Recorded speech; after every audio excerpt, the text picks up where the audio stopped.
Hello, everybody, and welcome to Forever Rugby on Forever Sport. For today's guide on how to watch the South Africa versus Wales, and in fact, the entire sort of international season. As you guys know, that at this stage, for example, for South Africa versus Wales, the entire series is being shown behind a paywall, which means that unfortunately there's no free-to-air broadcast that is showing the service. However, we have done the research and we have found the cheapest, most cost-efficient way for you to watch all the international rugby you need to over the next sort of month. We've got so many games coming up, and it's actually just going to be absolutely terrific. Yeah, but the biggest thing is that you're going to need a VPN depending on where you are in the world, because the cheapest way to watch, and it'll obviously change depending on where you are. But for example, in the UK, it's being shown on Sky Sports, the South Africa versus Wales series. In South Africa, it's being shown on SuperSport, which is on DSTV, and you need a premium package, which is about R1,000 a month. So we are recommending watching it on Flow Rugby. And the big thing about Flow Rugby is that you can, first of all, go on a month-to-month basis, and that it's got everything. It's got everything that you need. Yeah, we recommend getting Flow Rugby, and ExpressVPN is the VPN we recommend using, because Flow Rugby is only available in the United States. But if we look, for example, at their schedule, this is the sort of rugby that you can expect to be able to watch in the coming days. So, for example, immediately tomorrow, they've got the Maori All Blacks taking on Ireland.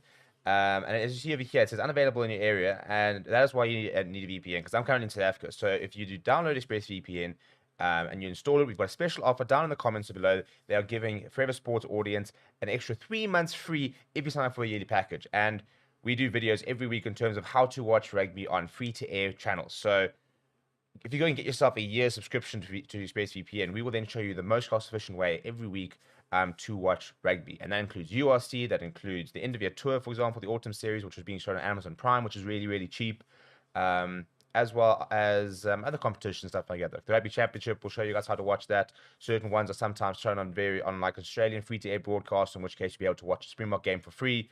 But you do need ExpressVPN, because unfortunately, especially like if you're in South Africa, you know, it's very, very rare that we see international rugby being shown live on free-to-air broadcasters. So if you get Flow Rugby, and it is $30 a month, but you can do it on a month-to-month basis, for example. So if you get $30, if you were to buy a subscription right now, that would last you for the entire month. You'd be able to watch All Blacks versus Ireland. You'd be able to watch, you know, second-tier nations like Germany versus Georgia, Spain versus Poland. But maybe the big ones that people are looking out for are the likes of over here, where we've got on the Saturday second, we've got French Barbarians taking on the USA, for example, Japan versus France. We've got a lot of women's rugby at the moment. Then we've got Spain versus Italy. We've got France taking on Georgia. Then the big ones are sort of over here, which is Australia versus England, South Africa versus Wales, New Zealand versus All Blacks, and that is all being shown on Flow Rugby, as well as Argentina versus Scotland on Sunday, and again, same thing next weekend, Japan versus France, New Zealand versus All Blacks. So all the major tour test series that are currently happening, which is Japan versus France, New Zealand versus All Blacks, Australia versus England, South Africa versus Wales, and Argentina versus Scotland. The entire sort of summer or winter series, depending on where you are, the incoming tours, outgoing tours are all being shown on Flow Rugby. So get yourself ExpressVPN, get yourself Flow Rugby subscription. It is the cheapest and most efficient way of watching rugby legally. Because, you know, there's a problem with the legal streams that they're very unreliable. They go down. So, in my opinion, and what I've always done in the past, is just pay a little bit and make sure that you are guaranteed to watch the rugby. And that's the thing. The last thing you want to do is sitting there, you know, the national anthems are on, your stream is buffering, it's not quite working. So do yourself a favor, get ExpressVPN, get Flow Rugby, watch the entire international season. Come watch it live with us. We will be live for all the various games. This weekend we're going to be doing New Zealand versus All Blacks, New Zealand versus All Blacks versus Ireland. We're going to be doing Australia versus England. We will be doing South Africa versus Wales. So we'll be covering a lot of rugby in the next couple of weeks. It's going to be a lot of fun as we get the international season go. Please do smash a like on the video. Please do subscribe to the channel as well. All the links that you need for Flow Rugby, for ExpressVPN, etc., are in the description. So get yourself sorted, get yourself ready, and let's have a phenomenal international season. My name is Steven. Thank you very much for watching. I'll chat to you soon.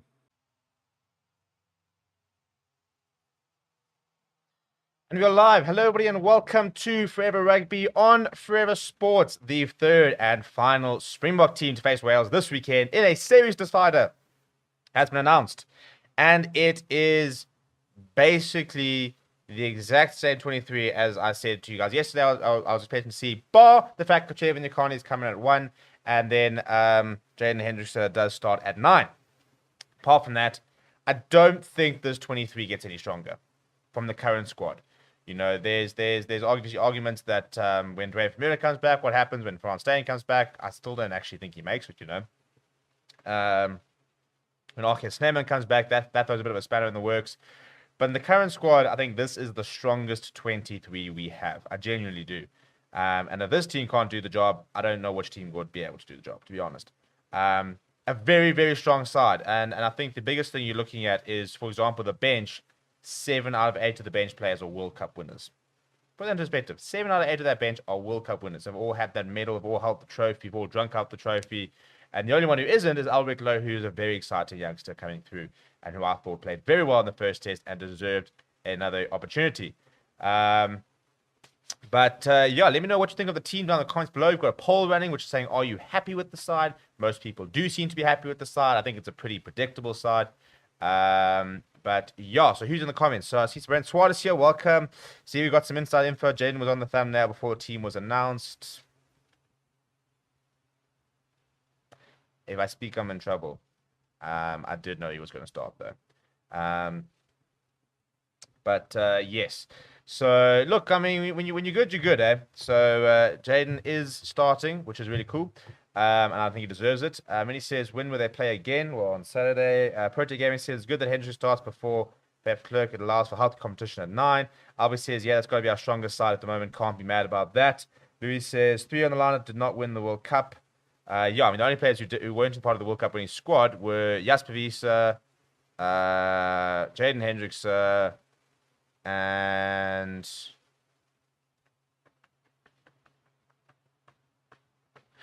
Yeah, I mean, Trevor had to leave early, but he still counts as a World Cup winner. He played in the World Cup, so yeah, and then obviously I was low. So yeah, there's only 3 in the entire 23 that aren't World Cup winners. I mean, 20 World Cup winners playing this weekend.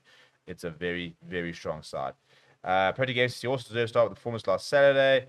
Lewis says, Laka Jaden played better than Faf, and so he gets to start. Loved a bit of meritocracy. I mean, I agree with Jaden over Herschel, but over Faf, interesting. I believe we should win this weekend. I quite like the Jaden Hendricks selection. I thought that he played incredibly well. I thought he was incredibly composed. I thought he looked very at home. He looked very comfortable. And I think that, we always complain about the fact that, players are never picked on form. Well, he's in form. He came and he played well. I don't think that Faf had the best of games. Do I think Faf de Klerk starts against Springboks? I think he probably does. But you need a bit of competition, and you need to be able to see, can Jaden do it in a pressure cooker situation? I did say last weekend that I thought that Jaden had an opportunity to try and get himself ahead in the pecking order.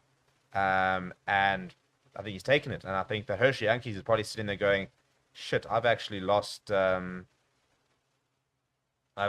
a bit of ground here in terms of my position's a little bit up for grabs here. And then all of a sudden, Jaden Hendricks come in and actually seems to have a bit of the run on me.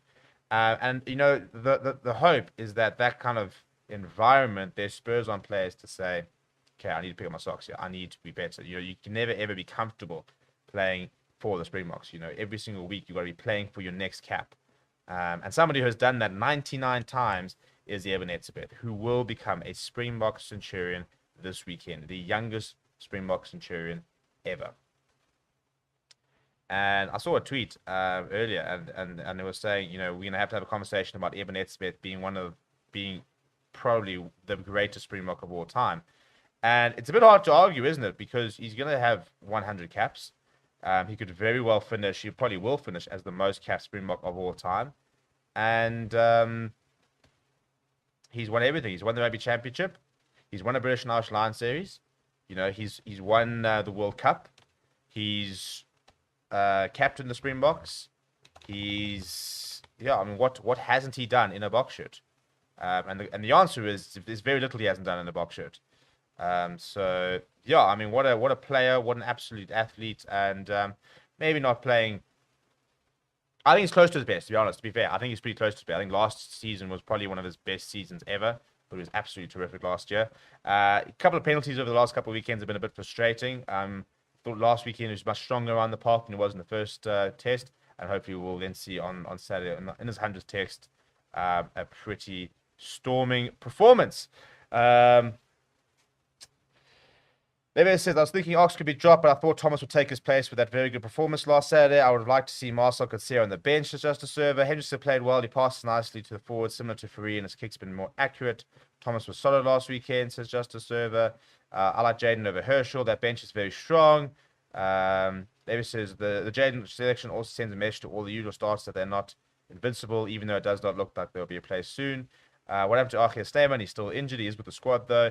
Sports Blast is happy for Etzebeth. 100 test. Faf was good in the first test. Archie is injured. Yeah, good team. What happens if we lose on Saturday?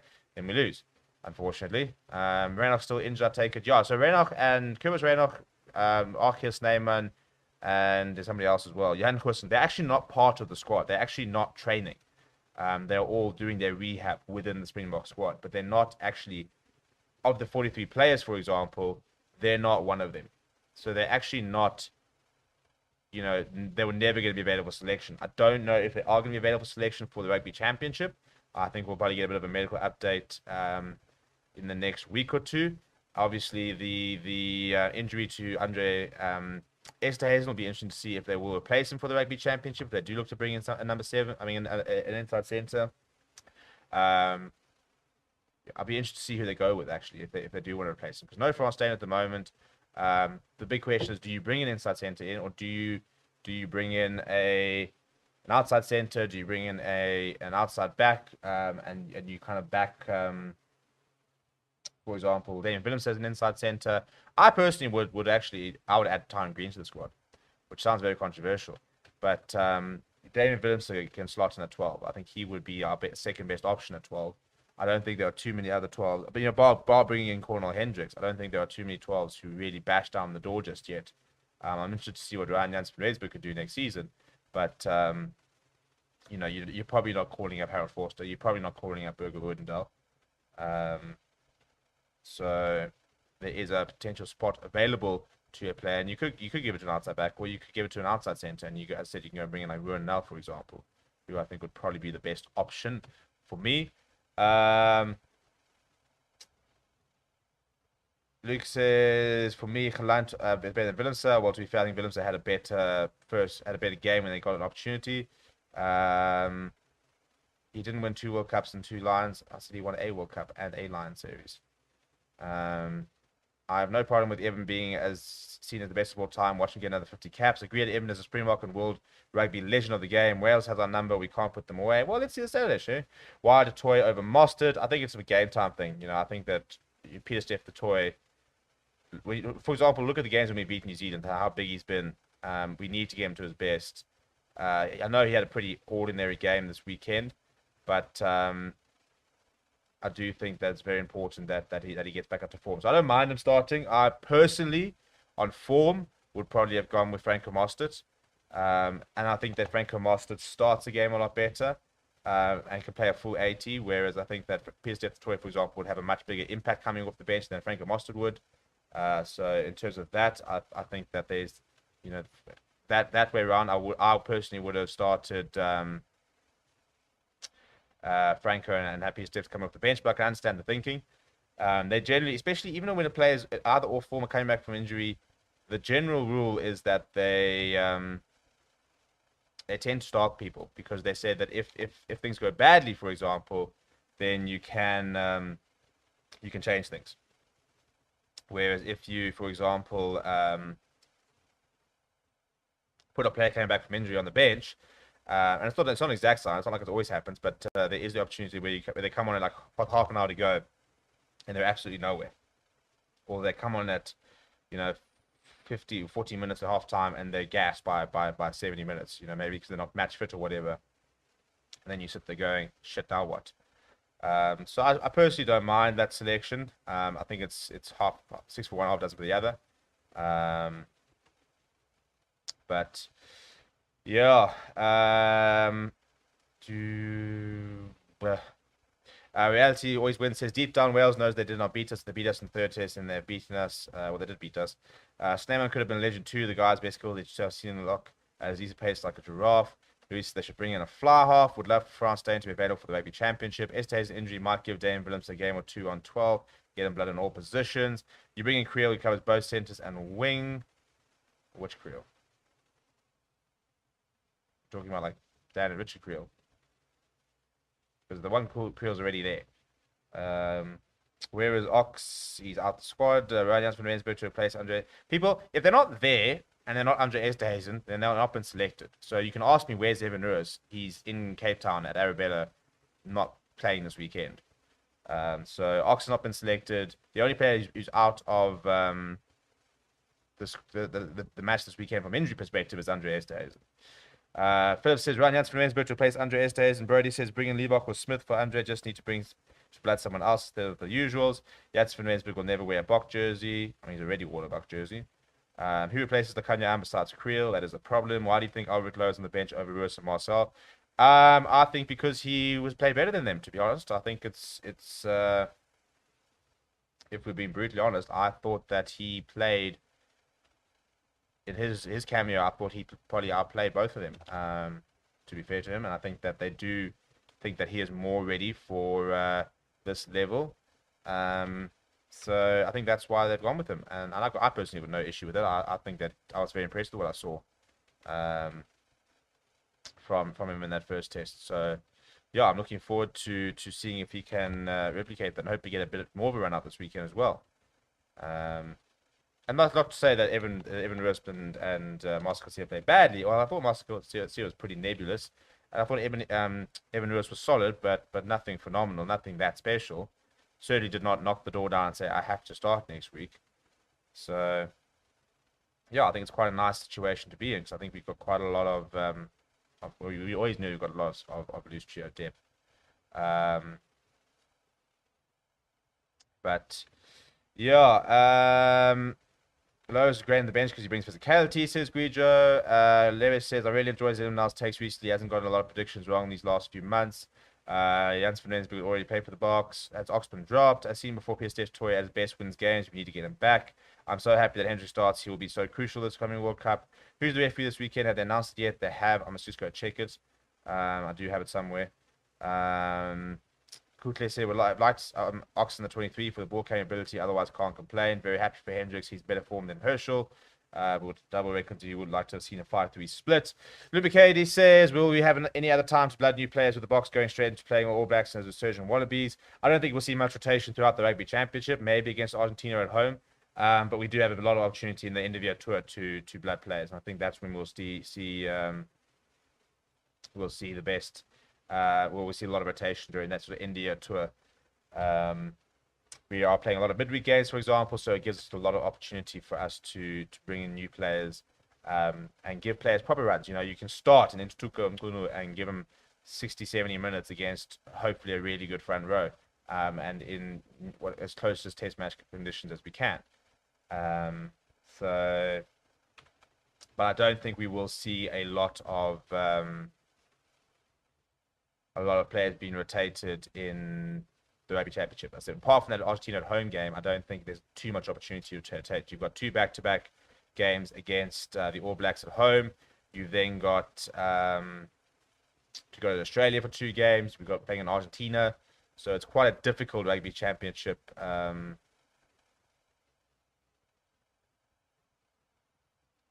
to try and change things a bit. So yeah, I don't think we'll see too much rotation. I don't think it's a bad thing at all. I think that the reality is that this is test match rugby, and as much as we all want to see the new next gen and stuff like that, we also, as we've seen this weekend, need to win matches, and people are all very happy to rotate and to try new things until we lose, and then all of a sudden it's an absolute disaster. So there's always that fine balance, isn't there? And we only play 12 tests every year. So there's never going to be that many opportunities to rotate, and I don't think you should be rotating too much because you're a Springbok for a reason. And I think if you're going to tell Evan Etzebeth, listen, you're only going to play 6 tests this year because you want to try things, he's going to say, no, bugger you. I am good enough, better enough, fit enough, ready enough on form enough to play every single test, and therefore I'm going to play every single test. Maybe you could drop me for one test, but after that, you better try and justify it because I'm good enough here to be playing all the time.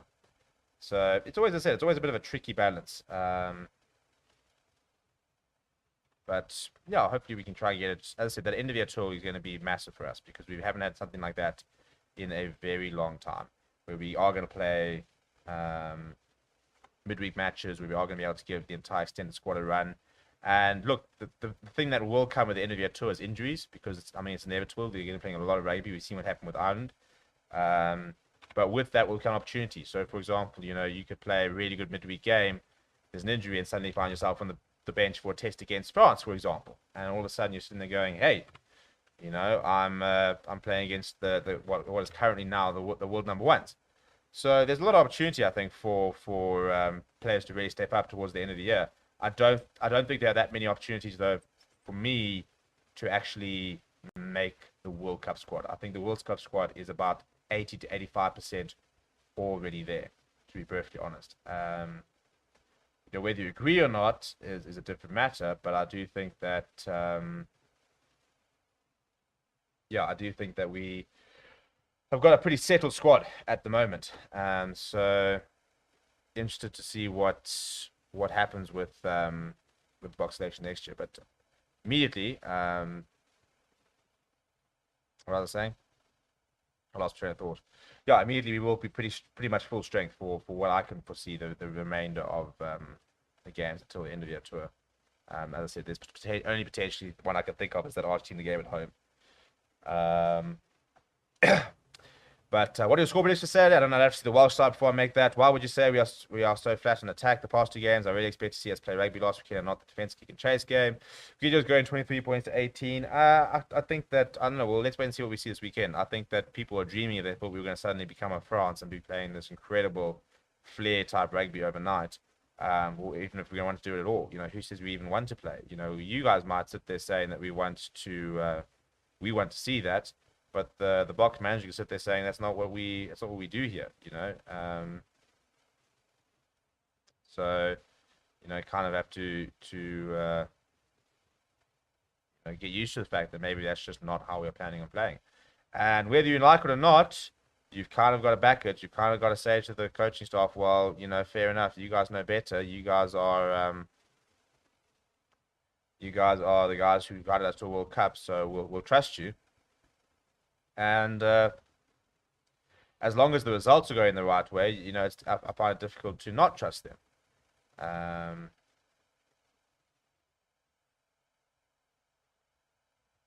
So there's quite a lot of different sort of aspects that sort of feed into it. But yeah, let's wait and see what we see this weekend. Again, as I said, this is our strongest Boks side, so hopefully we will see them playing at their best. Psycho says Hendricks has a massive boot. Lewis says it really creates seems like we are creating bench specialists with selections, getting guys to focus on bringing the explosion from the bench. I'm not complaining, those seem smart. Davis says I really felt like Gardner neutralized our mauling and scrummaging, not that he was necessarily unfair, but made it difficult to build a scoreline off them. I hope this isn't a trend in refereeing. Far from terrible. Glad for Hendricks, says his Bitcoin. Ryan Stammen says Visa has been on fire. Very happy for him. I can see that Lowe and Roos are the Lucius in the future. Roberto says these two teams are very evenly matched. There will only be a few points in it. Philip says Jan Surftein will be a nice backup for Agreed. David says, do you think Jake White will make Similani a block? I do, unfortunately. Not unfortunately, he's going to be blocked. The fact that he had to go to the bloody Bulls to do it. It's a bit of a hack. But what can you do, hey? What can you do? And the unfortunate question is you can't do a hell of a lot. So yeah, it is what it is, as they say. But I do think that he will play Boks for one day. Thoughts on the new world rankings? For me, they are spot on. Yeah, I think it's probably fairly fair. Is Ireland better than us? I don't know. I think you could justify either of us being one or two. France have been the form team for a while. We haven't played against them. I think that's probably the frustration, is that the two teams who are ahead of us are two teams we haven't played in a while. But the very good news is there are two teams we will be playing at the end of the year. So if they currently are better than ranked higher than us, we're going to be able to see at the end of the year, are they actually better than us? Um, so yeah, I think they're pretty close to being pretty correct. I think the biggest thing, and I think that's what's so exciting about rugby in the world at the moment, is that there is not a lot of difference between the various sides. We have just seen four sides who were ranked lower than their opposition beat them last weekend. Every single Ireland were ranked lower than New Zealand, England were lower than Australia, Argentina were lower than Scotland, or Scotland were lower than Argentina rather. Wales were lower than us, and so I think in terms of a rugby world order, it's quite an exciting time because I think that we are in a situation where, for the first time in a long time, there's not too much between the top teams in the world.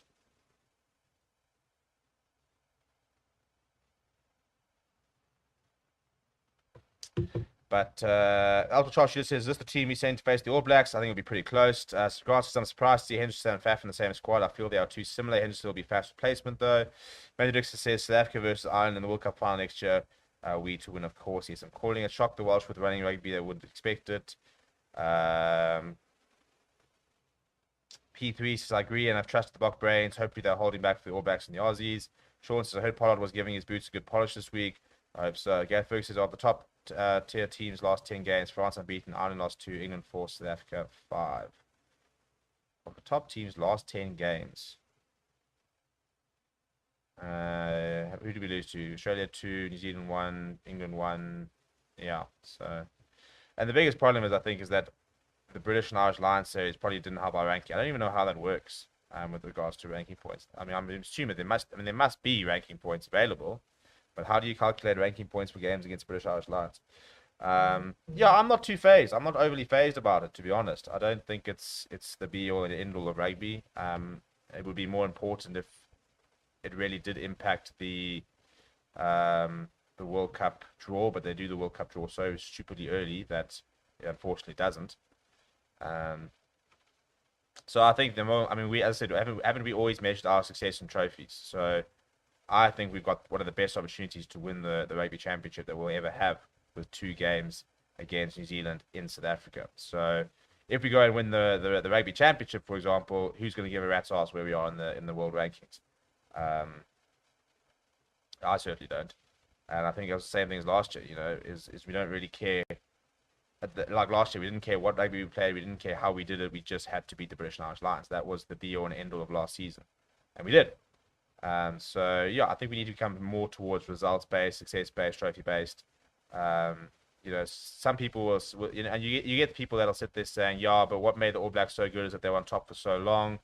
We've got the same amount of World Cups they do, so they've got more rugby championships. I think we do need to be better than the rugby championship. But if this team were to go back-to-back World Cups, for example, and beat the British and Irish Lions, they'd probably go down as the best team, one of the best teams ever.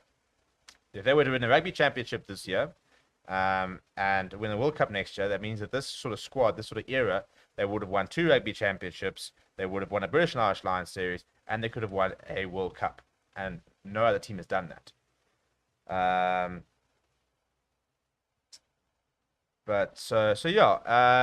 Off topic, do you think Johnny will challenge Jordan for 10? I'm hoping Johnny will sit in at full back and we can maybe move Kieran Horn onto the wing.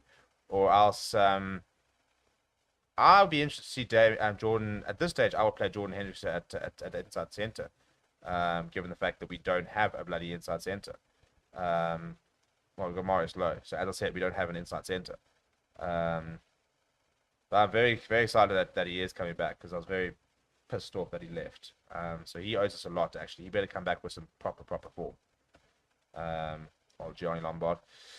What do you think of increasing the Rugby World Cup size? I just feel we need a new Africa seed, a new American seed, a new European seed, Kenya less so, Chile and Spain evidence for my point. Yeah, I think we are moving to a point where we can justify an extended Rugby World Cup. And I do kind of agree. I'd like to see more teams. I don't think that the current World Cup is. There's just not enough on offer in terms of what it can do for smaller nations. In terms of building funding, for example, for building exposure. It's a very frustrating format. So I'd like to see more teams. I mean, for example, I don't know if you guys saw that try that the Chile fly half scored last week. I mean, it was absolutely incredible. And, people are like, who's this guy? We don't know him. And he's played like 30, 40 tests or whatever it was. He's a very experienced campaigner, but you don't know about him because he plays for Chile. So people are sitting there saying unknown flower half. And it's like such a disrespect to somebody who's played international rugby for a long time. But the reason is that we don't give opportunities to see all of this. So, yeah, I think that hopefully now that we have seen that there are other sides out there that can compete. Georgia beating Italy for me was a massive step in the right direction. Italy beating Wales earlier this year was a massive step in the right direction. I think we hopefully are moving towards seeing more and more what's it called? More teams within the World Cup. So I'm just trying to sort something out.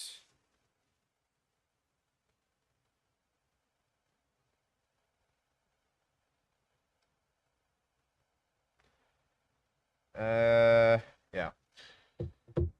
Right, so where are we at in the chat? Let me get back to the chat properly. Yep.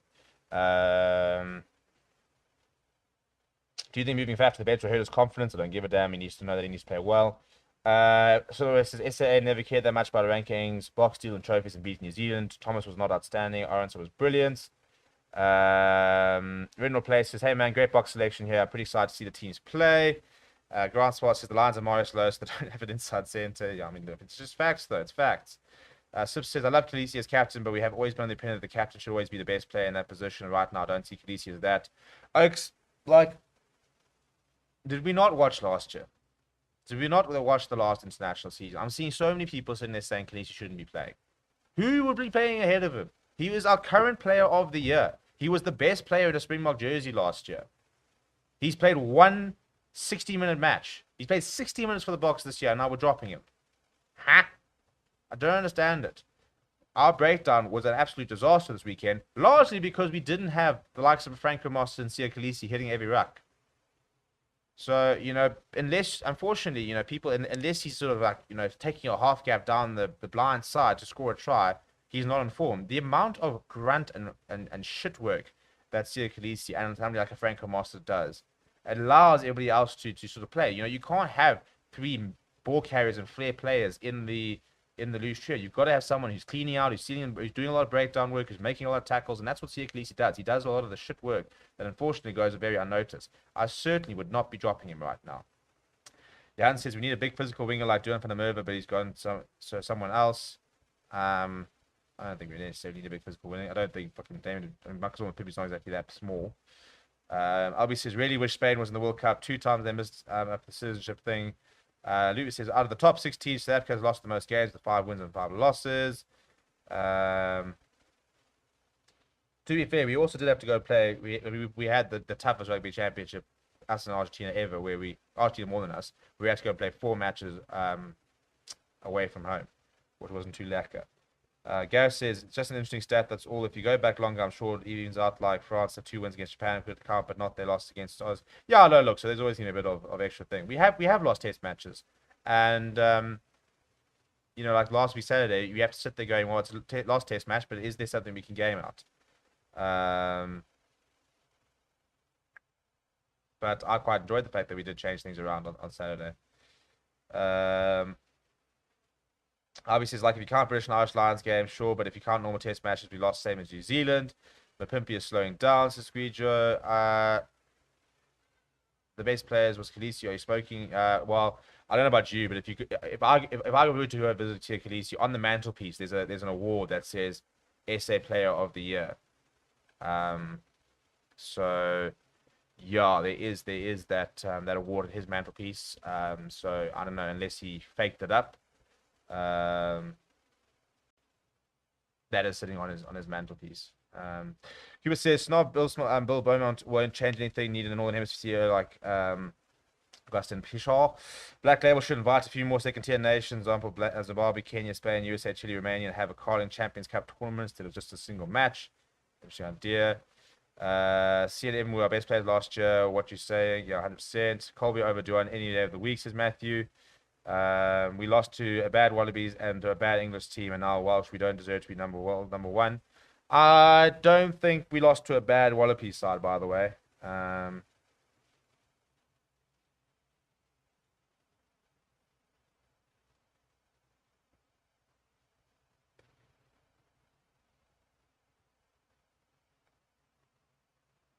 I think this Wallaby side is actually quite an interesting project. I mean, they've just lost to England, but they also beat England. I think that they'll beat New Zealand this year in one of the tests.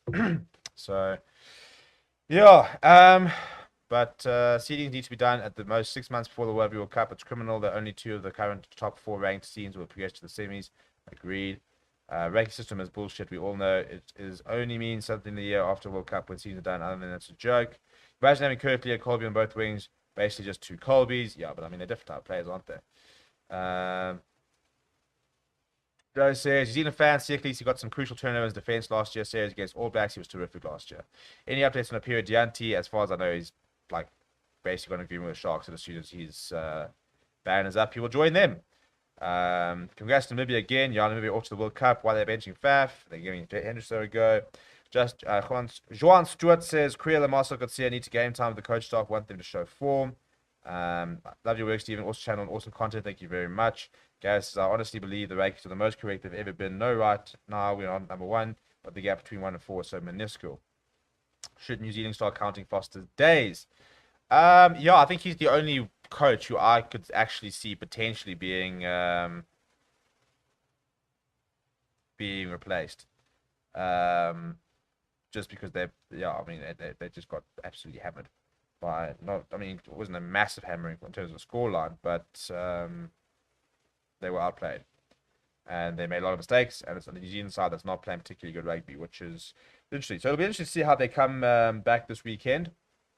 They come back and absolutely hammer Ireland, then maybe they'll keep the people at bay for a bit. But yeah, I think it's going to be an interesting weekend of rugby across the board because we've got so many different massive games. Larry says, Evan could possibly become the most caps in history. Montgomery was 34 when he won his 100th. Matchfield, Matalia, and Tavillas were 33. Smith was 22 and Habana 31. I think Evan will become the most capped Springbok in history. I think the most capped player in history is going to be Adam Jones for a long time because he's on track to break 170 caps. 170 caps. Evan would have to play another 17 caps, which would be basically another 6 years of rugby. So, I mean, it could happen, but no, probably more than that. Probably another 7, 8 years of rugby, really, because you don't play every single match. Depends on World Cup matches as well. So, I think he'll become the most capped Springbok of all time, but I don't think he'll go most capped ever player. David Lamini says, I think the coming off the bench role for Billy is perfect. He tends to put too much pressure on himself as a starter. Teams are still at peak beginning of the match.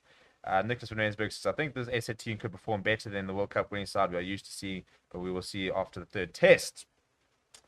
Scott Robinson for All Blacks closure. I mean, it's just an inevitability, isn't it? Musa Ball says, Evan needs to step up, not being himself for the last 2 tests. Louis saying he hopes Ireland win. Could you maybe explain what Jacques about brings to the table for the Boks? Well, I mean, this coaching staff won us a World Cup. He was part of that.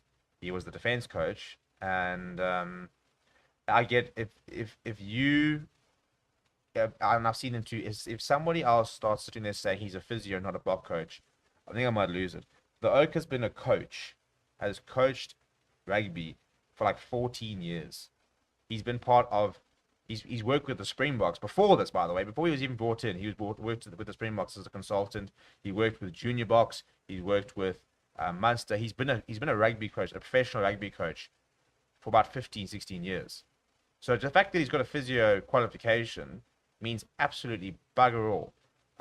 Jacques Nienaber is one of the best defensive coaches in the world, as we saw in the World Cup. At the time, you could probably argue he was the best defense coach. He was about into the system. And, Springbok, I mean, management squads and coaching staffs are all about everybody's got their own thing.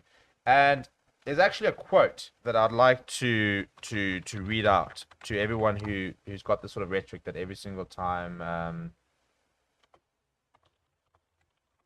we lose, it's Jacques Nienaber's fault. I want to read this quote out from Rassie Erasmus. I need to try and find it now.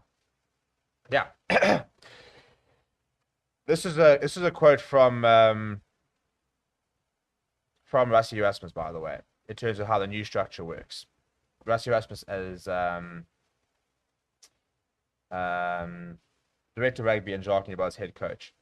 Jacques is highly experienced and has worked with the Springboks on 3 separate occasions now, so knows exactly what the job is about. Again, 3 separate occasions. So as I said, he'd worked with the Springboks twice before even becoming assistant coach with Rassie. Jacques will be responsible for the test match preparation and day-to-day team operation.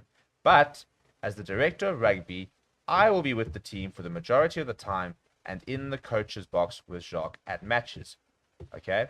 I'll still be responsible for the strategy and results, with Jacques taking operational control. The structure allows the director of rugby to spend more time on other aspects of the role. Literally, Rassie has said the results are his responsibility. So, I don't. I'm sorry. For full disclosure, I'm not attacking you. I'm not attacking you at all. It was just something that I was seeing on Twitter and stuff like that. So please don't feel like I'm attacking you. I'm just getting this out there. In general, it's just something that's built up, and I think that comment sort of just took me down the direction. So you're generally asking what he brings. He does bring the best defensive coach, but and just in terms of everybody else, because I'm seeing so much of this crap. The structure at the moment works. Rassie Erasmus on the top, then Jacques Nienaber, then Deon Davis, Don Human, Felix Jones, and Dieter Stick. Those are 4 assistant coaches. And what people do not understand is that Rassie Erasmus is still in charge of the box, and he's still in charge of the results as the director of rugby role.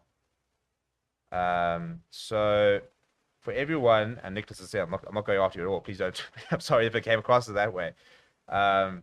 Just because as soon as we lose, everyone goes after Jacques Nienaber and says he's not a head coach.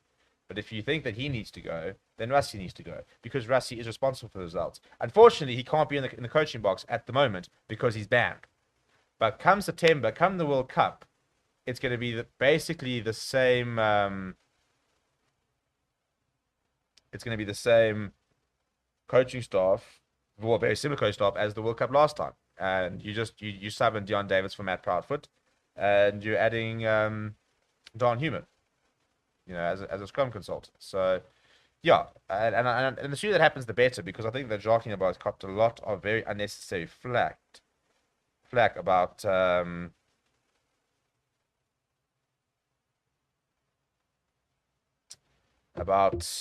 results when we're directing the blame of the wrong person. As I said, I hate the fact that somebody will get singled out. It's like people were going after Mzondile Stick, and they were saying the backline's a joke. Mzondile Stick must go. Mzondile Stick's not the backline coach. He's the off-the-ball coach. So I think it's just very important that we understand how this all works, so that if you are going to call for someone's head, for example, if the scrums are shit, then you can go and say, right, Don Human's not doing a good job. If the defense is shit and we're conceding tries left, right, and center, then yeah, you probably do sit there saying, right, Lars, but that's kind of your area. If the lineups are terrible and our mauls are terrible, then you look at Deon Davis and say, right, you need to pick your socks up.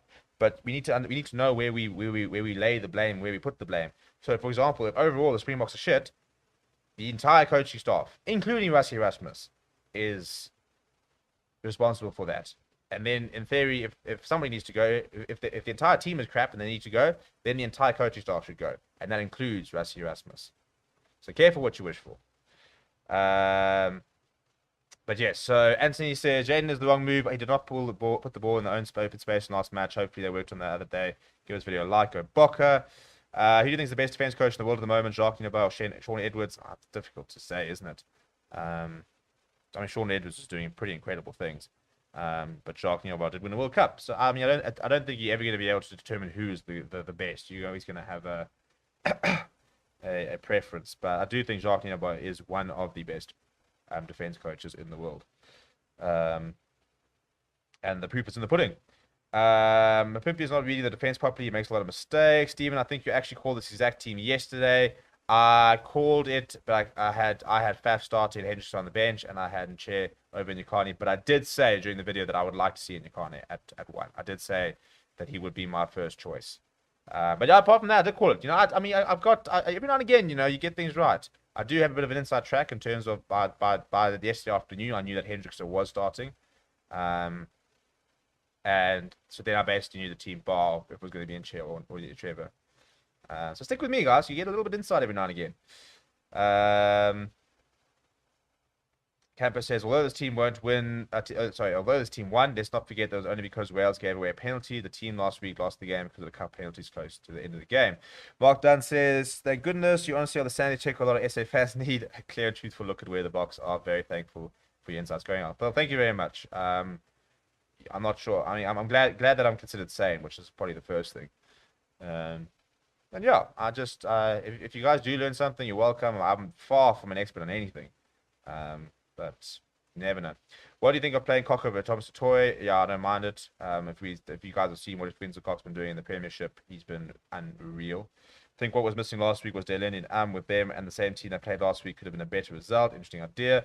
Fact, while Rusty was in the stadium coaching box or whatever, we've won 6 out of 7 matches last year while he was there. In Australia and England, when he wasn't there, we lost 4 or 5 matches. Incorrect. Because you've just taken away the New Zealand result out of that. We won in New Zealand and he wasn't there. We also beat Argentina twice and he wasn't there. On a point of order. So the times we lost when Rassie Erasmus wasn't there was Australia 2, New Zealand 1, and the England game. So that was 4 matches actually. Although actually, I think he might have been there for the second test for Argentina. Definitely wasn't there for the first, and he definitely didn't go overseas with them. So he wasn't there for the 2 Australia games. He wasn't there for the 2 New Zealand games.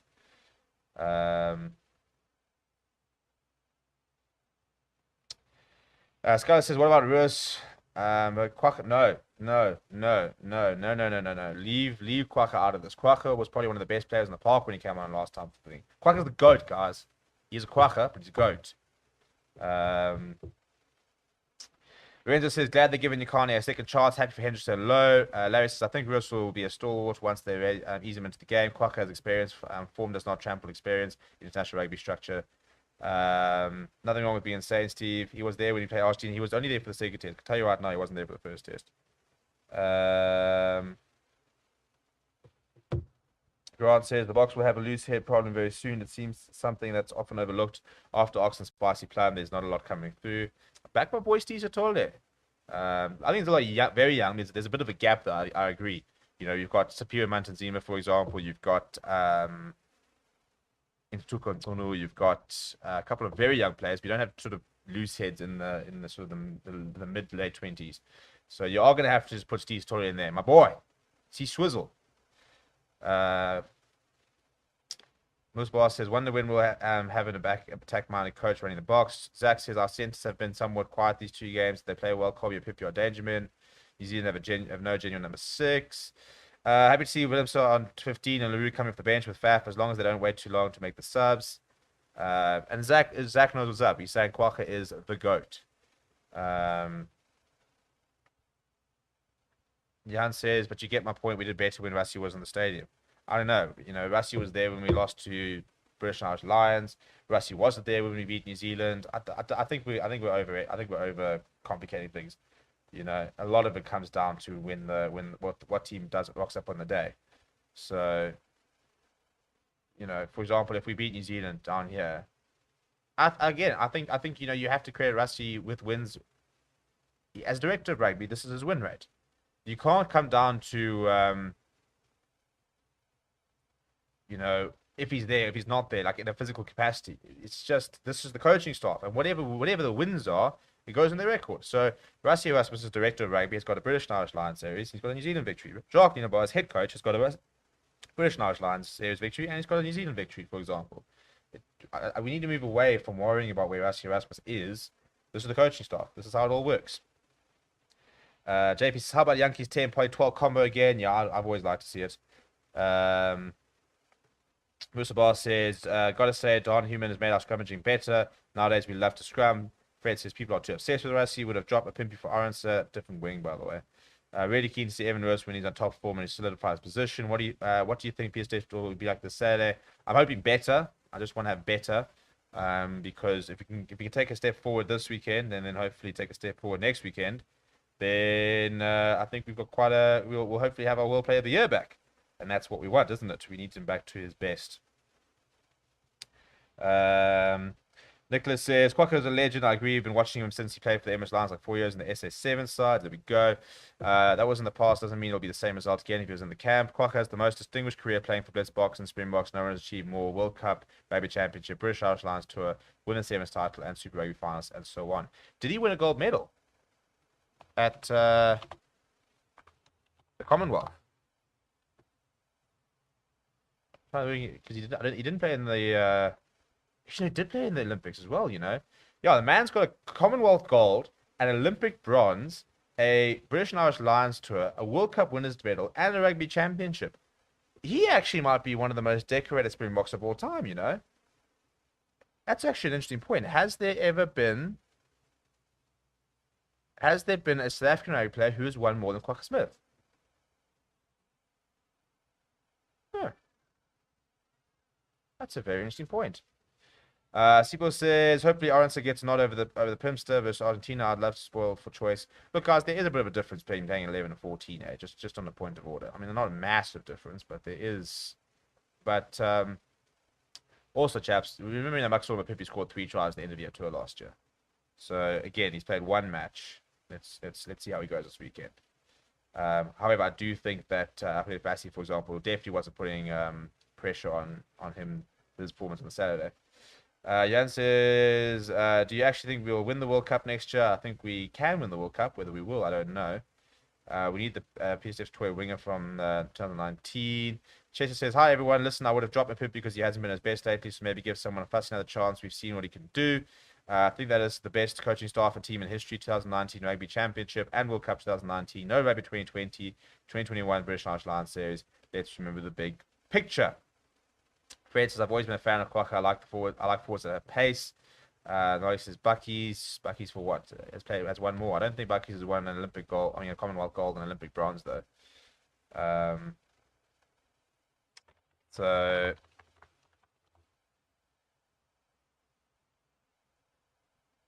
Chesney Colby doesn't have a Commonwealth gold. Leandro Bayes, he's got the bronze. He went for the Olympics, but he didn't play in the Commonwealth Games. So yeah, Kwaka's actually got 1 up on him. Would you like to see Arendse at fullback with a Pimpy on the wing and Colby on the other wing? And I'd see Galante at fullback before I saw Arendse. Quite happy to Clark starting the bench. He's off kicks too much, in my opinion. Look, I think that's under instruction. Jan says that's good again. I want him to come to the Springboks. I think Bucky's Burta and Havana might come close to Kwaka's medal. So look, Bucky's would have won a lot from a. He's got. Well, I suppose domestically he's got a lot because he's got. I was thinking more on international success. Yeah, I think Bucky's Burta from a domestic point of view has got a hell of a lot because he'll have a what? He'll have a World Cup. He'll have a couple of Tri Nations back then as they were. Yeah, he's got the British and Irish Lions win. But I mean, he's won like 3 different leagues. I think he won Currie Cup like a couple of times. He won the Champions Cup. Yeah, so from maybe an overall, including domestic stuff, Bucky's Burta's probably won more. But from an international, I don't think we've ever had a player who's won as many international honors as Kwaka has. I'm trying to think of a way. So Brian Abana would have had that. I don't think because he didn't play in the Commonwealth nor the Olympics because it was too late by then. So again, he'd probably have a lot of domestic success, but his international success will be the World Cup, Lions, and Tri Nations. Interesting point, isn't it? So a combo of Marcel Garcia and Daka will be interesting for the future. Is there danger to more box playing in Japan? Seems like the guys playing in Japan is a little off compared to the other players. Why did the boxers ignore Tywin Green? Yes, Havana, Bucky's, and John Smith definitely have won on more with Kwaka. Super Rugby times 3, top 14, 2 or 3, Tri Nations 3, and I think the World Cup. Grant Williams can play anywhere in the back line. They only converted him to 9 in the middle of the first team year at Paul Kim. He's the same skill set as Colby and Arendse. Yeah, but he's at come off. I'm sorry. You're not going to start him at a wing or something like that. I would have just liked to see Malcolm Mark start though, just to have him more solid start and build a bit of a scoreboard. Pressure, but I understand he is a super sub. Case for that coast to school level, I have the same combo as Visa and Kwaka. My team is really exciting to watch them grow the game with the way they play. She says, one for us to get a chance at fullback, not until he can prove to me that he can tackle. Because he made 1 of 3 tackles on Saturday. And if your fullback makes 1 of 3 tackles on Saturday, we are in big trouble. So, yeah, I must admit, I'm not quite there yet. If we lose this game, where do we go from here? I have to improve our attacking game plan, be more creative, 100%. Alpha Links, I'm late, but go Boca. And Ryan Snayman says, side question, how do you think, or do you think the SS sides will do in the URC Heineken Champions campaign next year from a depth perspective? Do you think we need overseas players back? We definitely need bigger squads. We definitely need a lot of players back. I think we will be solid in the URC. I don't know how we will be in the European competitions. For example, the Lions have got a very short squad. But yeah, people are going to wrap it up. It has been a very cool show. We will try and have, at the very least, we'll have the audio of the press conference up later. As unfortunately, I'm not in Cape Town, so I can't go to the press conference at the moment. So yeah, we're going to hopefully try and we're desperately trying to get to Nelspruit for that week before the New Zealand and bring you guys all the press conference and stuff like that. So if you would like to help us get there, please consider becoming a member. At the top there. It's a small amount on a monthly basis, but if we were to get, I don't know, 1,000 members, we'd be off to Nelspruit to be able to give you guys even more in-depth coverage. So yeah, and we're also trying to find some sponsors. So if you'd be interested in sponsoring the channel or advertising on the channel, please let me know. My email address is in the comments. It's steven@foreversports.net. And yeah, so if we can line some of those up and get those sorted, then we can go on the road and we can take you guys closer to the action than anybody else out there. Unfortunately, all these things do cost a lot of money, but we're trying. We are trying. So people, please keep well. We've had 364 people voting, and everybody says that they do like the team. So the general consensus is that we're happy with the squad. The question is, can they get the job done on Saturday? We shall wait and see. We'll be live again tomorrow. In fact, we'll be live again tonight. SC Under-20 are playing against Wales in the final of the Under-20 Summer Series. We will be live for that, which should be quite a lot of fun. And then we will be live tomorrow for our usual midweek lunchtime show. We'll be live on Thursday after the Welsh announcement. And then we will be live, obviously, this weekend for Ireland versus New Zealand, England versus Australia, and then the Boks versus Wales. So, yeah. Smash like on the video, subscribe to the channel, consider becoming a member if you'd like to try and support the channel, and we will see you guys.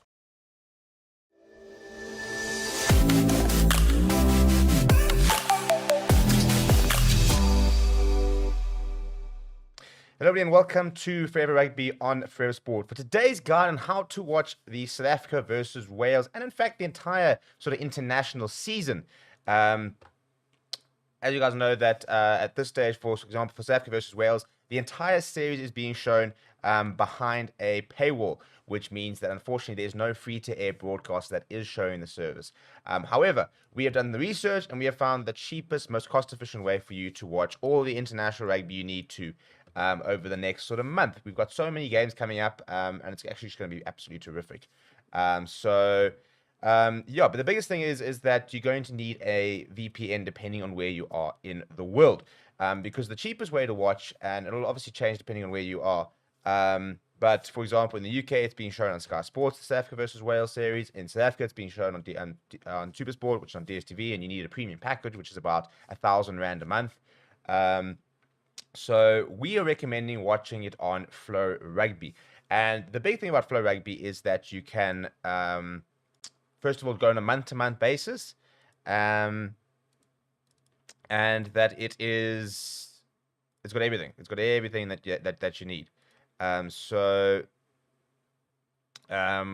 Yeah, we recommend getting Flow Rugby, and ExpressVPN is the VPN we recommend using, because Flow Rugby is only available in the United States. But if we look, for example, at their schedule, this is the sort of rugby that you can expect to be able to watch in the coming days. So, for example, immediately tomorrow, they've got the Maori All Blacks taking on Ireland. And as you see over here, it says unavailable in your area, and that is why you need a VPN, because I'm currently in South Africa. So if you do download ExpressVPN, and you install it, we've got a special offer down in the comments below. They are giving Forever Sports audience an extra 3 months free if you sign up for a yearly package. And we do videos every week in terms of how to watch rugby on free-to-air channels. So if you go and get yourself a year subscription to ExpressVPN, we will then show you the most cost-efficient way every week to watch rugby. And that includes URC, that includes the end of year tour, for example, the autumn series, which is being shown on Amazon Prime, which is really, really cheap, as well as other competitions, stuff like that. The Rugby Championship will show you guys how to watch that. Certain ones are sometimes shown on like Australian free-to-air broadcast, in which case you'll be able to watch a Springbok game for free. But you do need ExpressVPN because unfortunately, especially like if you're in South Africa, it's very, very rare that we see international rugby being shown live on free-to-air broadcasters. So if you get Flow Rugby, and it is $30 a month, but you can do it on a month-to-month basis, for example. So if you get $30, if you were to buy a subscription right now, that would last you for the entire month. You'd be able to watch All Blacks versus Ireland. You'd be able to watch, second-tier nations like Germany versus Georgia, Spain versus Poland. But maybe the big ones that people are looking out for are the likes of over here, where we've got on the Saturday second, we've got French Barbarian second on the USA, for example, Japan versus France. We've got a lot of women's rugby at the moment. Then we've got Spain versus Italy. We've got France taking on Georgia. Then the big ones are sort of over here, which is Australia versus England, South Africa versus Wales, New Zealand versus All Blacks. And that is all being shown on Flow Rugby, as well as Argentina versus Scotland on Sunday. And again, same thing next weekend, Japan versus France, New Zealand versus All Blacks. So all the major tour test series that are currently happening, which is Japan versus France, New Zealand versus All Blacks, Australia versus England, South Africa versus Wales, and Argentina versus Scotland. The entire sort of summer or winter series, depending on where you are, the incoming tours, outgoing tours are all being shown on Flow Rugby. So get yourself ExpressVPN, get yourself a Flow Rugby subscription. It is the cheapest and most efficient way of watching rugby legally. Because, there's a problem with the legal streams that they're very unreliable. They go down. So in my opinion, and what I've always done in the past, is just pay a little bit and make sure that you are guaranteed to watch the rugby. And that's the thing. The last thing you want to do is sitting there, the national anthems are on, your stream is buffering, it's not quite working. So do yourself a favor, get ExpressVPN, get Flow Rugby, watch the entire international season. Come watch it live with us. We will be live for all the various games. This weekend we're going to be doing New Zealand versus All Blacks, New Zealand versus All Blacks versus Ireland. We're going to be doing Australia versus England. We will be doing South Africa versus Wales. So we'll be covering a lot of rugby in the next couple of weeks. It's going to be a lot of fun as we get the international season go. Please do smash a like on the video. Please do subscribe to the channel as well. All the links that you need for Flow Rugby, for ExpressVPN, etc., are in the description. So get yourself sorted, get yourself ready, and let's have a phenomenal international season. My name is Stephen. Thank you very much for watching. I'll chat to you soon.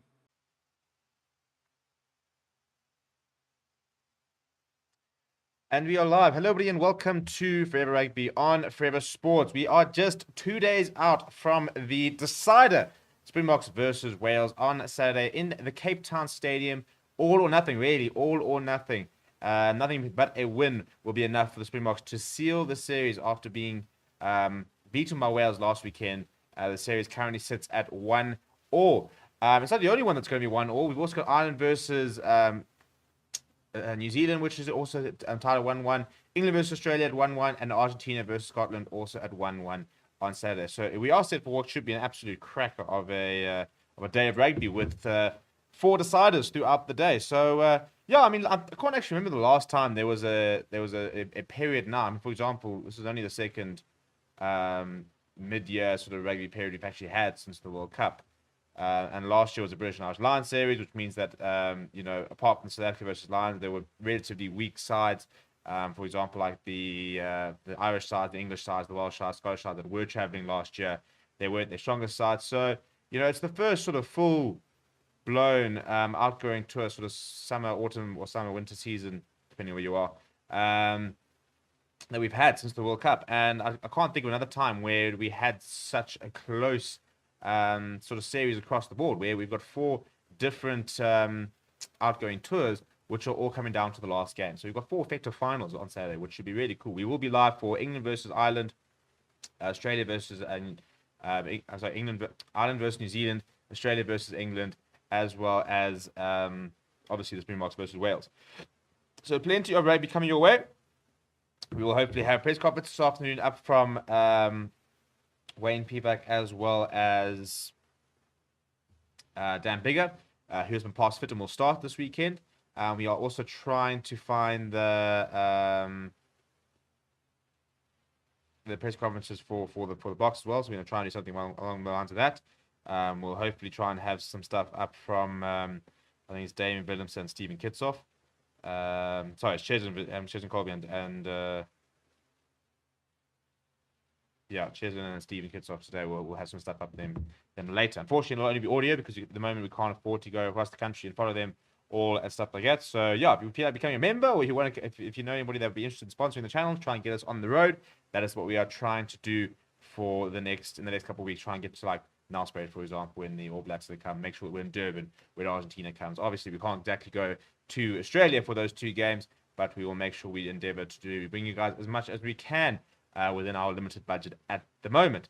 So in terms of Saturday, what does it mean for the Boks? I mean, it is the first game they will play as the world number 3 and not the world number 1 since the end of 2019. It's the first game since the World Cup where we will not run out as the number 1 ranked side in the world.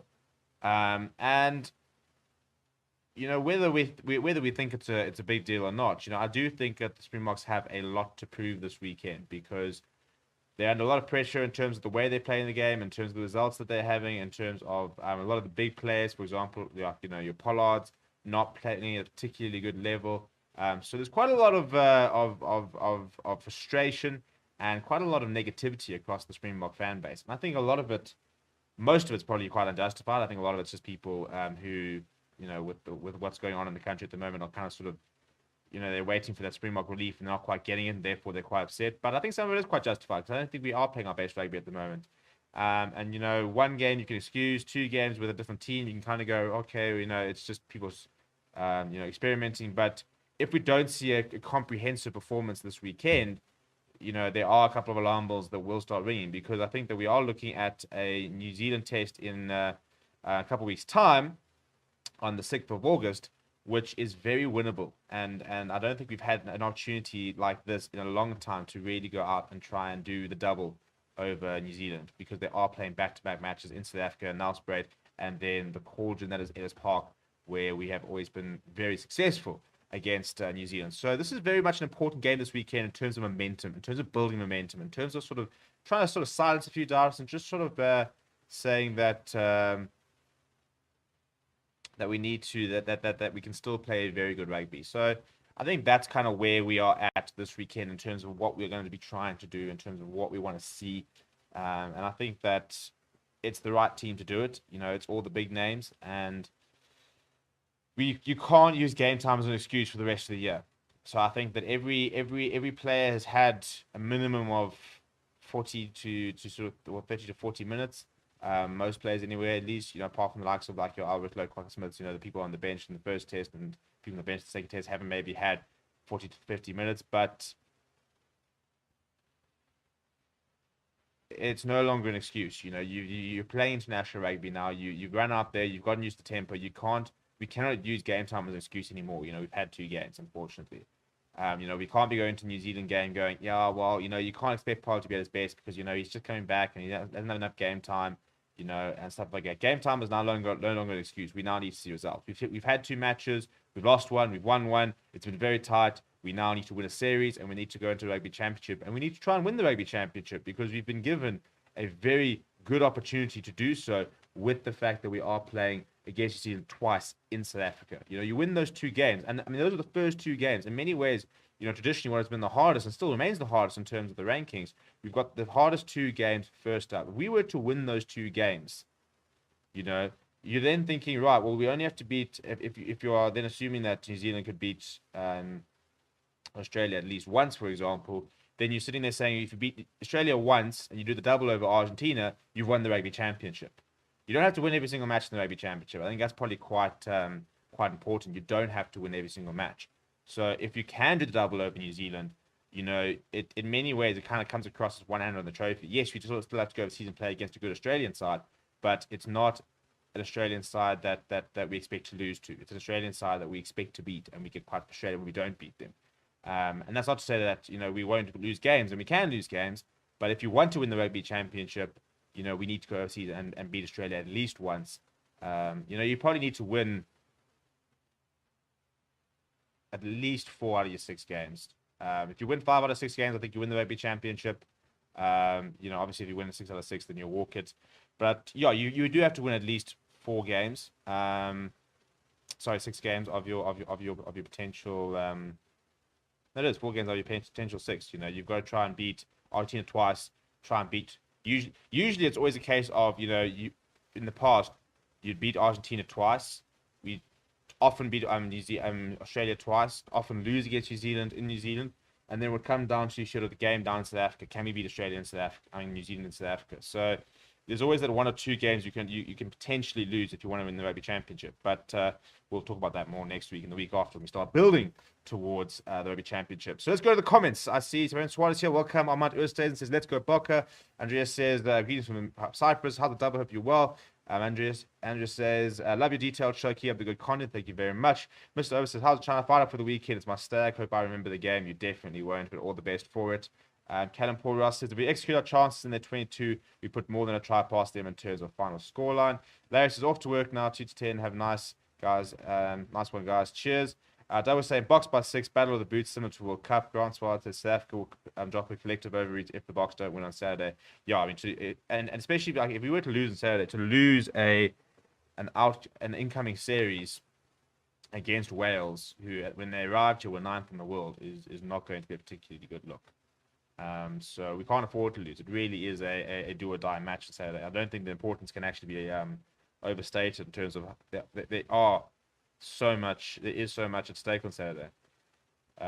Hooper's going box by 12. Andreas says Wales was a good team to test our upcoming Boca. New Zealand will be a real test. Looking forward to how New Zealand will reply to Ireland after the frustrating loss. If Bestro says Pollard or Bowden Barrett these days, any day of the week. Andreas says, I think the Boca will win by 5. It's going to be a tough, low-try game. It's betting a lot of kicks. Wales play a very similar game to the Boca. And Ferdy Mayer's going box by 20 or more. It's a pretty bold prediction. David says, do you think we will play a B team against Australia? I don't think we can afford to be honest. I think we will play our stronger side. Because we also, remember, we've got a break, okay? So we do have time. So there's no need to play a B team with regards to the amount of rugby we're going to play.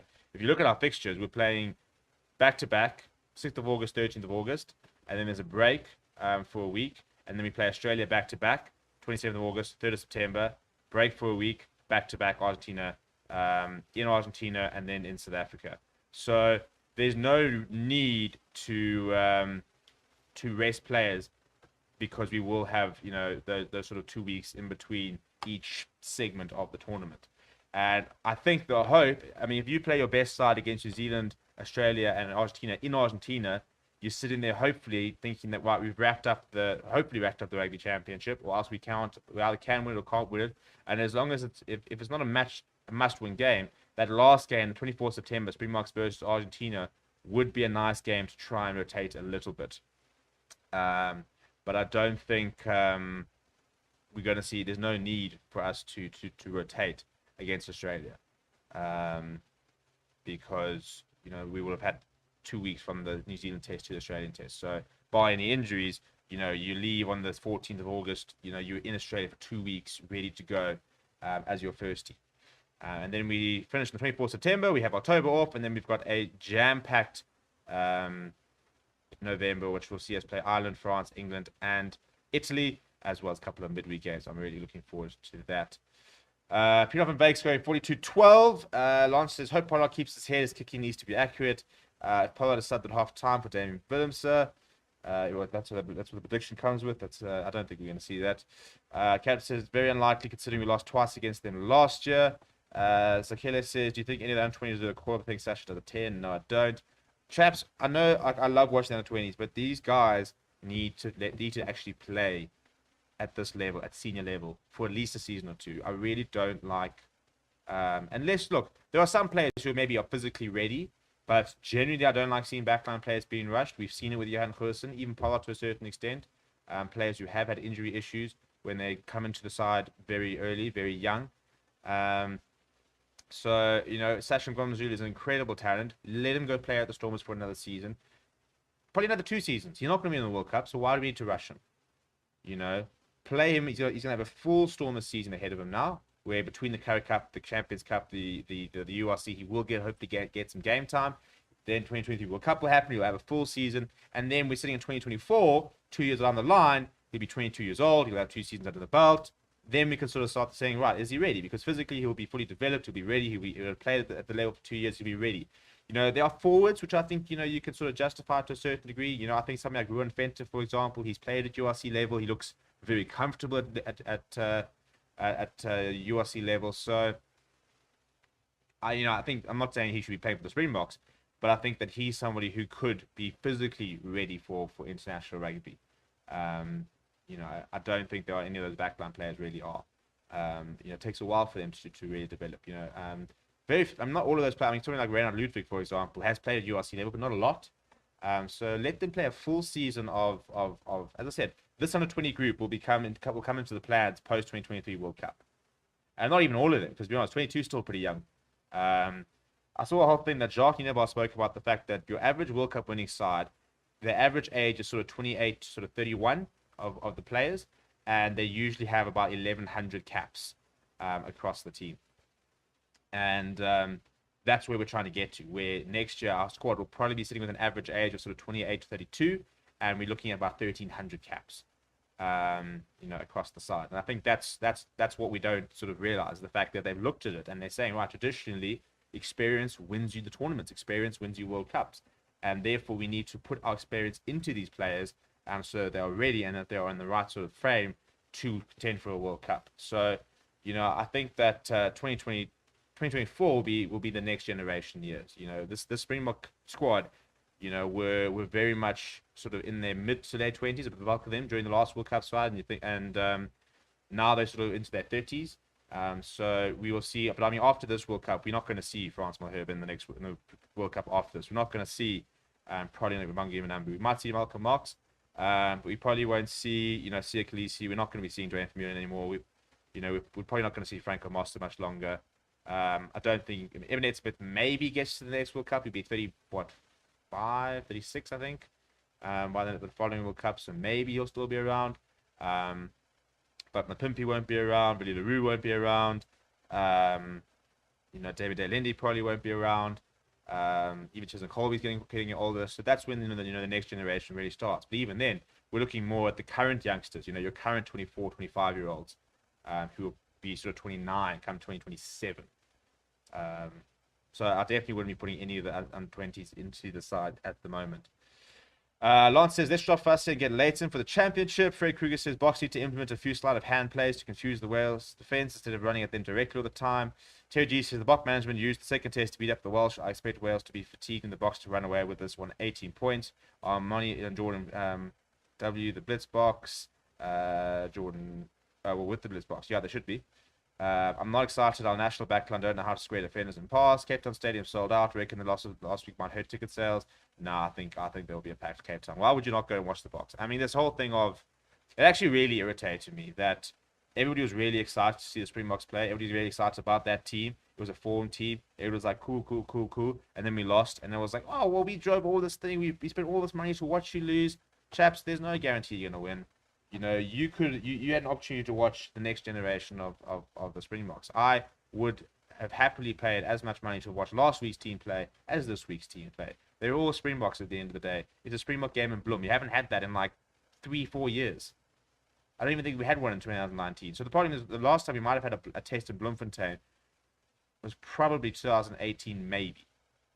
So for people to sit there saying, complaining, that the Springbok game wasn't the best team, get out of town. I mean, it's the first time you've been able to watch a test match in 4 years in your home stadium, and you want to complain about the fact that we lost. Unfortunately, my attitude is get over it. You know what I'm saying? Just get over it. And my flipping everything is just falling apart here. All the bloody lights coming back on and off. And that should help with it. But so yeah, I think that I expect this weekend to be sold out. I genuinely do. I think that again, it's a very strong box side. It's a series to find. I mean, why would you not want to go watch this weekend? It should be an absolutely terrific occasion. Yes, don't think I saw them training at our school yesterday. What form did Nyoba talk about? We're talking about Hendricks. Well, it's form of last week, for example. Yeah, look, I don't think he was playing the best rugby at Sharks, but in the last year, for example, I do think he has been probably one of the best young scrum halves in the country. Troyden Wainwright says, I think it will be a tight game as most recent games against Wales have been, but I think we'll win in the end. Lance Sheldon says, Anthony backline players need to pick up more weight and also need more games, URC, etc., and gain experience. Catch Crunch says, Chaps World Cup 2023 is looking scary. Piano Bank says, can the under 20 coaches race to bring come help our backline, please? Yeah, but Bafana and Clerk was doing very good work with those youngsters. And it says, don't you think Rush should be at least been in the replacements? I know he's young, but a real beast if needed. Well, I wouldn't have dropped Kwaka, and I think that Ulrich really took his opportunity when he had his chance off the bench. So I'm quite happy to see him getting that opportunity. Sean says, I can tell you this game, the Box 23 cap sitting at 9.74 for the game. Can you confidently say the Springboks will make it to the quarterfinals next year? I think we can. Carl says, when was the last time SA lost an incoming series for the Northern Hemisphere nation? Wales have been a bogey team for us recently. Hope they could pull together for it. Living in the UK, I hate losing to home nations. Yeah, well, I can imagine why. Matthew Dixon says, I think the World Cup draw needs to change by earliest the year out. It should be done and seed relevant to the world ranking. I think it should be done at the end of this year. It should be done after the autumn series. So yeah, I think that if they were drawing it now in December, I think it would be very fair because then it'll be a year out. You can't wait to the end of Six Nations. You do need to plan to a certain degree. Although I suppose the biggest problem is all the traveling and all the stuff that they want to offer and get all the and sell tickets and stuff like that, and you want to sell them. But I mean, I really think if you were to open sales at the end of this year, after doing the draw, I think you'd sell them anyway. Sean Wallace says, yeah, so I've got the stats there. I actually mentioned in my announcement that there's 442 caps in the forwards, 211 in the backs, and 321 in the bench, and Wales is 1,010 caps for the game.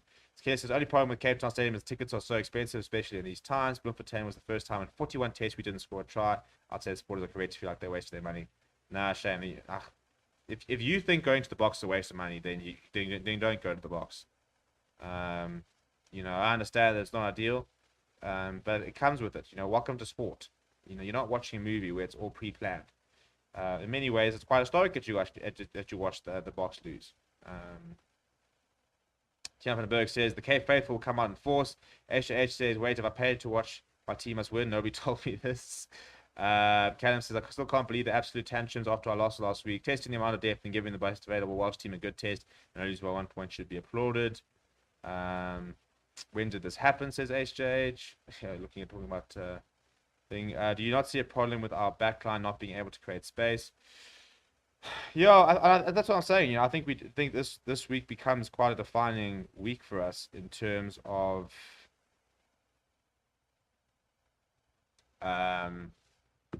can we play a bit more expansively and can we start really putting things together and starting to play a bit more of an attractive brand, which we keep sort of waiting for. And look, I don't think we'll ever be a running rugby nation. We're not going to in this current generation right now. We're not going to play rugby like New Zealand. That's not our strength. So it's not going to happen.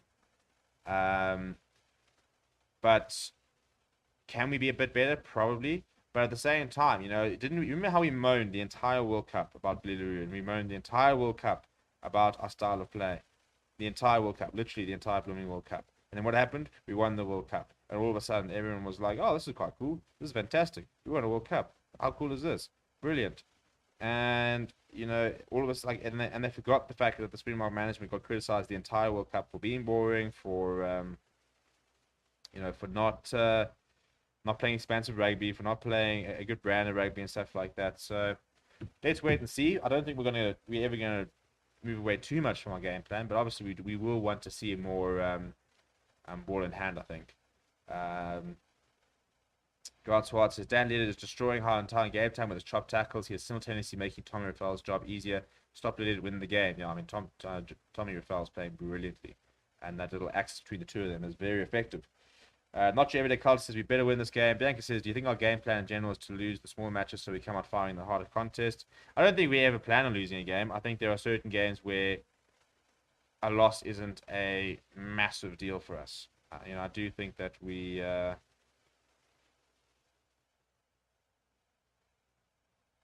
I think that we definitely in the year. Look, at the end of the day, this Spok management does not go game by game by game. They've got right. This is the year ahead, and they'll have little asterisks against certain games saying that's when we'll rotate.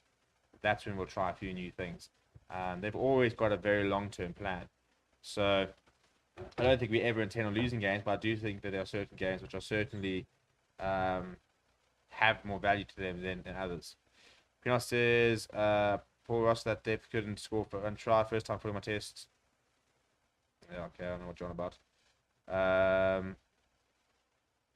Those chop tackles from Wales are deadly. Caleb says, if I'm Lewis, I'm working on my work in and around the ruck. I'm a big Lewis fan, and I can put my hand up and say Lowe is more complete right now. It gives me Joanne Smith, Peter Steph, Toy vibes. Well, fair enough. There we go. Was it wise to have Faf from the bench and not starting? I don't mind that, to be honest. I thought that Hendrickson controlled the game pretty well last weekend, so why not give him another shot? Not everyday Carl says, what would you think of Kalan starting and Willemse on the bench? Kalan knows the pitch same as Willemse, and Willemse can start in just about anywhere. I think that Kalan really had an opportunity to put his name in the hat, but didn't really take it last week. I don't think it was bad. Certainly don't think it was as bad as everybody was making him out to be, but I don't think he did enough to warrant a reselection. Watch see a clear out doesn't relax this weekend to nullify Welsh tackle threats. Yeah, I think that'll help a lot. I think we're going to see a lot of. I think our breakdown retention and raw retention at the breakdown should be a lot better. With first of all, Sia Khaleesi on the far, and then Frank Moss coming in the last stages, as well as Parker Smith. I think our breakdown will generally be a lot better than it was last weekend. And so never understand people who leave at half time. When do you think Alton Yankees will play for the Boks again? Also, do you know if he's getting any game time anywhere at the moment or near future? Well, the problem is he's only contracted by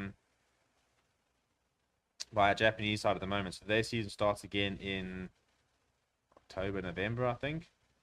So he won't play before then. Again, I would love to see him sign for the Lions, even if it's a short-term contract, even if it's a loan deal or something like that, and get him some game time in that October period before the end of the year series. I think that would be very beneficial for a lot of people. Hooper says, Kalant was average last Saturday, made some poor kicking decisions and ran far too lateral, not horrible, just not good. Albie says, no one is saying we must be like the All Blacks, but the amount of sevens players in our back line and we can't create gaps is embarrassing. Camper says, pretty safe to say Wales has figured us out. They will have to change things up this weekend. Much Everyday Culture says, I would have loved to be there to watch at Greenpoint. I flew all the way down from Durban to watch Stormers versus Ulster semi-final. David is headed Ulster packing on up a 10. No, he's not. You said in one of the lives that the Japan-based players should come back to SA for the senior pair for the Rugby World Cup. Where would you want Ulster to play then? Back at the Lions. I mean, where would I like Ulster to play? Like, you're asking a Lions fan where I would like one of the best Lions players of all time to play. Yeah. Let's come back to Johannesburg, play at altitude, and he was cooked. Jaden Henderson can play inside centre. I think will be a very good access with Morne van den Berg, and we can cook for a season. That's where I want him to come. So MC says, I really like this team. I just wish they ran onto the ball with speed. Will make our crash attack more effective. Jaden Henderson is the closest 9 we have to Farida Prayer. The young man is a special player, 100%. I agree. Alton will never be good at this kick and chase rubbish. We play cut him loose. He's a World Cup winner, so I don't think we're cutting him loose anytime soon. Double says, for some strange reason, we're at our best when our back's against the wall. 100%. Not J. Cult says, we need Dion to be our jackal. He's always there to save the day in the most tense times. Kalan's opportunities have been very few, and what he has done has been fair and sometimes good. Dion had a great game from the bench, and then Lance says, Willemse had so many opportunities that he messed up, and yet coach still backed him. Let's back Kalant and others like you back Willemse. Should join the Sharks. No, thank you. Stephen wants Alton to play at the Currie Cup Champions. Yeah. Yeah.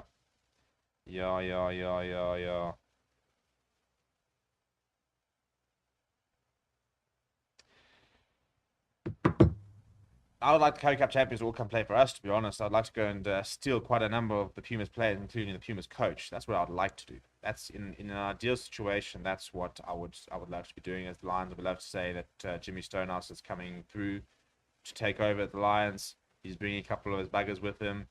The Lions have signed so many average players, to be honest. Not like terrible players, nothing like horrific, but like, you've got the Bulls who are signing Similane. They've signed Spoon Corsi. You know, they're keeping players to like a long-term contract. The Stormers have signed, apparently, well, looking at apparently a massive signing supposed to be coming to the Stormers. We'll wait to see. But they've signed Joseph Weber. You know, they brought back Jean de Jong. He hardly played, but they brought something like that back. Um, you know, the Sharks have signed everybody under the sun. And who have we signed? JP Smith's brother, Renard Jonker, Snell Nahamba, which wasn't a bad signing. Marius Lowe, Darren Landsberg. You know, we've gone and signed Curry Cup players. That's what we've done, unfortunately. So I don't know what we're planning on doing, because we've lost our three best players. We've lost Carly Sardi, we've lost Similani, and we've lost Vincent Tuka, and we replaced them with Marius Lowe, JP Smith's brother from Australia, and have we signed a flag? I don't think we've even signed a flag. You know, so Keenan says, love the team. Chosen only one change for me. Evan instead of Jasper. I feel like any of our favorites Jasper. If we're in the lead by more than 14 points, I think they should run Willemse at center. I think that Jasper Wiese is ahead of Ruiz. I would have picked him. Based on the two tests I watched, I would have picked Jasper Wiese ahead of Evan Ruiz. I thought he played a lot better.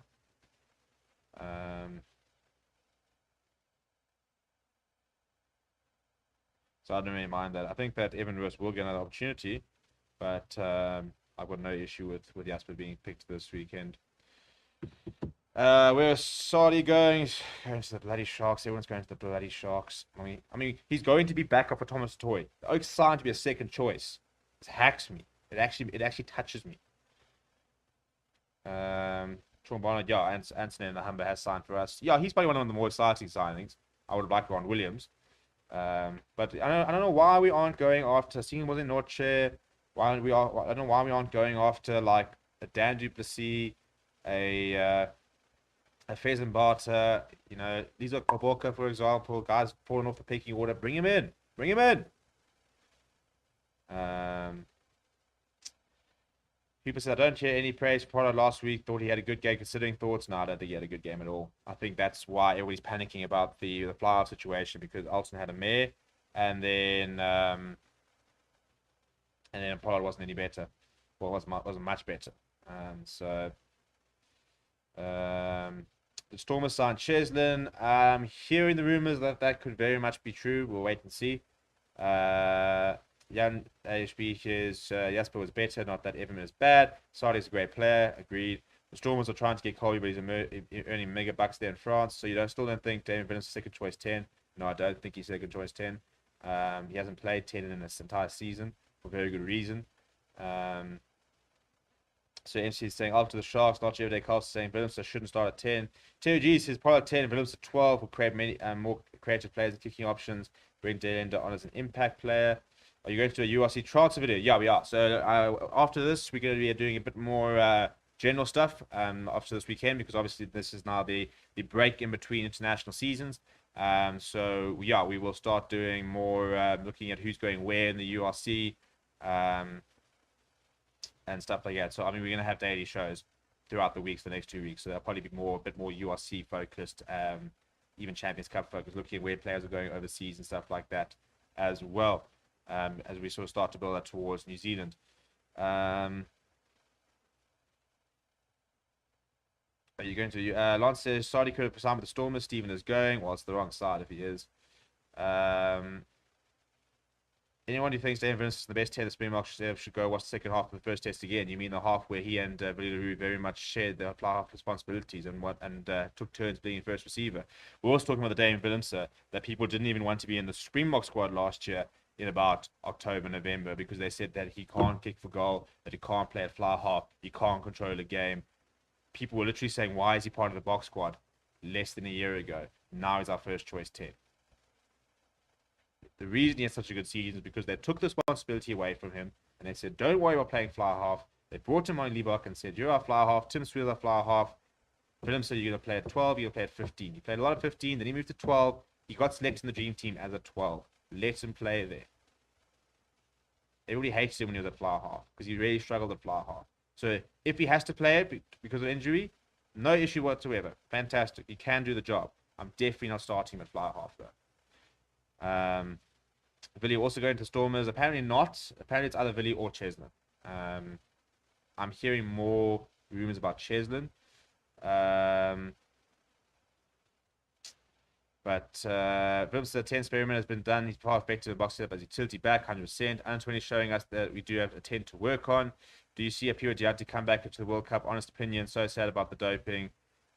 He would have been a beast now. Yeah, I don't think he'll make the World Cup. I don't think he'll only be able to play. He won't even be able to play before the World Cup. Because he's only back next year in August, and there's no domestic rugby. So he won't play next year. I don't think we'll see another World Cup from him, maybe, unless he's playing ridiculous rugby. We might see him in 2027. It's a shame, because you should have been a World Cup winner. He would have been a World Cup winner. What do you think of Sasha Ngom's new force for Baby Box? Can he compete with Liebach? I think he'll get opportunities. I think he'll be at the starting scrum and fly half at Currie Cup, which I think will be good for him. And then I think he will play the ad hoc URC games and start getting more and more game time. So I think that Stormers are very blessed with a lot of... we've also got Craig Bolter that you have to start remembering as well. So they're pretty blessed with talent there. Lance says, Willems is not a 10, he's a 12 at best. Please leave Willems away from 10. Carter also played 12 against British National Lions. The evidence is really now Pollard is useless. Now, again, you can't... Don't start... He's such a different player to Carter. Deontay will not play for the Springboks again. We don't need the media attention. I think he might, you know. Hopefully our senior team can take some away from the junior box on how they destroyed Wales. I know it's a whole different game, but yeah. Chasing to the Sharks says to MC, Sasha was amazing the whole summer series. Dave Williams was the third best 12 in the country, but the best 10 at test level. You can't be the best 10 at test level when you don't even play 10 for your franchise. You're not even your best 10 at your franchise, but now you're the best 10 in the country. That makes no sense. Harry says, do you think the Stormers will remain competitive next year? I do. And then Heinrich saying, why do we get players playing various positions? Seems like some players are getting better and confident in performing in positions they are not confident in. Versatility is key, people. That's what the Springbok management has very much emphasized. They like players who can play in different positions and stuff like that. People are going to wrap up. It's been a very good show. We won't be live tomorrow. But okay, Pino van Wyk, then go coach the box and tell Jacques that. You're going to stop yelling at me that David Williams needs to be 10, dude. Because we've got a World Cup winning team starting on Saturday, and you know we've got other 10s in the country. He's in good form at the moment because he hasn't played 10. You can't just... It's not an easy switch to make. Especially with our game plan. You're going to ask someone who does not have a good tactical kicking game to play a tactical kicking game. It makes no sense. Leave him at 12, leave him at 15, let him thrive. But anyway, people, smash like on the video. Subscribe if you have not, because we are very close to 14,000 subscribers. So hopefully we get over there on Saturday. Maybe we can get up towards 15,000 by the end of the weekend. Please do smash like on the video, and we will see you guys all very soon. Let's see, maybe start with you. I mean, listen, it's a question you fielded in your URC a number of times. The scrubbing surface there on the Cape Town Stadium, has it improved? What are you expecting this weekend from it? Yeah, I think we haven't played a game there in 3 weeks or so, 4 weeks or so.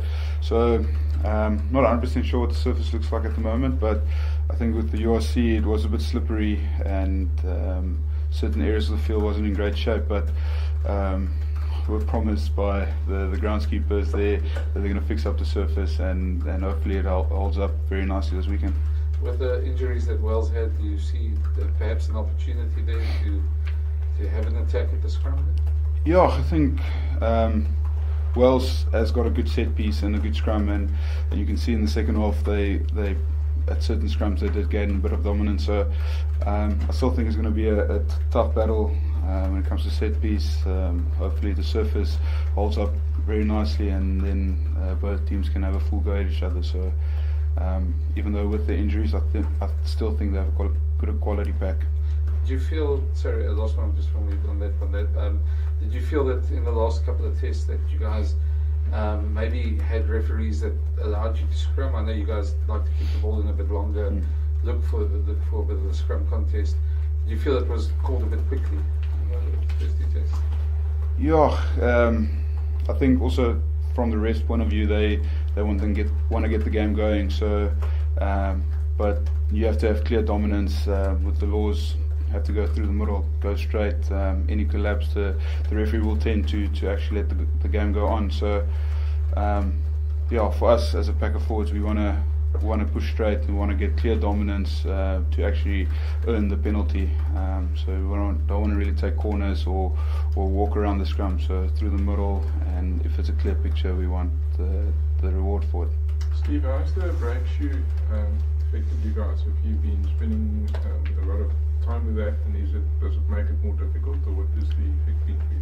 Yeah, with the break foot, you could see there was a lot of free kicks and penalties in the test in Bloemfontein, so it was a big focus point for us today when we actually did our scrummaging for the hookers to actually find a comfortable way they can actually either engage over their foot or put their foot in a good position. So it is a new law. I think it is the referees brought it in for player safety and player welfare. So it is something we have to adapt to quite quickly, and hopefully we can find a way around it where we can still have that powerful hit and actually scrum, get a good scrum going. Does it make it more difficult to get power, or is it just something that it actually does slow the speed of the engagement down a bit, with the hooker have to actually engage over his foot, but it is something that is in the law now, and we have to adapt with it. Steve, obviously your World Cup finals, Lions Series deciders, URC finals, and then Saturday a kind of series decider. I mean, Brendan asked the guys earlier, how do you stack this up, given everything you've experienced over the last couple of years? I mean, where do you place this kind of level of pressure in relation to all of those other things you've experienced? No, every test match is of most importance. So for me, just to actually understanding it's another final, it's a series decider. So for me personally, it's actually doing exactly the same prep I've done for every other test match, same amount of work in the week, making sure my ducks are in a row so I can actually perform on the weekend. And I think it's similar for the team and how the guys are feeling in the camp. So we understand the importance of this game. We understand how important it is for Wales, and how desperate we need to be to actually get a win. Jason, I asked Damien as well earlier, in terms of the backline and unlocking that strong backline that you guys have. We saw tries in that first test, unfortunately none in the second, not from South Africa at least. What's going to be the key points for you guys to focus on to make sure that we get that going and actually have, so you guys crossing the line on Saturday? No, 100%. We got amazing backline players and forwards as well, but yeah, it's definitely a team effort, and there's definitely a plan in place from what the coaches expect from us. And I think for us as a team, we just need to make sure we can deliver that on the field to the best that we can. Obviously we all would love to run with the ball and get one-on-one opportunities, but those moments in the game will definitely come as long as we first put in all the hard work that we get from our forwards, and that will make us as backline players look like the superstars. But I think mainly all the hard work is done up front, and the plan that we've worked throughout the week, and just work and implement that on Saturday. Just on the selection of Jaden tends to suggest, and you can tell me if I'm wrong here, but that the aerial battle is going to be a big part of it, and you're going to be doing a lot of jumping on Saturday again. Just your thoughts on that, and just you're going up against two guys who are extremely good in the air, and exactly you faced each other probably 5-6 times over the last year. What do you expect from that battle? Yeah, obviously excited for Jaden, and it's a big responsibility for him, obviously, to give direction to the team, and obviously make sure his responsibility in the system is obviously taken care of well. And yeah, I don't want to give away too much about what's going to be happening this Saturday, but whenever there's kicks that needs to be kicked, we as wingers make sure we chase as hard and get into that aerial battle as hard as we can. And yeah, obviously Wales and the Springboks probably play more like the same kind of brand, and yeah, I've played against Josh Adams and Lewis quite a few times at club level, and they're definitely also amazing players, so, and with a lot of experience as well, so definitely a good challenge to come up against them again, and yeah, just looking forward to that. your coach suggests that it feels a bit like the third test against the Lions, a similar feel to this decider. Just what both you guys can answer that. Just your thoughts on that. Yeah, I think if you think back a year from now, also in the same scenario, 1-1 for in the series. So there is that bit of pressure. Feels like a final. It's going to be played like a final. So I've got that similar feeling, that same nerves and understanding what's at stake. Just sorry, the move to the 6-2 split appears to, kind of take away from the backs. A lot of backline players having to fill in different positions, and part of how they need to train and focus their game. Is that something that you've also had to adapt, and knowing that you've obviously played at 10 and dabbled a bit in 9 as well? Is that part of your game these days as well? Are you having to pretty much ensure that you understand that part of the play as well?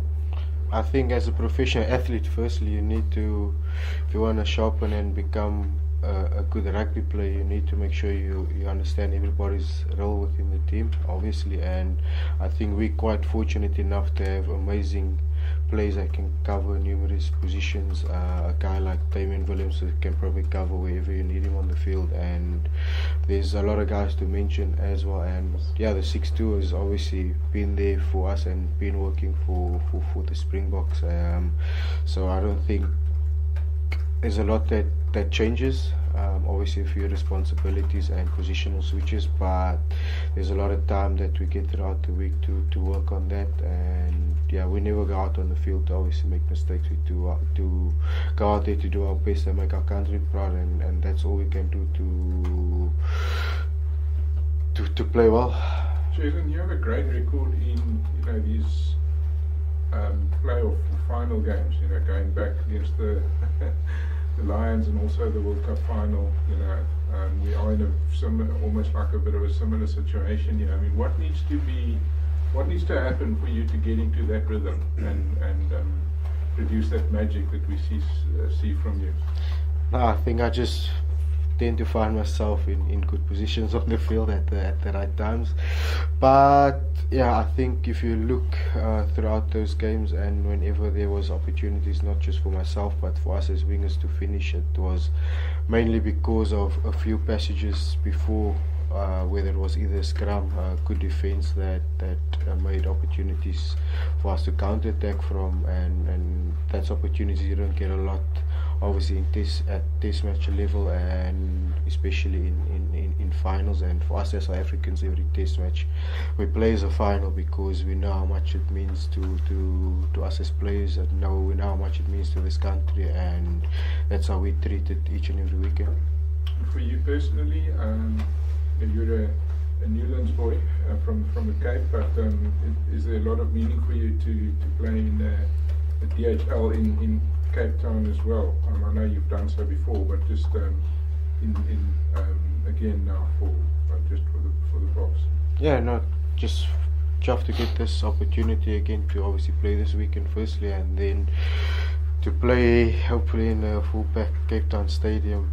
It's gonna definitely be amazing, but I don't think that's our focus. Our focus is obviously to make sure we're well prepared and go out and deliver, and all the rest of the results will take care of itself. A lot of happiness will be there, so we know what the main priority is, and that's our main focus.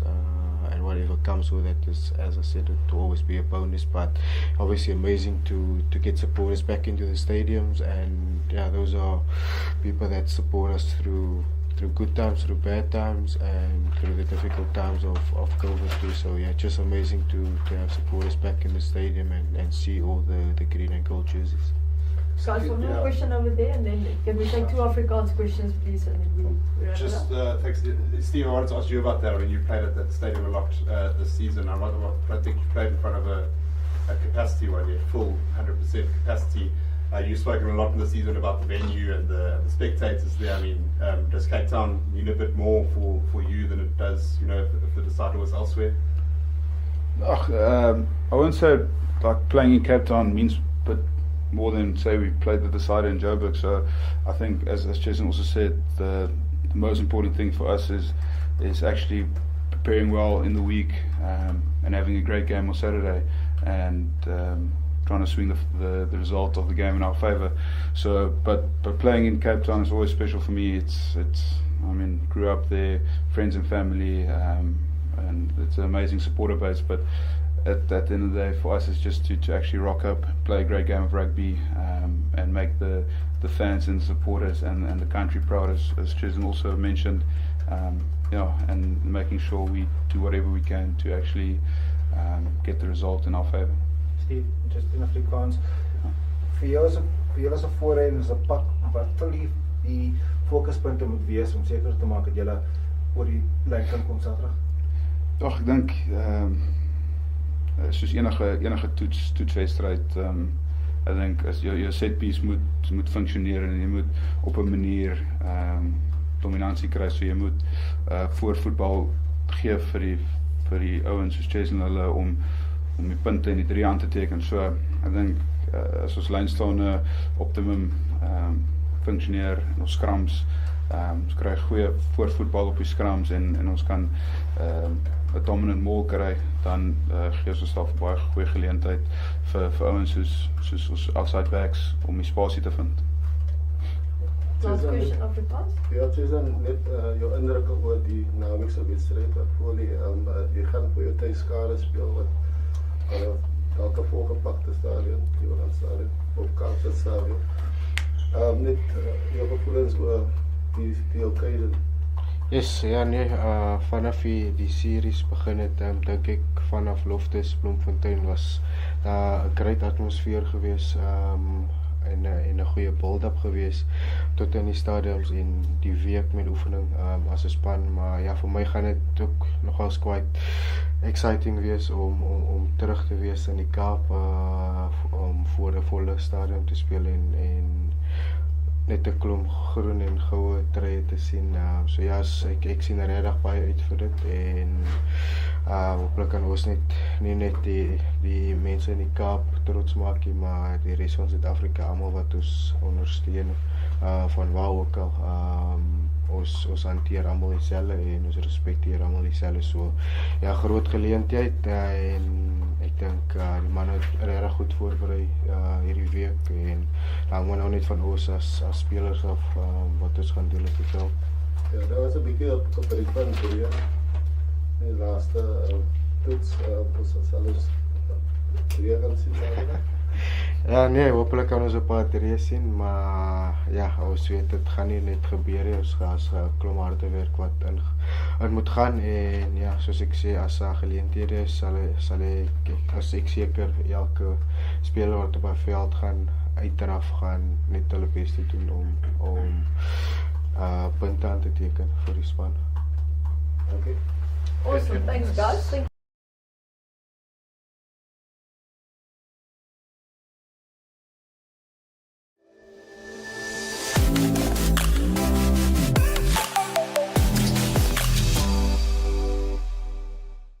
Hello and welcome to Forever Rugby on Forever Sports. For today's preview, as the Springboks look to seal a series victory against Wales this weekend at the Cape Town Stadium. 5 o'clock South African Standard Time is when the match will get underway. We'll be live for 3 matches this weekend and we'll have a lot of pre-build-up for this match and keep you guys informed on exactly what to expect in terms of team selection, in terms of potential tactics, as well as what some of the players and coaches have said as they go into the final and all-important 3rd Test match.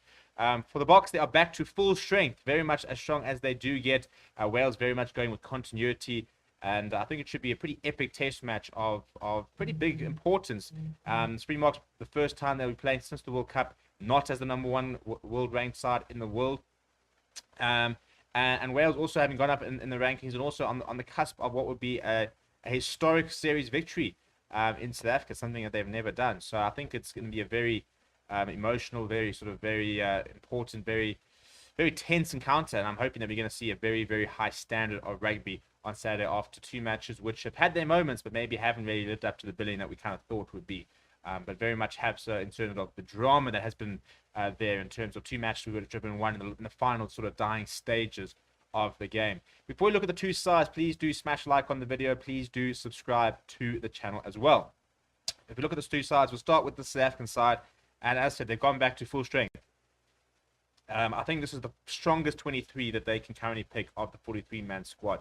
And Trevor Nyakani is one of the few players who has kept his spot from last week in the starting lineup. However, he does swap from being a tight head into the loose head side. Bongi Manambi comes in at hooker, and Frans Malherbe will start at tight head.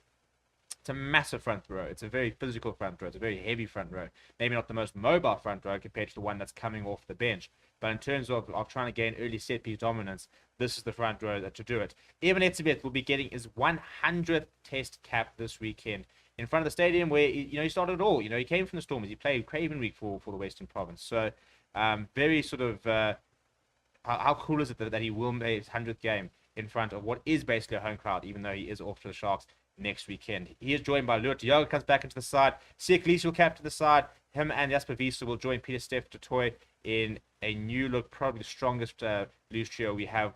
The big question is Dwayne Mirren still going to start? But I think that is very much looking like a loose trio that we're going to see quite a lot of throughout the Rugby Championship. The big news is Jaden Henderson does keep his spot. Faf de Klerk has been dropped down to the bench, and he will partner, or Henderson will partner Andre Pollard, who will be expecting we will be expecting a bit of a better game from him this weekend. And then the usual suspects are back, and the likes of Makazole Mapimpi, Damien Delendi, Lekanya Cheslin Colby, and Damian Willemse keeps the spot after an impressive first test in Pretoria 2 weeks ago. Off the bench, Malcolm Mark, Stephen Kitsov, Vincent Koch, Franco Mostert, Albert Loy gets the nod as one of the less experienced players, and Quacker Smith, and then you got Faf de Klerk and Billy Leroux. It's just a team stacked with World Cup winners, and a bench with incredible amount of experience. With the exception of Albert Lowe, we're looking at players who have all played upwards of 20, 30, 40, 50 tests. So there's so much experience coming with the bench that regardless of what the situation is, if it's in terms of seeing off the game, if it's in terms of chasing the game, the one thing we can guarantee is that bench is not going to come on and panic when they get introduced. It is a 6-2 split, so we are looking for that sort of bomb squad energy like we did see in the first test. And they'll be up against a very similar Welsh side. In the front row, Gareth Thomas, Ryan Laston, and Lewis will start in the front row. I've been very impressed with them. I think that I think they gained a lot of respect in terms of the way they haven't been decimated. I think that the expectation is always for a Springbok scrum to absolutely decimate them. And they have had some tough times, but I think generally they've risen to the occasion relatively well. The second row, Will Rowlands, Adam Beard. I think I'd like to see more from Adam Beard so far, to be honest, because I think he's been very much outplayed by his lock partner, who's been one of the best players during the series. Dan Lydia has been absolutely tremendous. His sort of partnership with his chop tackling next to Tommy Rafael, who's quickly earning the nickname Tommy Turnover. Those two have gone a long way in terms of nullifying the block attack, and I think that somebody like Siya Kolisi is going to be very instrumental for the Springboks in terms of trying to get Tommy Rafael off the ball, make sure Dan Lydia and them don't cause as much of an issue at breakdown time. And then Talapa Faletau will be looking to do a lot of hard running and try and really wear down the box. That Jasper Wiese, Faletau, very similar type players in terms of brute strength and players who just love running at defenses. Kieran Hardy will look to continue his very impressive tour. I think that he's very much come of age so far as tour, and I think that he's someone who is going to be difficult to dislodge from this Welsh side because he's been very, very good at number 9. Next to Dan Bigger, who was a bit of an injury query after leaving last weekend with a bit of a shoulder injury, but he did say that he was going to have a couple of cast lights and hope there was going to cure him. Obviously, he's done the work because he doesn't start and will captain the side. Josh Adams comes in for the injured Cuthbert, and apart from that, it's the same back line as Vic Tompkins, George North, Riri Zammit, and Liam Williams. So expect a very large aerial battle. Off the bench, Dewey Lake, Wyn Jones, Sam Wainwright. Been very impressed with Sam Wainwright, the limited amount we've seen from him. Very young tight head that's got a whole different prospect though this weekend in terms of scrumming up against Stephen Kitsov. But then number 19, Wyn Jones, Josh Nabidi, plenty of experience, 2 British and Irish Lions players there. Thomas Williams, Gareth Anscombe, and then Owen Watkin complete the bench. Anscombe obviously the hero last week with that tremendous conversion. Owen Watkin comes in with the injury to Cuthbert. It's 2 very good sides, it's 2 very full strength sides. So we are really going to see the 2 best sides of each country going toe to toe this weekend. The question is, can Wales do the impossible? Will the Springboks bounce back at home and get the job done? Let me know what you think down in the comments below. Please do smash like on the video and subscribe to the channel as well. Thank you very much for watching. My name is Stephen. I'll chat to you soon.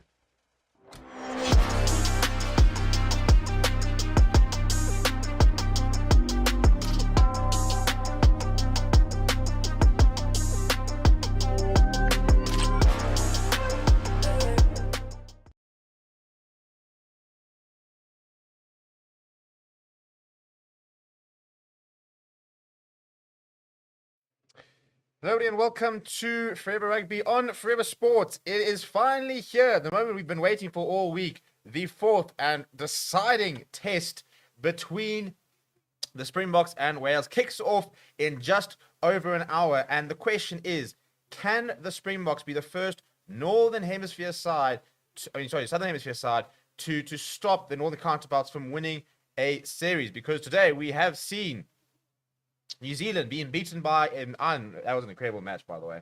We have seen England beat Australia, and we don't know what's going to happen with Scotland and Argentina. But the question is, can the Springboks do what their rugby championship counterparts have been able to do? And that is to actually win the third test, win the series, and momentum very much with Wales, but it is a very strong Springbok side. It is a full strength Springbok side, and I think that we are very much, I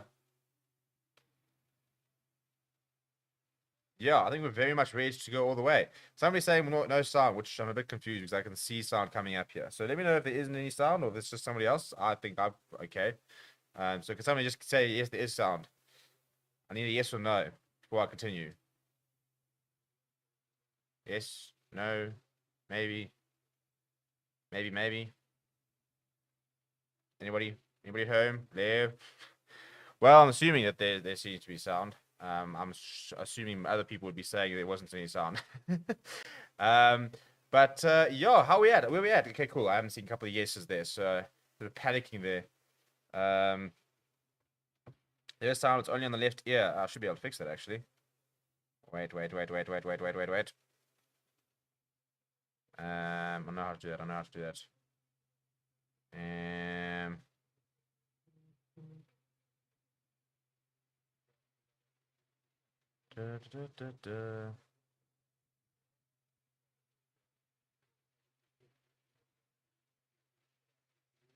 Right. Okay. Well, I'll get that sorted now. If you are wearing headphones, I apologize. Should be able to sort that. But in the meantime, how are we feeling, everybody? How are we? What's the chat? Are we backing ourselves? Are we not backing ourselves? What are we thinking? Maybe what's the feeling? Are we a bit nervous? I would say I'm not that nervous. I'm a little bit nervous. I think I'm nervous more for the performance than the results. I think we will win today. I'd be very shocked if we didn't. But I think the Springbok public can be very cruel and very aggressive public, and I think that anything short of a very big performance today is going to have a lot of negativity still sort of circling around, which I find very tiring. So but before we go any further, I just want to say a massive thank you to our new members, Jean Martin, David Milan, Leon Logenberg, Johan Burtis, Michael Conlon, Kurt Liotel, as well as Fricky Myberg earlier on. Thank you and welcome to the Forever Sports Members Club. If you'd like to become a part of the Forever Sports Members Club, then go and check out the membership on the top there. It's been pinned. You can go and become part of the Members Club. In terms of who's on the chat, Stephen for despair, hopefully your sound is working because everybody else seems to be okay. Is it going to be a sellout stadium? I do think it will be. I do expect it to be very full. This is the way I can watch the rugby without this TV. If you're looking at how to watch the game, check out the description. It's got a guide on exactly what you need to do to be able to watch the game and make sure you get it sorted now because, the last thing you want to do is be sitting here as kickoff's about to go without being able to watch it. And, illegal streams don't work. I'll never subscribe to them. And they just don't work, unfortunately. Well, I suppose fortunately to a certain degree because, they don't contribute any significant value into the growing the game. But, that's how you can watch the game. Jean says, I'm nervous because we haven't looked convincing over the last 2 weeks. Why is the audio going to the left ear? I'm trying to figure that out. I'm not quite sure why it's doing that. So we are trying to fix it. Hopefully it'll fix itself soon. Not quite sure why it's decided to do that, but I will try and sort it out. So I'm just gonna keep talking and trying a couple of things on my side. So if it does change and it gets fixed, please let me know, because it's a bit difficult to check at the moment because I'm not wearing headphones. But yes, so I will try and fix the audio at the moment. Looks like still quite a few fans in the stadium already. And yeah, we've got quite a few people in the chat. We've got an hour to go, people, and I want us to be well over 1,000 people watching by the time we get the game going. So that's where you guys come in. First of all, share this with your mates. You know, get everybody in here. Let's bring all the buggers in and the bugger races, and let's get the chat popping. And please also do smash like on the video. We're sitting on 132 likes. Got to get those numbers up. Those are rookie numbers. 988 votes. Got to get to 1,000 votes on our poll. You know, let's get these numbers up. And Nathan's saying it has been a great couple of weeks for the Northern Hemisphere sides. What do you think is the balance of power shifting? I don't know, actually. I think it's difficult to say, and I think we'll probably have a bit of a better idea at the end of the year when we all go on tour. I do think that the Northern Hemisphere sides have taken a step forward, very much in this these series. I do think that they have, yeah, they've really started to improve a lot, and I think that, for example, I know that Welsh Twitter has been very up in arms about the state of Welsh rugby at the moment. So I think that second win will help in that regard. I do think that we're seeing an evolution of the Northern Hemisphere sides, yeah, sort of getting a bit stronger. I mean, we go back to what, the 2015 World Cup where all 4 semi-finalists were from the Southern Hemisphere. You know, I think now we're seeing a very, very good French side. They are number 1 in the world. In fact, Ireland have gone to number 1 in the world, I think, if I'm not mistaken. And we're seeing an English side which is rebuilding but still getting results. I think Italy are a side on the rise. I know they lost to Georgia, but they did beat Wales away, and I do think they've got a very exciting group of youngsters. If you've been watching the Italy under-20s, for example, they've been a very exciting group, and they've beaten England twice, for example. So I do think that we're in a very interesting time in world rugby at the moment. I'd like to see Argentina get a bit stronger, but go back to where they were a couple of years ago. They were new coach under Michael Checker, so interesting to see how that goes. I think Australia are side on the rise. Haven't been particularly good this series that they played against England. And then hopefully we can get back to our best. What I will say at the moment is I don't think New Zealand are the benchmark anymore. You know, for years and years and years, we used to use New Zealand as the best team in the world, and that was the benchmark. And if you if you wanted to see where you were, you know, your results against New Zealand would tell a lot. But I think that's sort of fading away a little bit. You know, I don't think that they're playing particularly good rugby at the moment. I mean, they lost to Ireland, they lost to France last year, they now lost to Ireland twice again. We beat them last year. I can't remember if it was Australia beat them last year or the year before, but they're a very beatable side at the moment.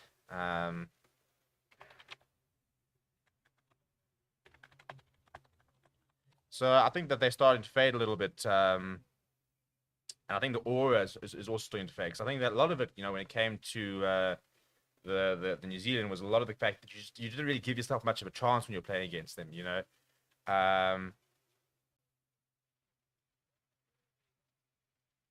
So I think that you know, when teams start beating others like a side like New Zealand, there's a lot of belief that I think comes into it. So I think that's where it's getting quite interesting, is the fact that you now no longer necessarily fear New Zealand in the same way that we did, and that's what I mean by their sort of auras fading.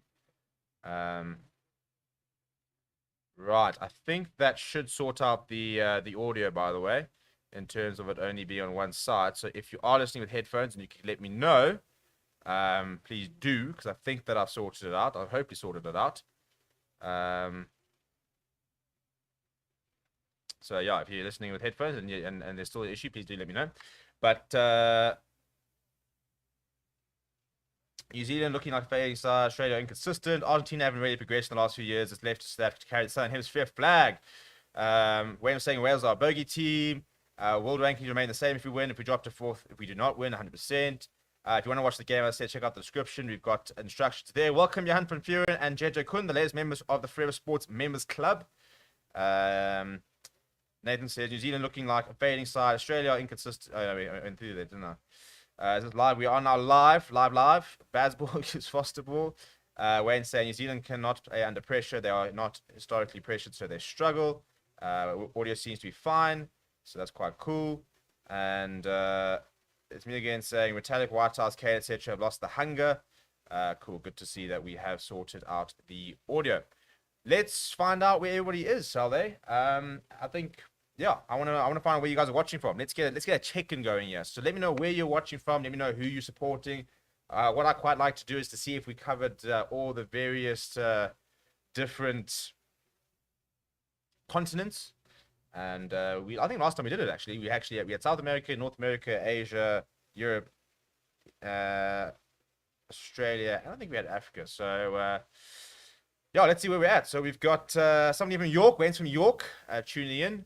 Can New Zealand turn it around before they play us? Well, they're going to have to, because the next time they play, it is against us. Currently saying Springboks need a number 10 they can rely on.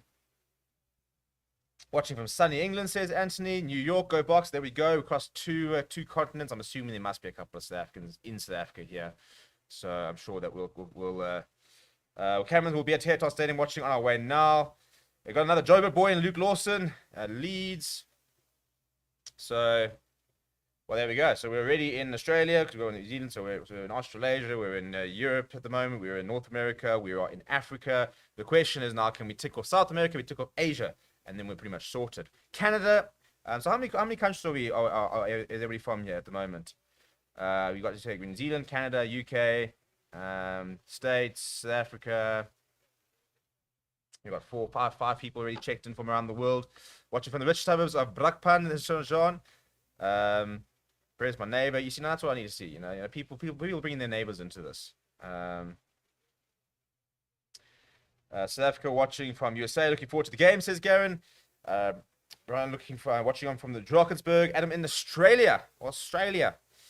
And yeah, I've got the Super Sport panels out there. Old Victor Matfield and his Falskuns is, I don't know what he's saying, but not often something that's worth really remembering, unfortunately, when it comes to Gold Vic.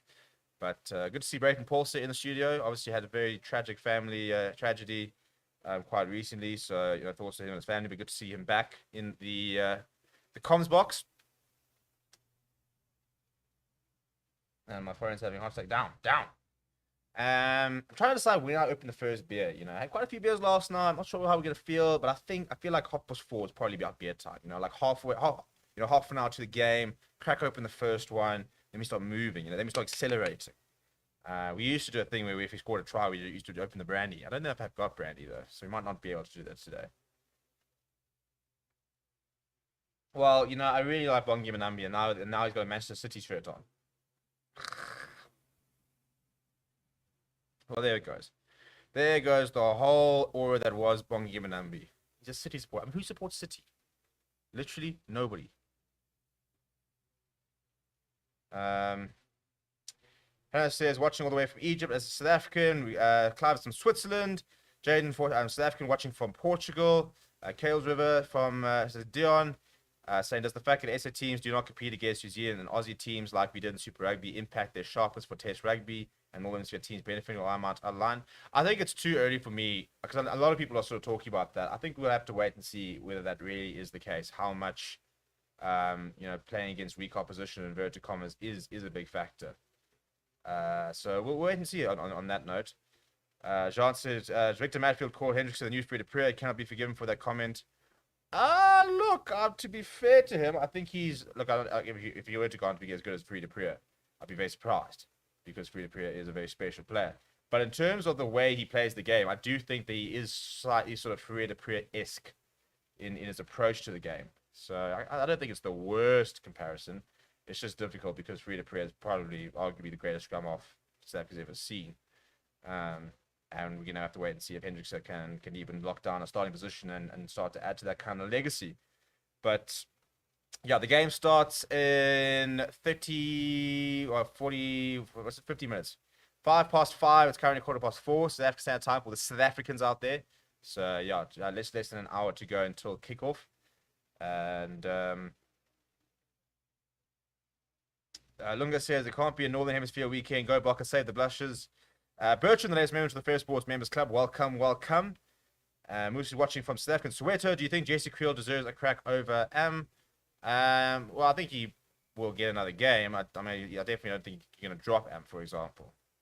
The question is, it's a difficult one, isn't it? Because we did rotate a lot, and then everybody didn't like the rotation. But we obviously we do need to test combinations at a certain time. I don't think we will see it for a while. I think the next time we might see rotation is the Argentina home game, and by then we'll pretty much know if the Rugby Championship is winnable or not. And I think that will be the first game that I think we'll really see the difference or the different combinations, stuff like that.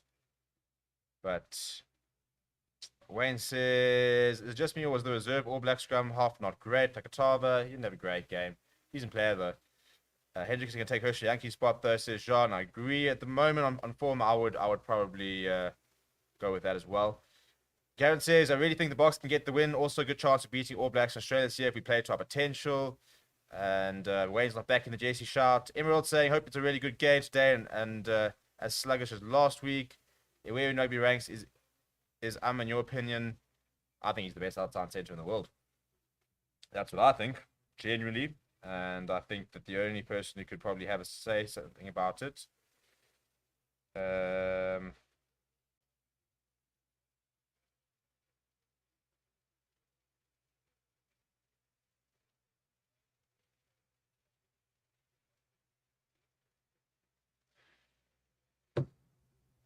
I'm trying to think of other good outside centres. I suppose Gail Fiku can play there. I think he'd have something to say. But yeah, George North is taking a while to get going at outside centre. Look, Henry Slade's a college player when he's playing well. But yeah, no, I genuinely think that is currently the best outside centre in the world. Kanyuso says the Boks need to take this game very seriously, otherwise we'll be joining New Zealand and Australia on the bench. Ernest says, hi, Ernest from Zanine. The Boks have to pick up their game to really stay in the world-class rugby. Spent last night in the pub in Waterfront. Welsh fans took over the place, sang songs for 5 hours straight. Awesome nation of peeps, crack a game ahead. I've really enjoyed the Welsh people, the Welsh squad, the tour. I think it's been it's a tour for me which has been headlined by respect and a lot of very, very mutual respect. You know, I think that the traveling fans, the players, the media have had quite a good respect. I think they've really enjoyed their time down here, but they've been very complimentary about that. I've really enjoyed it. It's actually been quite refreshing because we do sometimes get a little bit down with everything that's going on, in the country, like load shedding and all that stuff like that. So we do get quite down about it, but it's been quite refreshing to get a bit more of a positive take from some of the traveling people. But Anthony says, who's the ref for TMO today and what do we know about them? I've got the referee somewhere.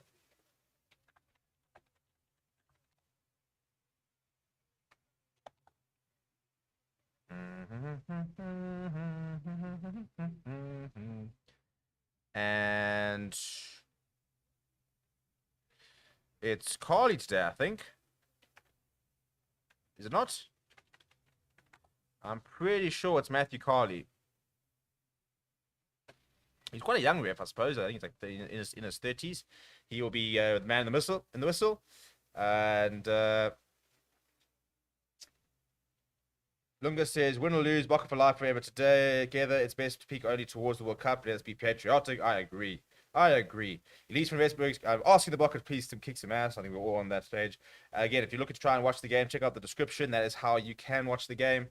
Hopefully the internet will behave. I'm trying. We've had it checked and stuff to make sure that in theory there's nothing immediate which is coming up that would explain why it was cutting out. I was very frustrated going down in under 20 gigs. I was really enjoying it and we were operating. So hopefully, touch wood, the internet does hold firm. Also, big news: we are actually past 14,000 subscribers. It'll take you a while to reflect on the screen there, but we have officially gone past 14,000 subscribers. How cool is that? But yeah, so we're going to take a bit of a break. We're going to look at the team. I think that's the biggest thing. Even Etzebeth, 100th test today. Bongi Imbonam's 50th test. 2 very important plays for the Springboks, and hopefully we're going to see some big games from them.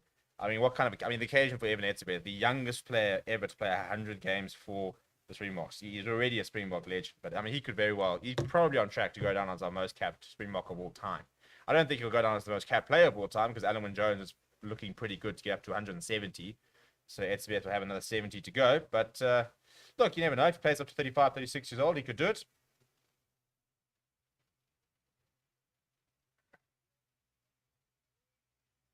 Watching a couple of the highlights of the enforcer that is Evan Etzebeth. And yeah, so we're gonna take the big question is which team is going to come on top. And in terms of the team that we have going out, it's a very strong Springbok.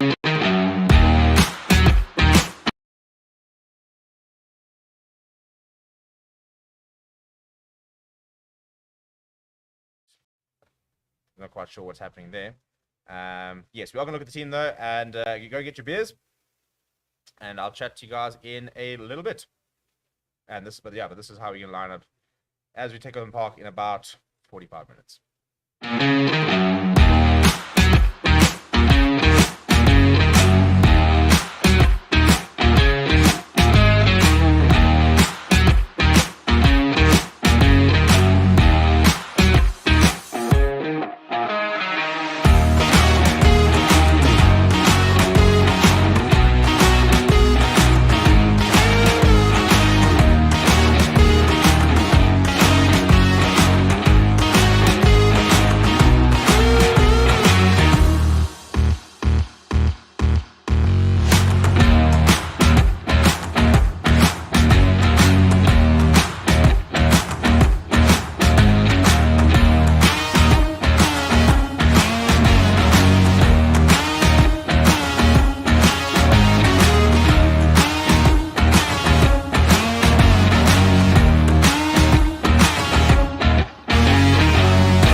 Yeah, so that's how we will be lining up. It's a very exciting team. It's a very much an A team. You know, this is the team that we expect to be able to do the job. This is the team this is like the banker team.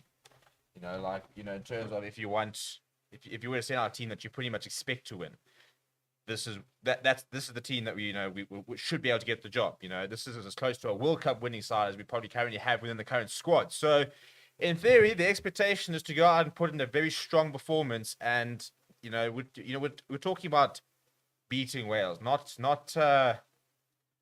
just sort of coming up towards the end, with with the final minute conversion stuff like that. I think people are expecting tries. People are expecting to beat them quite substantially. But look, I think as I said, people have talked about a lot the fact that Wales and South Africa, because they are so similar in many ways, they do kind of cancel each other out, and I think that is the case to a certain degree.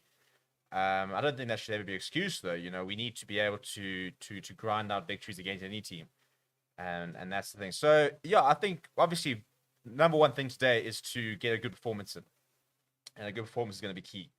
But we've got to win this game, and I think we need to get a little bit back to the fans, just calm them down a little bit. Whether that's unjustified or not, there is a lot of slander going around, a lot of team slander, a lot of player slander, a lot of coaching slander from the South African public who are not particularly happy with what they are seeing from the Springboks at the moment. And this, for me, is quite a big opportunity in front of a packed Cape Town Stadium, series on the line, to go and prove that they still are a really top side. And the sad thing is that even if they were to go and blow Wales away, for example, the immediate reaction would probably be along the lines of, well, Wales aren't that good, or whatever. But I think what we have seen this series is that the Wales are very good, and they are a very strong side. And they have got a replacement today. So no Gareth Anscombe, by the way, for today. He's been ruled out with a rib injury. As a result, Reece Patchell has come onto the bench. He hasn't played at all this series, so he'll get an opportunity today. So Gareth Anscombe, if somebody is going to be breaking our hearts, it won't be Gareth Anscombe this week, which is a nice change, I suppose. But look, I mean, the kick that he had last week was absolutely sensational. To be able to nail a kick like that in that kind of press situation was pretty phenomenal. I think that's the only way you can really describe it. It was phenomenal. Very, very impressive stuff there from Gareth Anscombe last week. But yeah, so I want to know what you guys expecting? What's the expectation? What are we talking about? Win at all costs today? How much the performance coming into it? Where are we sitting with that kind of situation? How important is the performance today compared to the result? Are we just looking at getting a result? Do you want to see a big performance? Where are we sitting? Again, if you want to watch the game, check out the description. That shows you it's a very straightforward guide on how to watch the game. It does work. A lot of people have been saying that they've been it's working really well for them, so they've been able to watch the entire series. But also the same way to be able to watch the entire Rugby Championship, so it's worth doing. But yeah, so Emerald will say New Zealand lost back-to-back last November. How much longer do you think everyone's going to go for? I reckon another. You might be able to make the 2027 World Cup, maybe at a push. He would be sort of Adam and Jones territory though. So yeah, I mean,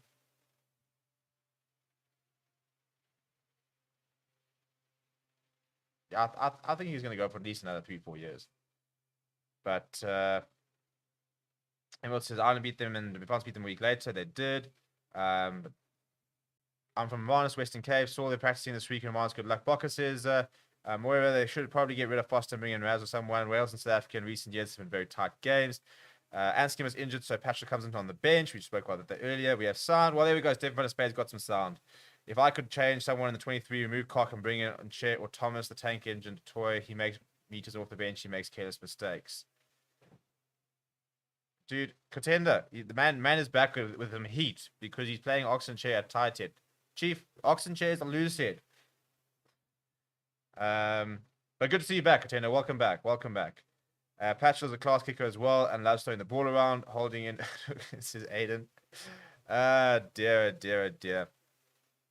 About 35 minutes. The good news is, people, I'm actually feeling very organized. I think that the usuals, the OGs will be very happy to hear that, the beers are back in a big way.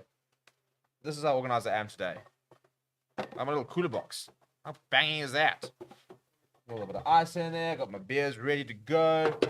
Now we're just waiting on kickoff. Well, I suppose we don't have to wait to kickoff to open that beer, do we? So, can you just... what a sound. I don't know how this is going to go down, to be honest. Drank a lot of these last night. And a lot of the Brandebane. And a lot of the things that we shouldn't be mentioning, like tequila. Don't know why. But anyway, hopefully the box give us a reason to have some drinks today. Ernest saying a win first, then play with flair. Tennis saying Che and Dami, Malherba, Marks, Plum, and Pink Tongue and Yukane. Yeah, I can back that. I can back that combination. Is the tracker back? We're not organized. I have good news for you, Chief. Very good news. It's there and ready to go. We've got stats. There are the stats. Previous meetings, 3 wins, 2 wins for Wales. Highest wins, 38 points to 16. We've got some stats for half time. We've got the tracker back. We're moving. This is going to be the Forever Sports watch along in like its purest sense, you know. Where's my beer gone? Including the beers. Because where else can you watch rugby with a great community and we can get drunk together? It was fantastic. It was brilliant. Anyway, cheers.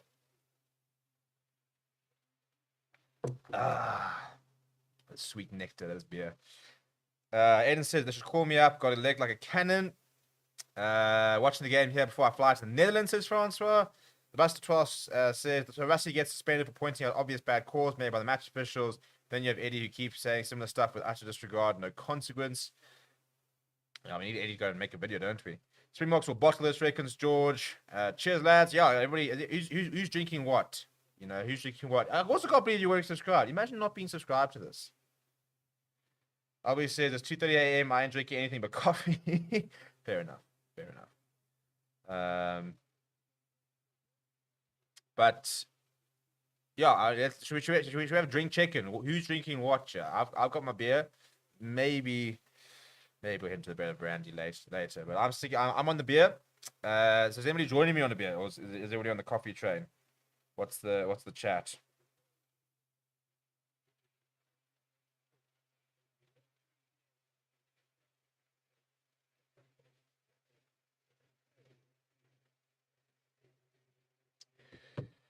And Captain Crunch says, howdy, welcome Captain Crunch, welcome to the stream. I'm drinking water, says George. You got to keep yourself nice and hydrated. Coffee is on, Christopher Wilton. Welcome, Lawrence from Rendsburg, the latest member to the Forever Sports Members Club. Andreas is watching from Italy. Get a beer and pizza. Well, that sounds pretty perfect, doesn't it?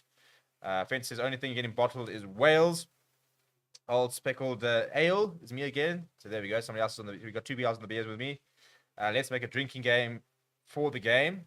Yeah, I feel like we should actually, like, especially when it gets to like the World Cup, we need to actually be a bit organized.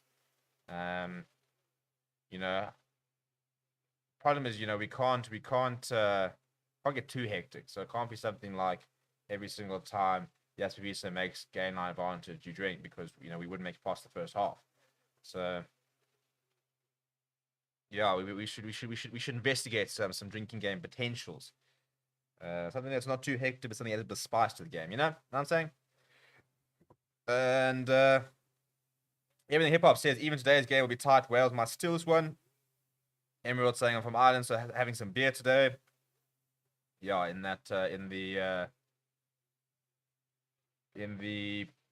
heat wave over there. The Borgsters were drinking the same. He's also got the Castle Lime, because you know the reason I drink Castle Lime, I'm all about that health. You know, I'm an athlete, an absolute athlete. So, you know, the fewer calories. You know, this look doesn't just happen. You know, you can't just wake up and look this good. So that's why you gotta you gotta count the calories a bit, make sure that because you can't just, it's not bulking season just yet. It's cutting season. Well, actually not cutting season. Cutting season is in like September. Not that we really do any of that. Crazy Cute says Springboks for life. Andy says good morning, chaps. Double Brunners. Ethan and Mervis on the Brunners already. Drinking red wine, eating biltong. Go Bocker says sure. That sounds pretty perfect. Every time Faf passes. Yeesh. Borg says that's exactly what I tell myself as well. Container says Billy could come on anyway. Highly doubt seeing him on for Damon Delendi or with Williams at 12 and Deuce 13. He would come on from a Pimps or Colby direct. He has covered wing for Box in 2013-14. What time does it start? Yep, correct. 17:05. So half an hour to go before kickoff. Still plenty of time to get your drinks. Still plenty of time to get your snacks in order. How many snacks? That's where I buckled. I've got no snacks. Damn it! I need to do better. But we've got beer, so that's the main thing, isn't it? But so we look at the Welsh side. Big news for them is the fact that Dan Biggar is fit and he will start, because he will be very important today. And I think that he's in for a very physical day when you think that he's going to have Jasper Wiese, Piers Dep the Toy, Damon Delende all running it at his channel from the first minute until the 80th minute. But it's a pretty, I mean, it's a pretty settled and unchanged Welsh side. Gareth Thomas, Ryan Elias, and Dylan Lewis is the front row. Will Rhodes and Abir in the second row. Dan Lydia, Tommy Rafal, and Talatau. So it's the same pack that we've seen last week. It's basically the same pack we've seen the entire tour. And I think that Will Rodens, for example, has really impressed me this tour. But Dan Lydiot and Tommy Rafal are proving to be a very, very good combination. And, people talking about the fact, Dan Lydiot has the sort of chop tackles that brings defenders down right in front of what they're calling Tommy turnover. And that has been very effective. But I think that Sia Khaleesi being South African side will help that a lot because he hits a lot of rucks. So he's very important in that sort of respect. But I think that you do need to try and nullify that. We obviously need to look after possession very well and make sure that we don't use too many turnovers, and that we got to keep the ball in hand as well a bit today. And I'm not saying there will possibly be record breaker temperatures over here on Monday. You got Rob. There should be 6, not 4 in a 6-pack. It's actually a 12-pack. I wish I only got 4 in here. I'll leave the others in the fridge until half time. So don't stress. I very much count the beers. Francois says if you want to get drugs, sip every time Fat kicks, we won't make it past 15 minutes. Dan's got their Bill song ready. Foreigners watching Japan, wishing I was home in Cape Town for this. Just cracked a castle, says Stephen Punaspe. Apparently they used to call Aiden Easter. Just cracked a water. SA 27, Wales 13. First score prediction of the day coming in. Welcome to Rugby Sports Members Club. Wendell Koopman, good to have you. Welcome to the new members. We've got 12 members so far. How many did we get last week? I think we almost got like 50 last week. It was banging. But yeah, my middle name is Buxty Aiden. Drink on a score at any phase 5, 10, 15. I think Wales will beat us, says George. S-Box says I want SA49 Wales 9. I don't think we'll see something that big. Who would be our main fetchers? In the starting lineup, I wouldn't say we don't have that many fetchers. I mean, Bongi is not bad over the ball. Trevor's actually not bad over the ball, But yeah, I mean, Khaleesi, P7, Toy, so not really sort of too many fetchers in there. We've got quite a few fetchers coming off the bench because Stephen Kitsov's very good over the ball. Quacker Smith's obviously very good over the ball. Malcolm Marks is very good over the ball. So I wouldn't say we have too much fetchers in the first half, but we will see, for example, I think we'll see a lot of counter-racking. I think we'll have to go there. How much for the boy can see that score every happening. This is a very good Springbok team. But also, we'll be able to watch the game live. Clear, no watermarks. No. So, you guys, if you want to watch the game, check out the description. That's how you guys can watch the game.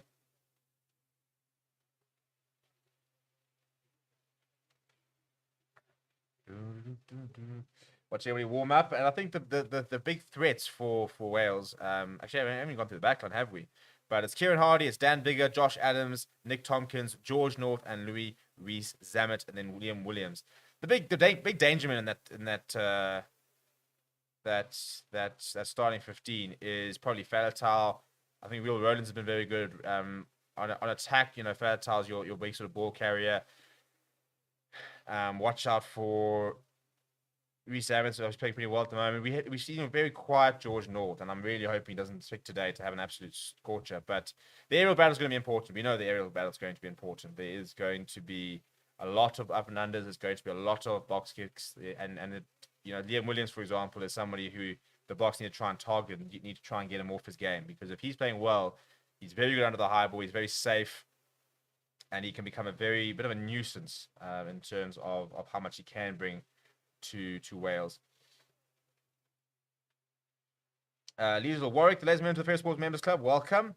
Welcome to Pat Lambie. He had to retire because of concussions. I don't know if I'm cricking my neck over here. Do you think there's a chance that we see Gaza gazing at centre? 12 Gaza, 13 Duke. No, he won't. Stop putting Delende outside centre. I don't think we'll see that. I think if anything, we'll probably take off Delende and put Williamson inside centre. I don't think we're going to see on the wing, Damien at outside, just to accommodate Damien Williamson inside. Gavin says, probably has to have a good kicking game. I agree. I 100% agree. I think he has to have a good game overall, to be honest, because yeah, we're very worried about our fly half situation at the moment. A bit of a fly half crisis that we find ourselves in, because Alton Yankees had a pretty poor game in the first test. Even Etzebeth didn't have a fantastic game last weekend, and they are the only two recognised fly halves in the side. Damian Willemse can slot into fly half, but that's not his usual position, nor where he really wants to be playing. So it is a bit of an issue, the lack of fly halves in the team. But yeah, hopefully we're going to see a bit of a different performance from a lot of players today. People going off to Khaleesi, which I think is very weird. Current SA Player of the Year. So I certainly would not be worried about his form, for example. But yeah, people were a bit worried about Maxima Pimpy, but he got very, very little ball in the first game. So hopefully he'll have a bit more opportunity with ball in hand. The bad man on screen at the moment, PSF the Toy. I didn't think he was particularly good last weekend. So I'm hoping that we're going to start seeing more of the Pete that we saw when he won the World Player of the Year. Because that's what we need. PSF the Toy on his day is the best player in the world. He has been the best player in the world. So he really needs to step up today. And yeah, and then the big two, the big occasions, Bongi Manambi and Eben Etzebeth, it's their 50th and 100th games, and the last thing you want to do is play badly on such a big occasion. Eben Etzebeth, the youngest player ever to play 100 games for the Springboks. Bongi Manambi getting up to 50, which is impressive, actually. And Malcolm Mark's not far behind, by the way. I think he'll get his 50th cap again in the second game against New Zealand. I think it is. But yeah, so big occasions for them. And I mean, this is the stadium where obviously we won the British and Irish Lions series almost a week. I think it was a week later in July last year. But there are no fans, so such a pleasure now to be able to take on Wales in Cape Town with the crowd. So yeah, hopefully they're ready to put on a show. Hopefully we start seeing some fans trickling into the stadium. It's looking like it needs to start filling up. But still quite a long while to go to kick off. Still about 23 minutes. Jason Hesse and Lisa Skuman, welcome to the Forever Sports Members Club. Albi says all the Japanese players didn't turn up so far. Here comes an interview from Jacques Nienaber.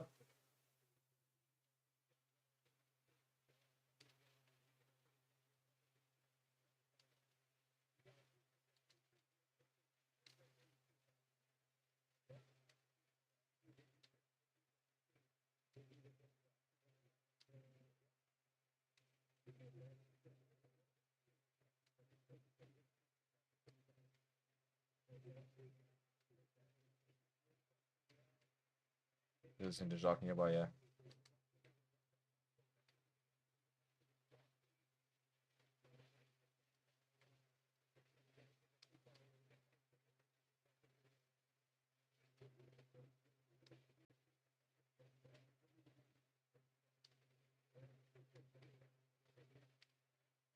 Yeah, look, I think you were saying last week the exits were pretty poor and the discipline wasn't great. So that's what they need to focus on. And I don't think he's wrong, I think that we didn't bite a bit of pressure because we didn't always exit particularly well. We did let ourselves down from a discipline sort of perspective. We gave away far too many penalties, and penalties in good areas as well. We really allowed Wales to come back into that game, which we should have really finished them off. So, look, this is a good side. This is a really strong Springbok side. There's no excuse that this side doesn't do the job today. I mean, you're looking at the caps there, and it's Nyakane with 55 caps. Mbanambi's making his 50th appearance. Malherbe's got 47 caps. Etzebeth 99. Diaga 57. Khaleesi 64. Detoy 59. Visa 12. Hendricks 3. But Pollard 61. Mapimpi 26. Delende 59. 27. Colby 19. Willemse 17. So it's a very experienced side. So there's no, as I said, there are no longer any excuses. You can't talk about game time. You can't talk about still sort of gelling. It's the third time the Springboks are going to play this year, and all of the excuses for like you can justify bad performances have kind of been used up now. We now need to see a good performance. We need to see a very assertive, dominant Springbok performance, and I think more importantly, maybe even a clinical performance. One where the game plan, whatever the game plan is, even if you don't like the game plan, if we want to see a game plan that's executed well, and I think that's an important thing.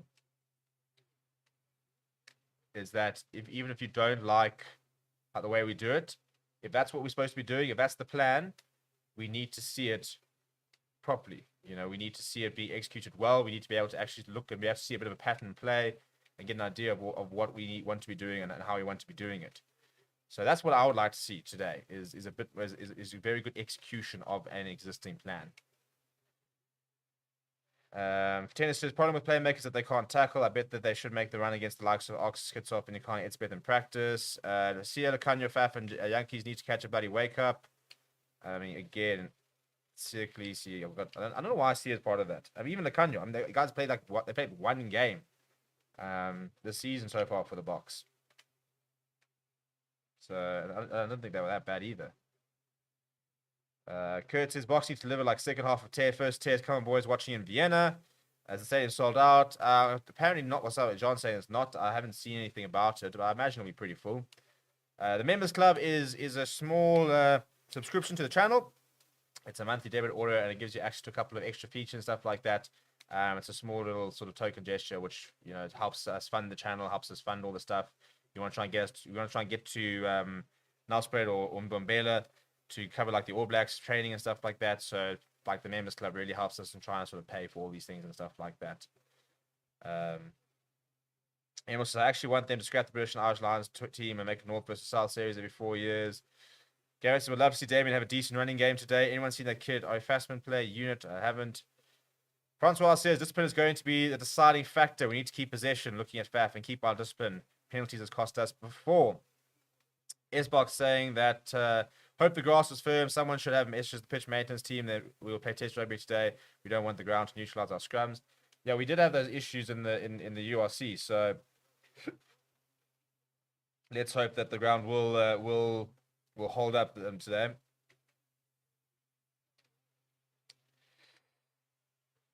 Jean said Etzebeth is yet to get a red card in his career, the most disciplined enforcer ever. I don't know how he hasn't, to be honest. Crazy Cute Records Springboks have in the bag. Again, if you want to watch the game, then go and check out the description. It's got all the instructions there. Welcome, William, to the Forever Sports Members Club. Really appreciate it. Good to see a lot of members coming in today. We've got 60 new members. Let's hope that keeps going up. If you would like to become a part of Members Club, then as I said, the pinned comment has got the link to sign up. And we really do appreciate all our members. So there's something I wanted to check, and I can't remember what it was. I'm losing it. People. Actually, I wanted some beer. I think that's probably what I wanted. I was asking about running around with the team, barking out some instructions.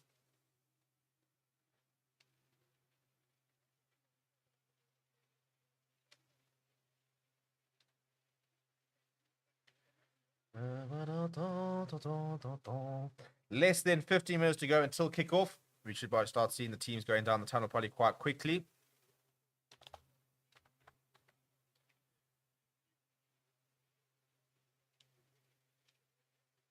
Darren says, if Boks can just build some good phases, holding possession, we'll play smart, they will win. Looking at a couple of highlights. One person I've been very impressed so far to this series has been Kieran Hardy. I mean, he has had this team on a dime with regards to how accurate his place kicking his box kicking has been. I've been very impressed with him. I think he's probably firmly got that number 1, the number 9's jersey nailed on with the way he's played this tournament. I think he's someone who's going to come out of this tournament with his stocks having risen pretty significantly. I've been very impressed with him. And we're hoping that he's going to have a bit of an off day today because, again, he's been kicking so well, so accurately, and it's been killing us, absolutely killing us with how efficient he has been. But for us, we need Jaden Henson to really step up today and have another good game. I thought he played very well last week. We need Faf to come off the bench to really good effect and be very effective. It's the last Springbok game for 3 weeks, I think. 6th of August will be the next one, so we're gonna have a 2-week break, which is gonna suck. But maybe after all this, a bit of time away wouldn't be the worst thing. A lot of people can just calm things down a bit. We can remember that we actually all do quite like each other, that we do actually quite like this team. This team has done good things. But we need to go into this break with some good news and some momentum. So that's where a victory would be very much appreciated. I think a good point being made here by, where was it? Yeah, Jean here saying we can't have a sluggish start. We need good forward ball. There needs to be blitz in them. I think that's very important. The Boks need to start well. We just are a team that don't tend to start particularly well, and that's frustrating. I mean, and you look at like how important it was to Ireland, winning that series. The fact that they were starting well every single match, that they were, they had scored a try in the opening 10 minutes in all 3 tests, which really sets the tone. So that's something I'd like to see more of today. Like that's just starting well. From the get-go, being very accurate, being very positive, and getting and then making sure that we're not sitting there like 10, 12 points down, and then we actually start playing. I want to see us start well from the get-go. I want to see intensity from the get-go. But Andrea says, I really enjoyed the game last week. The ball was a little slow at times. We need to get 10-point lead and keep it the pressure on Wales. Again, if you're looking to watch the game, please check out the descriptions. Got some instructions. What score are you predicting for this game? I don't. I think I'm going to probably go with Boks by 10, and I'll be quite happy with Boks by 10. I don't think it's going to be a particularly high-scoring game. I don't think games with these two ever really are. I don't think we're going to see like a 42-20 type game. I do think it'll be quite close. Maybe like 22-12 or 22-10. So I'll probably go with Boks by 10. I'd like to see Boks by 10. And I'd just like to see execution, and I'd like to see accuracy. That's what I would really like to see. Just over 30 minutes left to go until kickoff, so we can then stop speculating about what we're going to see and actually see it. But John says we can watch the Proteas more at England and ODIs in the next 2 weeks. Yeah, this is true. We've got some cricket coming up, which could be fun. Combat Jack Reyes has got the boys today. Come on. Garrett is going 32-20 to the Boks. Again, if you're looking for a stream, check out the description. Welcome, Rian Folsking, Rena Brayton-Duck and Milani to the Forever Sports Members Club. Caleb says, Springbok defense is the best and will give Wales a stressful time breaking it. John says, I haven't seen Keeler Cleese have a good game in a while. He needs to wake up. Yeah, look, I think his Sharks form is very different to a Springbok form. I know he wasn't playing particularly well at the Sharks, but to be fair, I think there's a lot of players who weren't playing particularly well in the for the Sharks. So yeah, I think that I'm hoping that I think we will see a good form. I got a feeling that we're going to see a good form from Khaleesi. He's very much a player of occasions. It's when the chips are down, when they're in a corner, when their backs against the wall, the Springboks do tend to produce. That's kind of a situation they thrive in. They thrive in they want to go down to the trenches where things are tough and when things are ugly, and then they sit there saying, "We're very happy to go there, and we'll take you there if we have to." And I think that's why a lot of teams talk about the fact that they have to be willing to go into the trenches with the Springboks, because they're a team that do, when things go badly, they'll simplify the game and just become very hard hitters, very physical. We do talk about the whole physicality, and some people say we overemphasize it, but every single team we play against talks about it. So it's definitely there, it definitely exists. I don't think we can really hide from it. But so we need to see more of that today.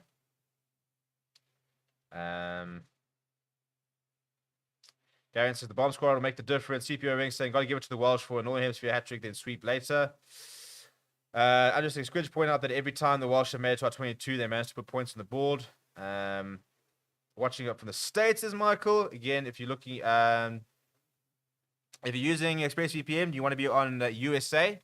In fact, I can actually add that to the description. Yeah, you want to be on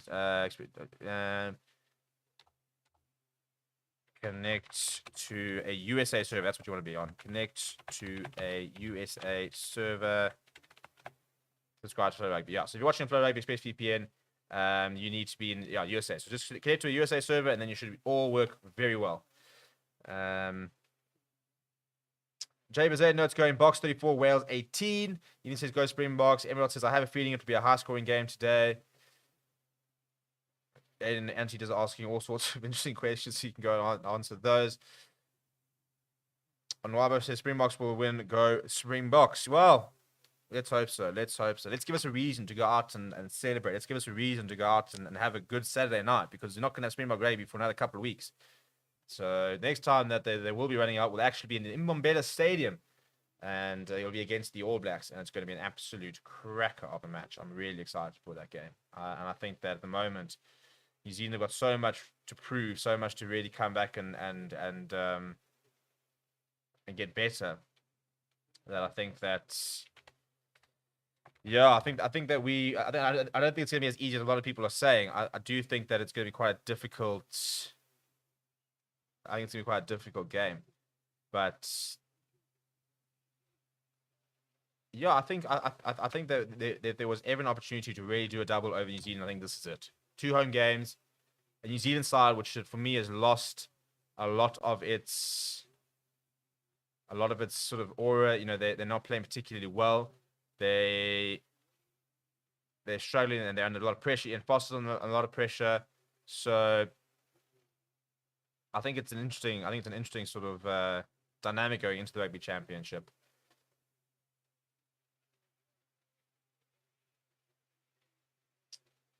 It's free if you're on a USA server. I think they've got a free trial. It obviously there is no free to air broadcast to show in this game. So it is impossible to watch this game for completely free, unfortunately. If there was, we'd be telling you how to do it, but there isn't.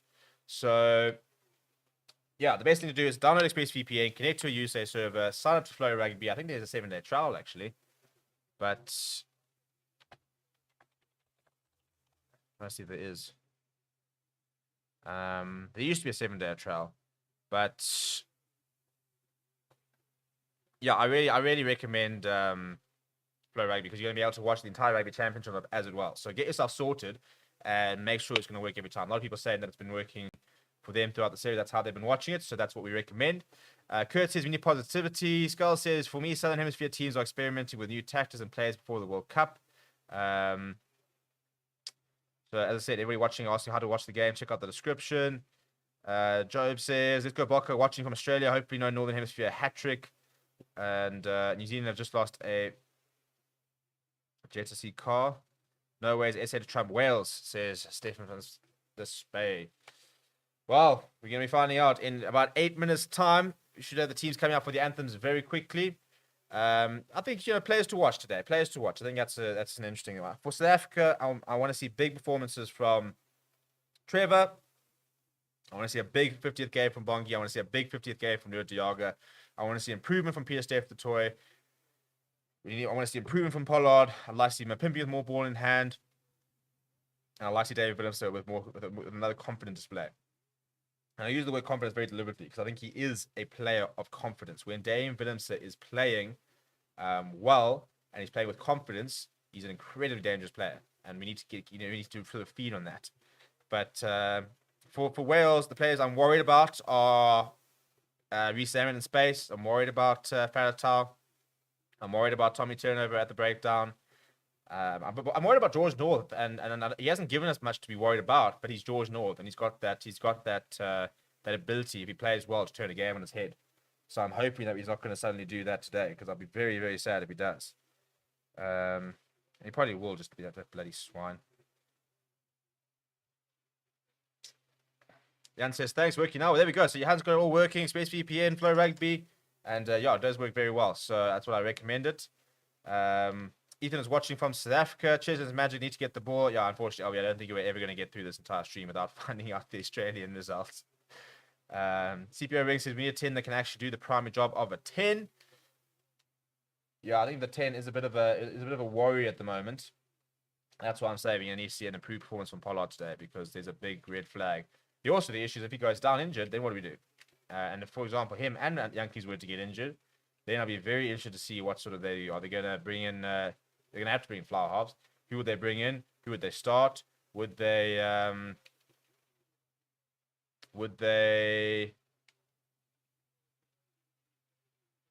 back to Evidence at 10, for example, or what would the chat be? Well, here come Wales.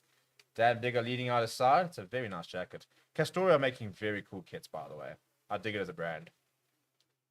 I think if I were to part with a brand, Castoria would not be a bad one.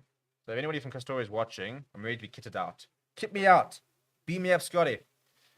Sky says we're going to see a comeback. Xbox says Rusty told the team we got inside information. Wales said the Springboks. No, it's not motivation in Cape Town spirit. Sky says he wished Faf could have played. Well, he will play, so you will get your wish later on in the game.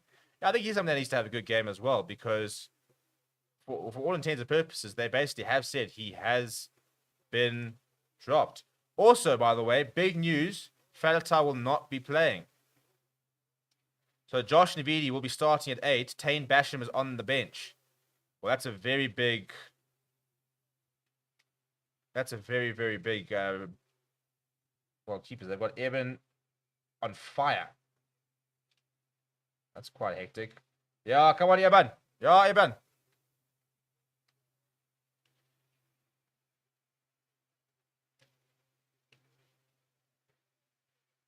That's an interesting stat, eh? He's playing 100 matches. He's only played 5 off the bench. That's 95 starts. Yippers, yippers, yippers. Now, the bongs. Top dog. Top dog. There he comes, boys. Bongi.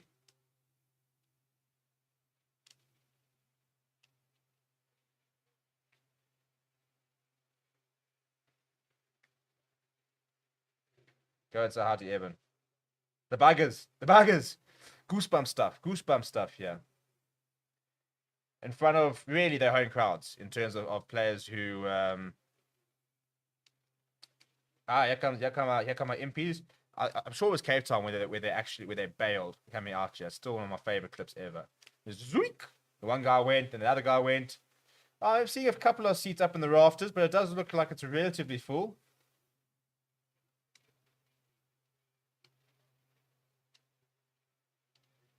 You're really enjoying the pyrotechnics these days, hey? The smoke, the everything.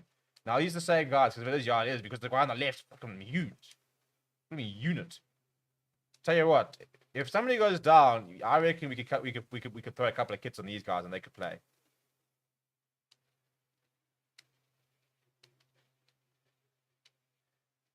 Oh, here comes the heavies. Siakalisi leading his side out. Big Trev, France, Lut, Pete, Jasper, Jaden, the buggers. Look at the buggers. We're moving here. Anthem's underway shortly, and then we have got game time. Get the beer sorted, get the snacks going, settle in for what should hopefully be a very, very entertaining test match.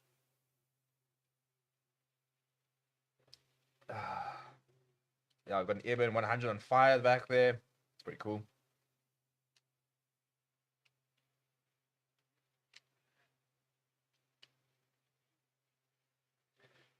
Right, national anthem time. Please keep subscribing, by the way. We are sitting on 14,200 subscribers. I mean, do you think that 15,000 by the end of the weekend is out of the... Look at that. I mean, it's so picturesque, isn't it? The beautiful Cape Town. And what a stunning stadium. Yeah, guys, the question is 15,000 by the end of the weekend too ambitious? I reckon we can do it. But I can't do it. You guys are going to have to do it. So if you're watching and you haven't subscribed, first of all, why? Second of all, stop doing it. Third of all, subscribe. So start subscribing. Let's get the subscribers up. We've got Dr. Willem Lichtenberg singing the Welsh national anthem. It's a very cool anthem. Bucket list stuff for me is to go and listen to this at the Millennium Stadium one day.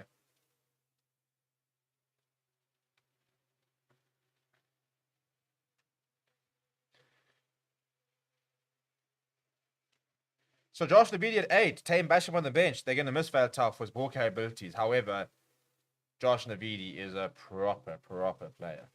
They definitely do not get any worse by having him in the starting lineup. And Tame Basham as well, somebody that Crocker Smith, for example, talked up a lot before the series, saying that he's somebody that's done a lot of homework on because he's such a, well, they view him as such a big threat. But we haven't seen him yet this series. So, pretty big calls.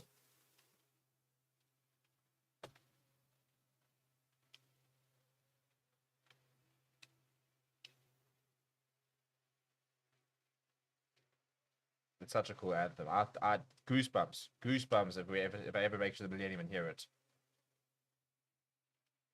Look at the Welsh traveling support. Love it.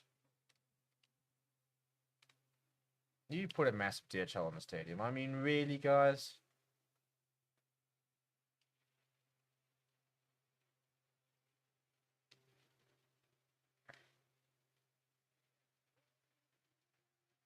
No, I'm not. You're gonna have to do a lot more.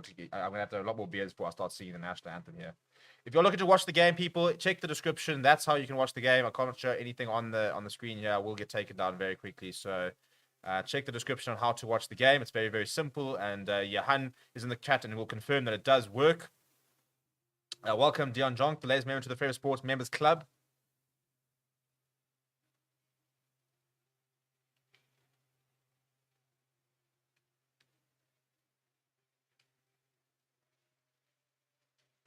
Call me a bun. Big game from him. I reckon Evan's going to have a stormer. Could be man of the match. Man of the match in his 100th game. How cool would that be?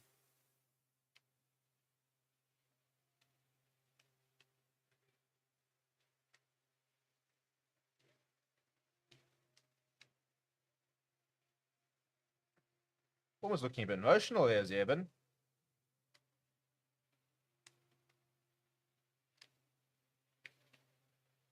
Yeah, I know that guy. I went to varsity with him.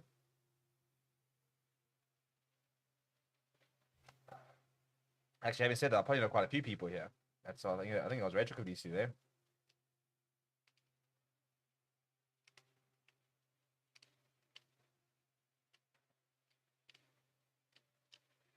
Shall stand.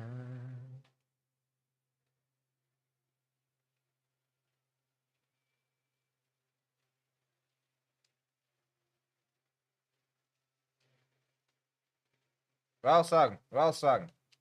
There we go. The anthems are out the way, and we are ready to go. Check out the description, people. If you want to watch the match, that shows you everything you need to do. The ExpressVPN Flow Rugby, that's what we do recommend. It does work very well. And let's get our tracker ready. And then the real national anthem, isn't it? Sister Bettina coming on afterwards. Matthew Carney, the man in the middle from the UK.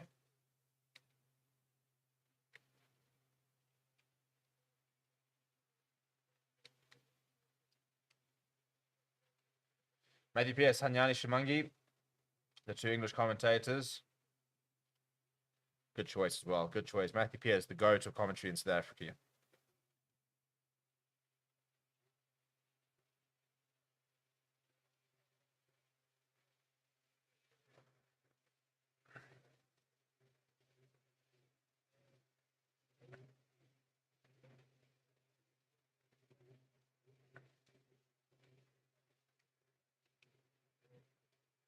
Right, let's go the buggers. Let's go the buggers. Let's go the buggers. We will be kicking off. We will be playing left to right in the first half. Wales right to left in Cape Town. It all comes down to the next 80 minutes. In 2 hours' time, we will know who is the series victor. The question is, can we do it? Can we do it? That is the big question. The answer needs to be yes, but we'll let them answer it, shall we? Andre Paul with ball in hand. Again, if you want to watch the game, check out the description. We've got a whole guide on how you can watch it.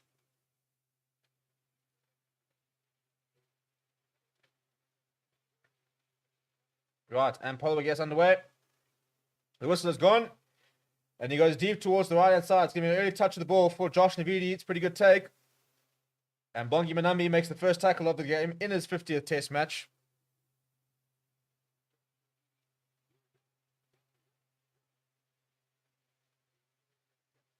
Kieran Hardy goes to the boot chase. Won't find touch. It'll be contestable. It falls back into the hands of Tommy Rafael.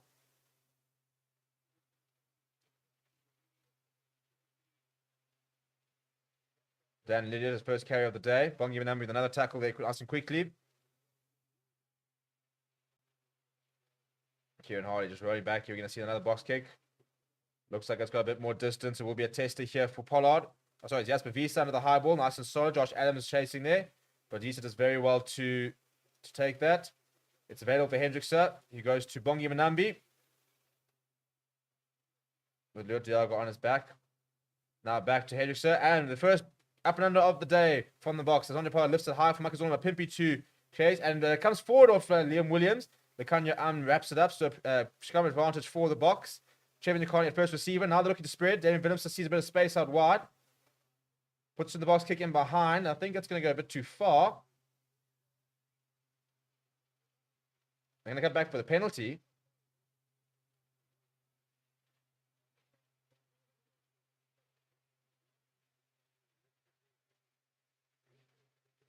So I think we've got a penalty here. I mean, they're not showing it, so I'm trying to work it out. But it looks like we've got a penalty. Not entirely sure what for. I'm not complaining if we do. Who's got the penalty here, guys? Camera work.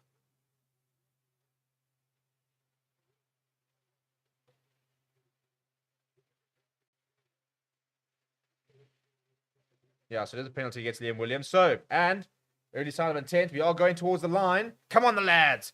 Welcome, Patricia Jordan, Zandria, Tiens, Fenta, Spiridio, Michelle, and Old School Deft. Welcome to the Fair Sports Members Club. We're going to see our first attacking lineup here. Come on, chaps. Come on. Let's try and get the perfect start here. Let's get Bongi over in his 50th test.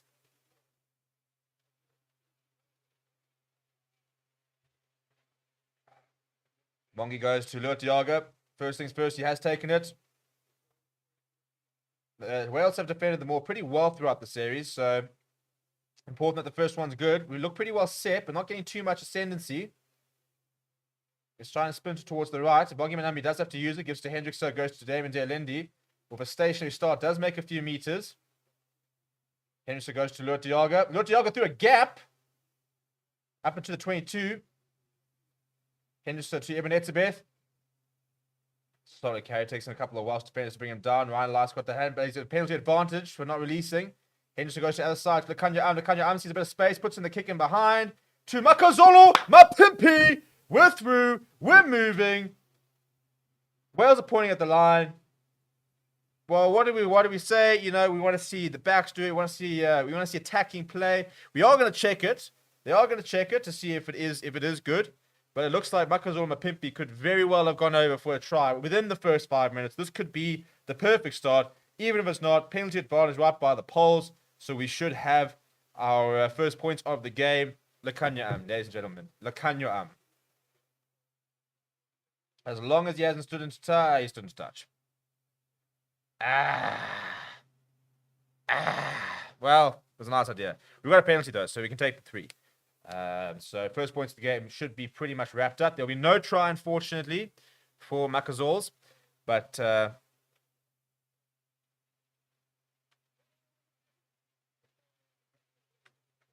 so not only where's the penalty, so we'll go back for the penalty. It's a pretty kickable one. Very, very good vision from Lekanya. He saw the space in behind, put the kick in there. And Andre Pollard's a really good kicking team.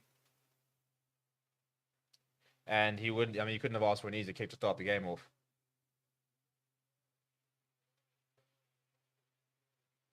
I mean, it's right in front of the poles. This should be very straightforward, Jeff, for Andre.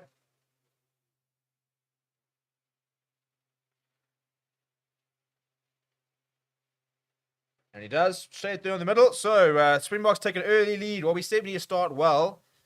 That's a pretty good start. I'm quite happy with that. That's, first thing check. Start well, first points. This is more what we need. Salute.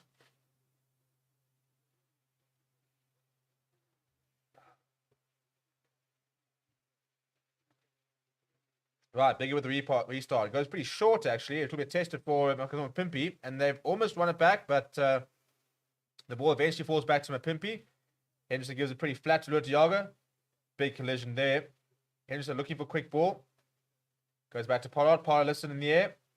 He's got Chase and Jasper Wiese and Chaz and Colby up against Dan Bigger, and Colby has taken that brilliantly out the air. And they have recycled, so Springboks with possession. It goes back to Pollard. Pollard, long pass, pretty poor pass to Etzebeth. On the angle there. Looking for his mate Khaleesi, but he's still going himself to Lekanya Pass it behind Mapimpi, who I think knocks it on in the process. No. Big pressure here at the breakdown, but the Boks have managed to retain it somehow. He was available for Hendricks up. You go short to Trevor.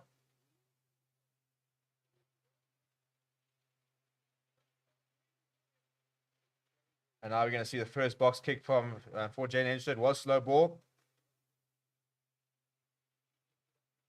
It's going to go too far, so Pimpi's going to have to get there and compete. And they do mark it. That's a waste. That's a waste. So important to get the... If you're sitting there around the 22, I don't mind the option because we have won it twice now in the air. But you've got to make sure it's just outside the 22. So Hardy there marking it, and we'll send it further down the field. Doesn't find touch, though. And Pollard will return the favour. Damien Willemse's after this. Now that's a bit more weighted. Just outside 22. Willemse on. Willemse, go! Oh, he's been wrapped on his foot. He's picked up and gone. He needs support. It does come. Flat ball for Bongi Manami. Really good work there from Jane Hendricks. There is penalty advantage. So Springboks very much on the front foot here. To Jasper Wiese. This is more what we want to see. Goes short to Sia Khaleesi. He's got support from Luatiaga. Now Pollard. Pollard goes to Willemse. Willemse long pass out to Colby. Wasn't the best pass. He gets wrapped up. Gets away from one.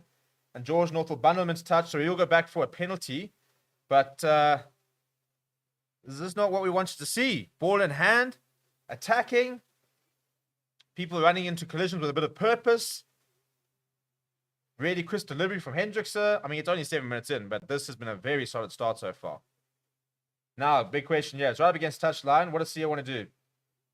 Go for the corner, yeah, chaps. Go for the corner. Yeah, we are going to go towards the corner. Two things. First of all, I'm not sure I'd back Pollard to get it. And look how much the Cape Town crowd appreciate that. We are going to the corner, yeah. I mean, what a carry there from David Willemse. And if Dan Bigger doesn't wrap up his leg, then he's away. But that's a really, really good contest from the 15. Right, big line out here. First things first, find your man. Will Wales compete?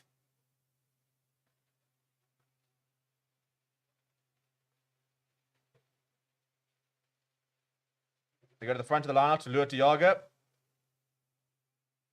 Moore's being set up here. Looks pretty well set, but Wales so far defending it very well. Now starting to get a couple of meter or two. It's been held up. Once is the call from Matthew Carty, the referee. There it is now. We're starting to inch forward. He has to use it though. Henderson goes to Damon De Lindy, puts his head down. Strong leg drive from De Lindy. Oh, De Lindy's almost over. Well, they're going to have to check this. I think it would almost be over, you know. What a leg drive. In fact, I actually think Matthew Carty actually did that a bit earlier because we might have been able to recycle that.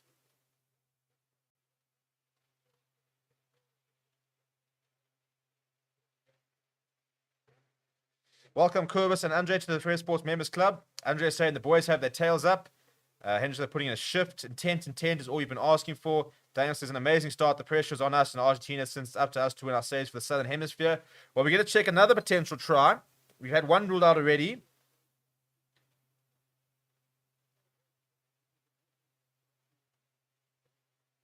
So it will be a scrum for South Africa because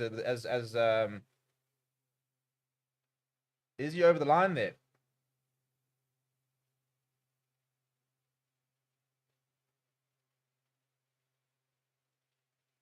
So I don't think we've got clear grounding here. I don't know how he actually managed to get that far. On-field decision was no try, so I don't think it's going to be overruled. I think we will have a scrum though. I think we will go back for the scrum because it wasn't held up over the line.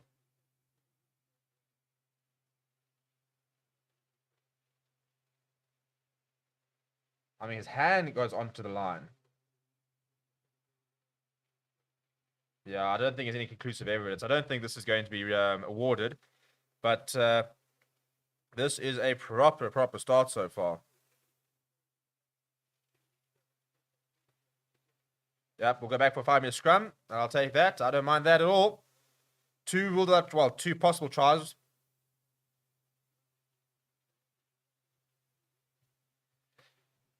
Right, first scrum of the day. That's what we want to see. Well, that's probably the best we've played the entire series, and it's only been 10 minutes. Not even been 10 minutes. So this is what we want to see. Now we need to see a big scrum here. Come on, the lad. Big scrum. This is what I want to see. Trevor Nyakane just waltzing his way over the line. I want to see the Trevor Nyakane tongue out, towering over his opposite number, going, "Who do you think you are? Who do you think you are?" Francois Herbert, the fridge, unmovable.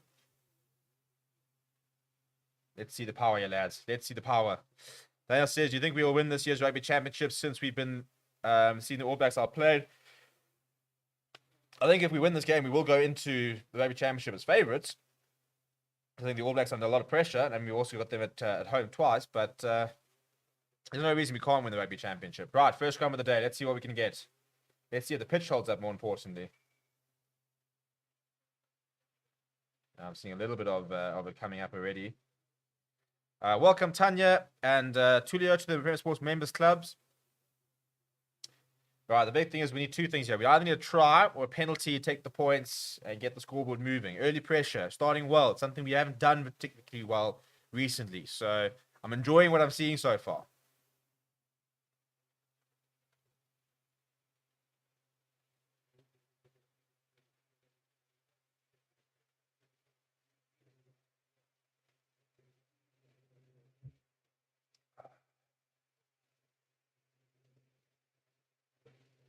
That looks like a really good hit, actually. And here it comes. Here it comes. Look at the power. Look at the power. Look at the power. Jasper Wiese picks up and goes penalty advantage. But here's the Trevor in France we've been waiting to see. Henderson goes to Pierre-Steph Toy. Pierre-Steph Toy puts his head down. Good tackle on him from Ryan Elias. Now to Bongi. Just 2 meters short here. Henderson pops it up to Jasper Wiese. Still an advantage here. Need to try and make this count.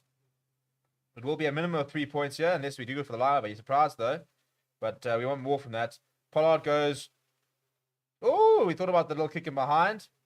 Right. Well, that's what we want to see. That's what we want to see. Yeah, and Stadium Delaney just walking back to the halfway line. Decision time here. It's about 20 meters infield. I'll be very surprised to see what we do go with. I mean, after that scrum, I don't think we'll go for a scrum, but it's good to know that that's a good option for us. What's he going to do? The pack's hanging around. He's called a scrum. He's called a scrum. I love it. I love it. That's what you want to see, isn't it? We talk about the fact that we wanted us to be brave. We wanted us to really go after them. Well, calling for a scrum after that is exactly the kind of attitude we want people have asked us to have. It's not really test match attitude because this would usually be taking the 3 points, but they feel like they've got momentum and they're going to go for it. So, yeah, I like it, but now we need to capitalize. Sonia, Harriet, Jacqueline Smith, and Manny, welcome to the Fair Sports Members Club. Good to have you. Good to have you. Stefan says, Ireland massive threat moving towards the World Cup. Albie says Damien had to hold his line a little there and he scores. Third penalty in the red zone. Yeah, I think that's also it. You know, we're trying to really grind them down, put them in an awkward situation. You could even see somebody getting sent off here. Scrum's gone down.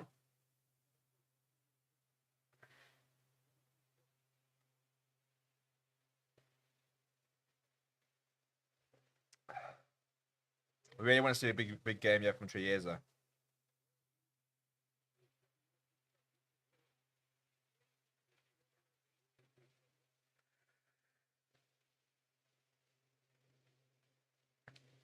Come on, the lads. Let's get going. Let's get going. Come on.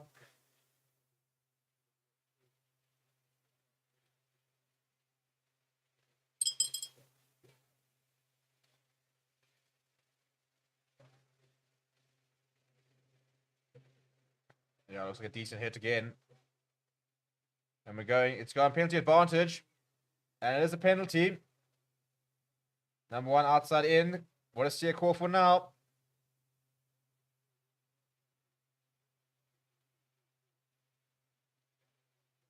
Come on, Sia. Take it again. Take it again.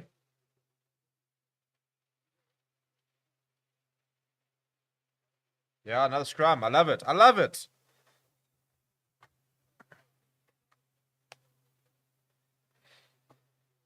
Well, it's early days, but this is kind of the box we're going to be waiting to see.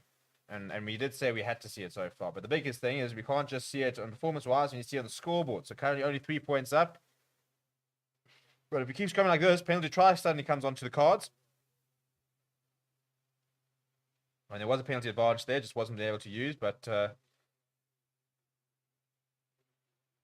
that's 3 kickable goals not taken so far from the box. When do you ever see that, eh? When do you ever see that? Another big scrum. It's huge. It's huge. And another penalty advantage.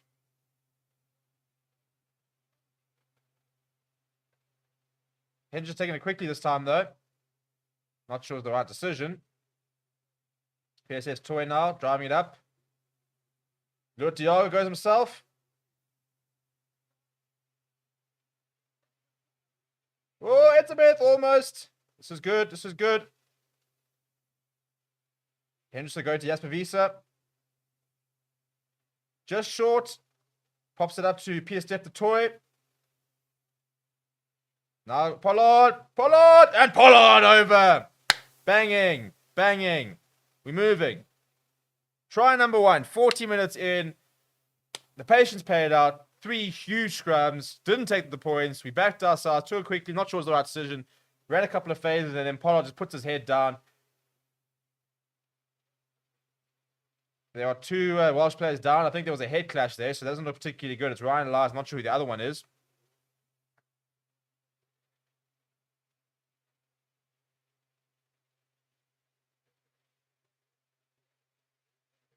Yeah, just grinding it down. I'm trying to see who I think it's yeah, it's Ryan Lice and Dan Lillard who've collided here. Oh, that's a nasty head collision between the two.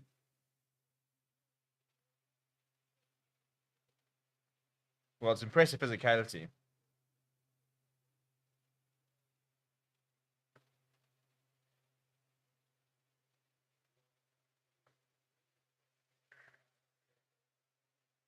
And on that note, I think we can open another beer. Hey. Well, that'll give him a lot of confidence as Pollard. Because I think, he's been lacking a bit of confidence. And, yeah, he's got scored every point in the match so far. Lining up for 3 as well. So that's pretty much the perfect start. And that's very much... that's the Springbok DNA, isn't it? Because that was just physicality. That was just battering down defenses. I mean, we've just seen a flower half run over 2 of their backs. I mean, 2 of their forwards. And he will convert his own try. So Pollard 10, Wales 0.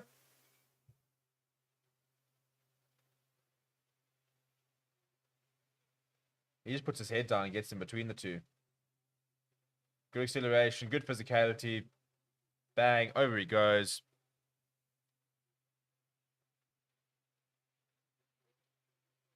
I mean, you should never, ever be... I mean, a fly half should never be running over a flanker and a hooker. But we are going to see replacements. Dan Lillard is off. He's got a blood... I think it's a blood burn. I'm not sure about Ryan Lice because there was a head clash. So there was some blood there, I think. So Adam Jones is on the park, which is an interesting decision.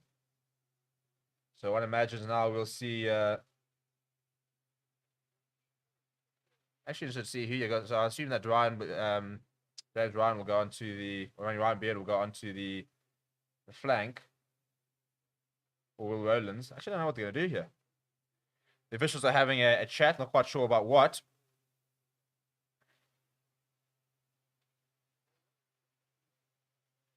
Welcome to the Members Club, Adrian, Peter, and Andre. Welcome, welcome. Side canvas says, Bok Power coming through. Let's bring it, boys. Touch van Roy says, great to see our A team on the field. Well, it's a pretty good start so far. Let's see if we can keep up the pressure. 10 points to 0 after 15 minutes. Dan Bigger with ball in hand. He went short last time. This time he goes a bit longer towards the right-hand side. Visa underneath the ball there. And Alan Jones on the park, by the way, number 19 jersey.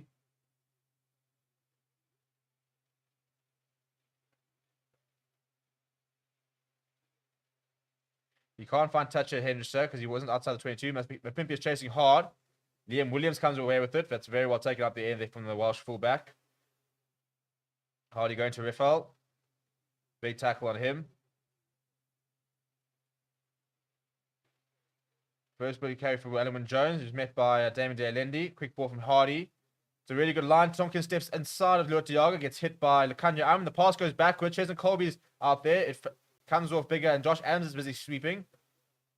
And he's brought down just inside their own half. George Northern's on the outside. He's just handed off Chesney Colby. Well, Chesney Colby's just leapt upon on him.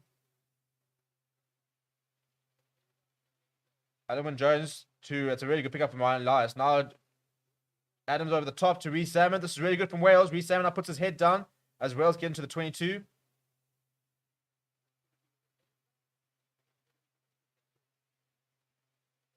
Pierce at the toys over that ball, but has to leave it. Kieran Hardy goes to nobody.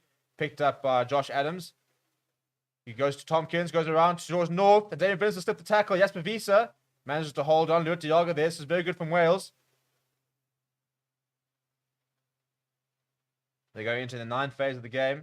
Or this play right now. Josh Davidi in the number 8. Late change to the starting lineup.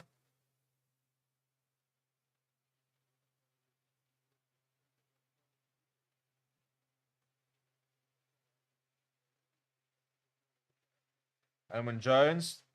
Ball about the back towards Liam Williams. Liam Williams was slipped and David De Lenny's managed to jump on him. This is very sloppy at the moment. Reece Salmon trying to straighten, gets away from one. Brought down by Hendrickson. Wales still on the front foot here. Gareth Thomas, the first receiver. Big tackle on Bigger from Khaleesi. And Nick Tompkins sees a bit of space. Guard watch. Josh Adams. Josh Adams. Brilliant tackle from Damian Billinson, but the inside ball. And Wales have replied. Well, it's a good try. It must be said. It's a good try.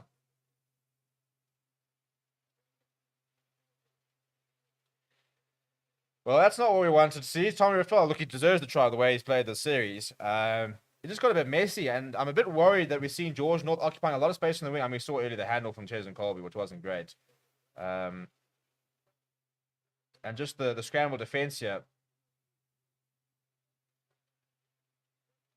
Look, Willemse does very well to get across here. Makes a very important tackle. And Peter Steph Toy and Lekanya can't get it back in time for Tommy Rafel.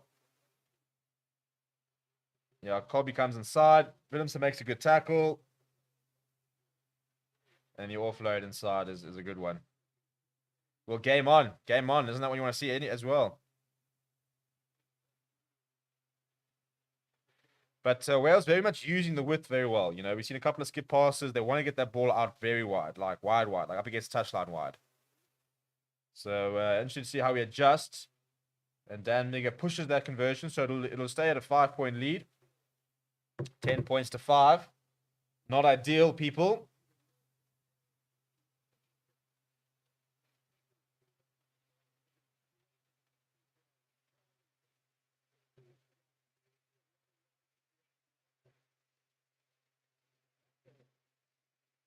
That's really good support play there from Tommy Rafel.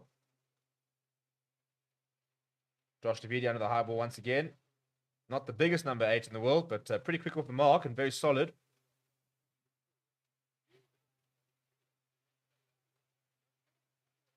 Like Kieran Hardy from the base of the ruck. Won't find touch. It's another test for Jasper Visa. And it bounces out of him, so it's not a particularly good take from Visa. Quick ball. Jasper... Oh, Jeep as well. Etzebeth has completely dumped Kieran Hardy.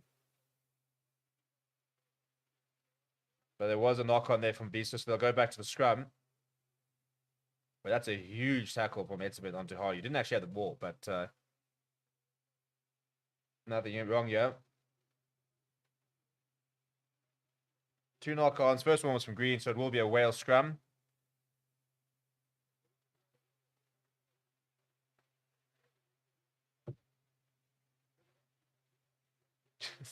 Hardy is absolutely bodied by Etzebeth. He left the ball behind, but Etzebeth committed. There's nothing wrong with it, so it will be a scrum on the 10-meter for Wales. Albie says, I think they found our weakness of our defense. The long skip pass out of wingers. Albert Verlingen says, bad sign. Stefan says, problem of a good start can lead to complacency.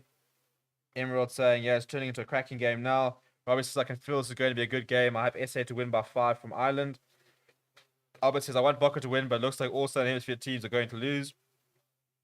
Calm down. We're still at 5-point leads, 20 minutes in. Emerald says, plenty more tries to come, I think. Well, if the tempo of this game stays like that, I think we are in for quite a few more tries. Cheslin Colby looks very, very groggy. I think Cheslin Colby's off the park here, by the way.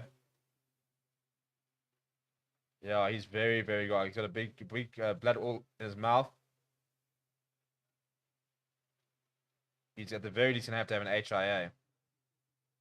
And this is where all of a sudden the 6-2 split becomes a bit of an issue, isn't it? Because now Villaroo will have to play a full 60 minutes and there are no other replacements. So if anybody else goes down in the back line, we're in a little bit of trouble.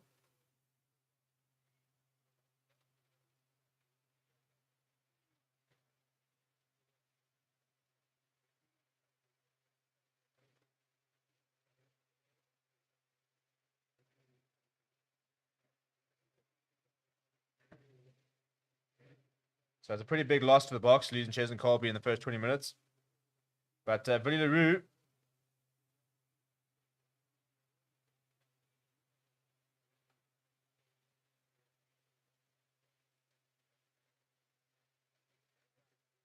so a couple of early replacements here for both sides. So Will Rowlands is packing down on the flank, by the way.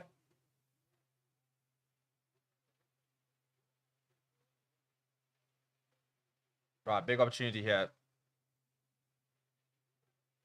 I'm on the wing now. No, it'll be Billy will play on the wing. It's a pretty decent scrum there from Wales, actually. Yeah, Wales have got the penalty at scrum time there. It looked pretty good from the get-go.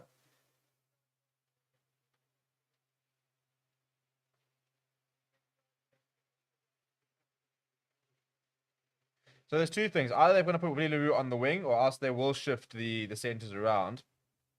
I personally would just play Willie on the wing.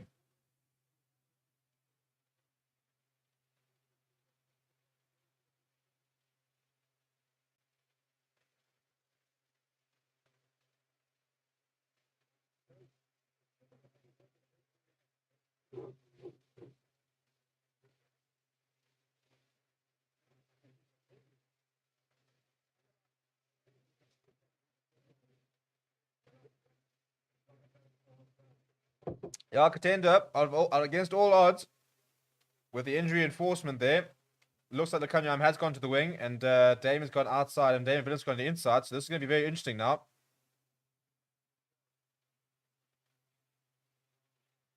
Hardy goes flat. Well, I'm quite excited now. Now we get to see Dame Villensa running at 12 for the game, and I think that's a pretty good move there. Knock on there from Liam Williams. Michael Pimpy gives it inside Dame Villensa. Villensa's wrapped up. No advantage there. With knock-ons to go back for the scrum. Steven says Colby is an X-Factor. It'll be tough here from end. This is going south very quickly. It's early days yet, chap. Early. I'd personally keep Villy off the field. Well, you'd personally be very wrong, especially how well he played in the first test, but hey. So Dame Villensa will have a long opportunity, a big opportunity yet to sort of prove that he can play at...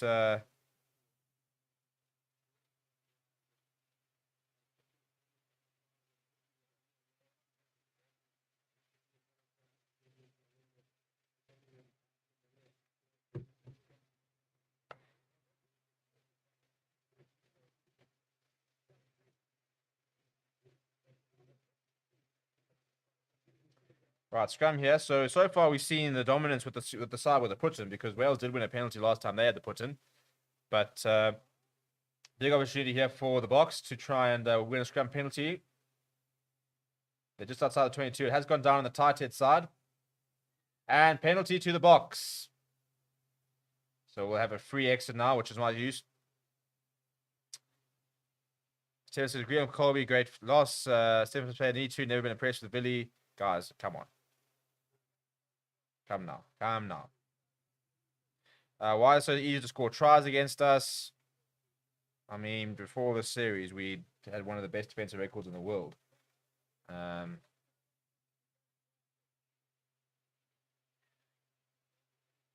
you can see Dylan Lewis, just his feet just slipping out from underneath him.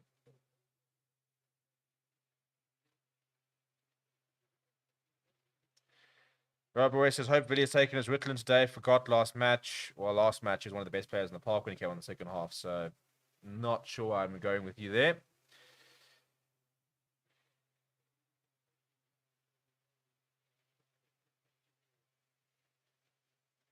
And the Colby injury streak, unfortunately, continues. Missed a lot of last year through injury.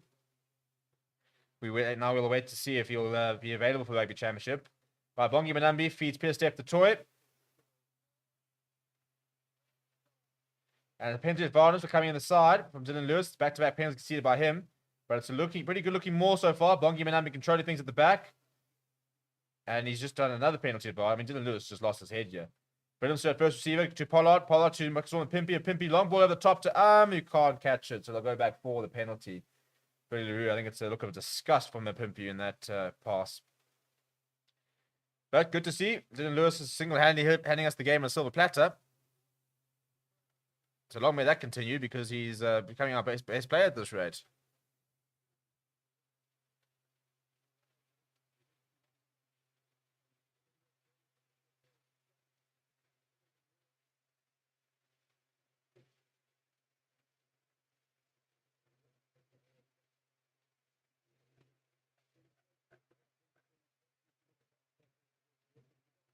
Right, going for the line once again. I like the intent.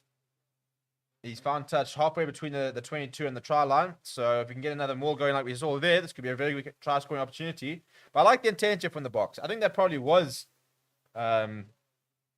within Pollard's range. But keeping the foot on the gas at the moment, really sort of trying to pepper this pack. It's a very good take there from Lua Diaga. Now I need a very well set up more here. Etzebeth is on the floor there, but we are starting to get a bit of ascendancy. One stop is the call. We fractured though. And still going. I think Bongi probably needs to try and use this. Now Jasper Wiese's got it. Jasper Wiese breaks away, goes himself. Needs a bit of support though. And it's been stolen. I mean, really was not the right decision from Jasper Wiese to go himself. Hendrickson wanted it, and he decided to go himself. He's completely isolated, and we've lost the ball. It's a horrible pass from Hardy to Bigger. Inside to Reece Zammit. So Reece Zammit will find the clearance. Doesn't find touch though. Down the throat of Andre Pollard. Pollard goes to Billy LaRue. He's put him under a lot of pressure here as Pollard. Billy LaRue will not be thanking him. He runs towards a bit of support. Does well in the air. And Hendrickson, quick ball to Makazoma Pimpy. Pimpy steps inside, then goes outside. Ball comes loose though. And I think Trevor has jumped on it, and we've won the penalty. I mean, Pollard, what do you do? I mean, I love how Billy literally pointed, kick. Don't give it to me, kick. So what does Pollard do? Here we go, Billy. I know there's two guys running at you, and you've got no options.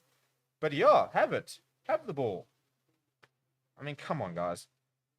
Poor from Andre there. Poor from Jasper Wiese as well.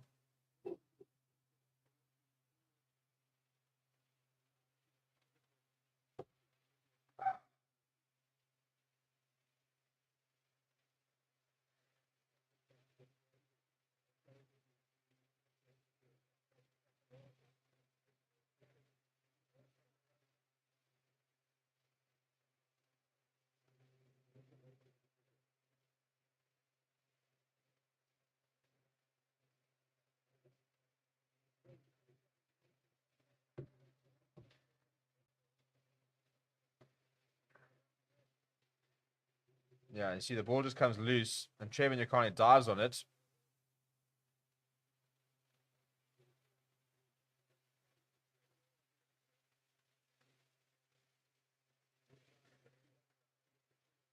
$50,977 people in the stadium. That is the official attendance. What's the capacity?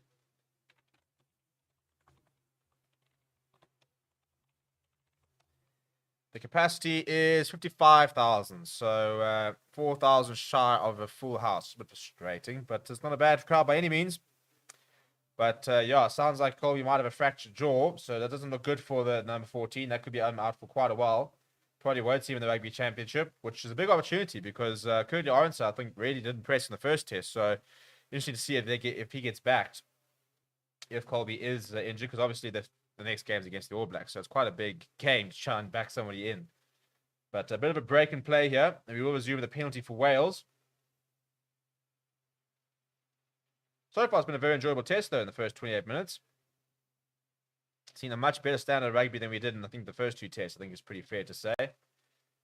And Dan Bigger kicks Wales further out the park. It'll be about 10 metres shy of the 22.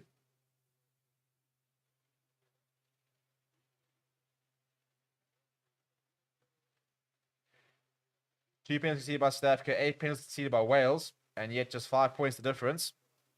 We got Adam Jones at the front of the line. Kieran Hardy goes to Dan Bigger. Bigger goes to North, who's wrapped up by Damien Willemse.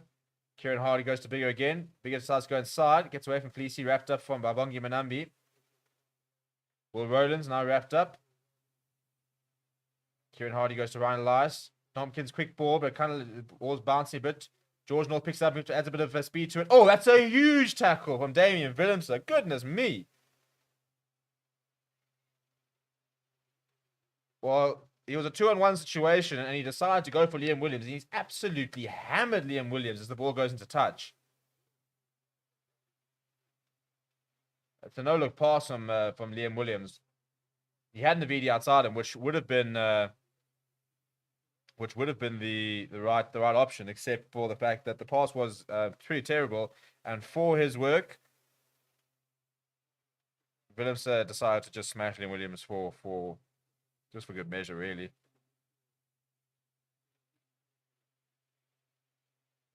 Right, they go to Evan Etzebeth. A lot of people asking why we need 3 line-out jumpers. We used all 3 so far in the first half an hour, so that maybe gives you an indication of why. Right, Henderson from the back of the maul. Right up against the touchline. It's a good kick. Well taken out the air from Reece Zammit.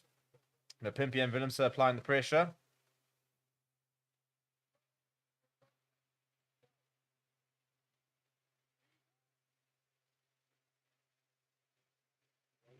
Roland's under a bit of pressure there. Kieran Hardy probably just trying to create a bit more of an angle for him. I'm sure we'll see the boss kick now. Yep, it comes from Kieran Hardy. And about 5 or 6 Wales players after it. Polo goes to the air. The ball goes free. Lands to Tommy Riffle. So Wales have gained the ball back. Oh, it's a good well to hang on. There's Bigger, giving it away to Gareth Thomas. Wales back inside their own half. Now Bigger just chipping it over the top. Saw a bit of space behind there. Viliru is covering.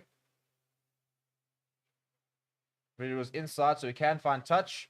And he finds touch just past the 10-meter line. It's a bit fractured at the moment, a bit from Wales, but it's pretty effective, actually. The aerial battle is a bit of a worry because we have lost a couple of the last few. So, yeah, I expect to see a lot of kicking today.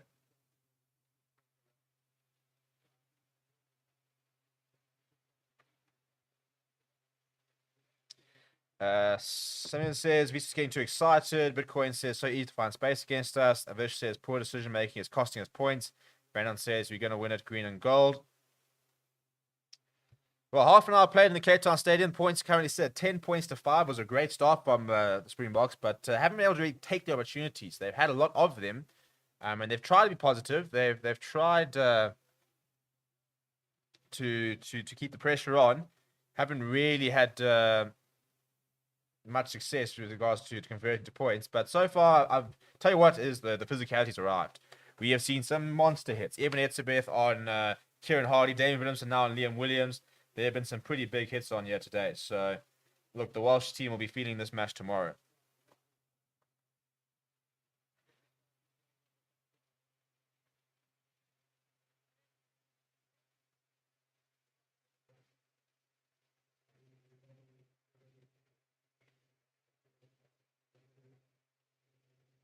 They do compete, and the ball bounces a bit loosely there. Hardy goes to Tompkins. Tompkins goes to Bigger. Bigger goes to Reece Hammett. Reece Hammett puts in the kick in behind his left boot. And that's going to be a 50-22. That is so well worked from Wales. That's carried back. I was about to say, as I said, I think the liner was actually in the Welsh territory. That's really good kick in behind from Reece Hammett. Just inside the 22. And it's behind Viliru.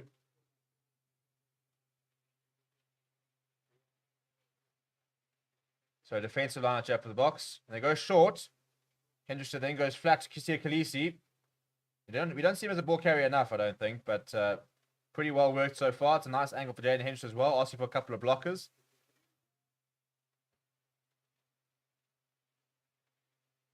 Now Hendrickson.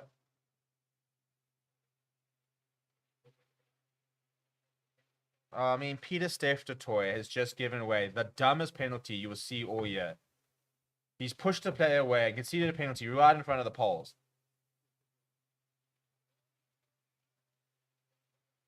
All of a sudden, Danbig are going to be able to kick themselves on 2 points just because of silly mistakes. Come on, that's so poor from Peter Steph Toy. He really needs to do better than that. So it's the blocker. So Ellerman Jones comes.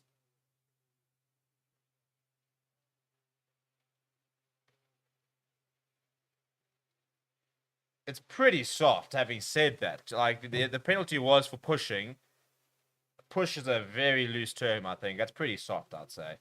But look, he has put his hands out towards the player. So you can't sit there on a scale and say, well, how hard was it and stuff like that. So, I mean, it's pretty silly to put it in a position, but it is a pretty soft penalty. But Dan Bigger will welcome that with open arms, and he will reduce the match to a 2-point deficit.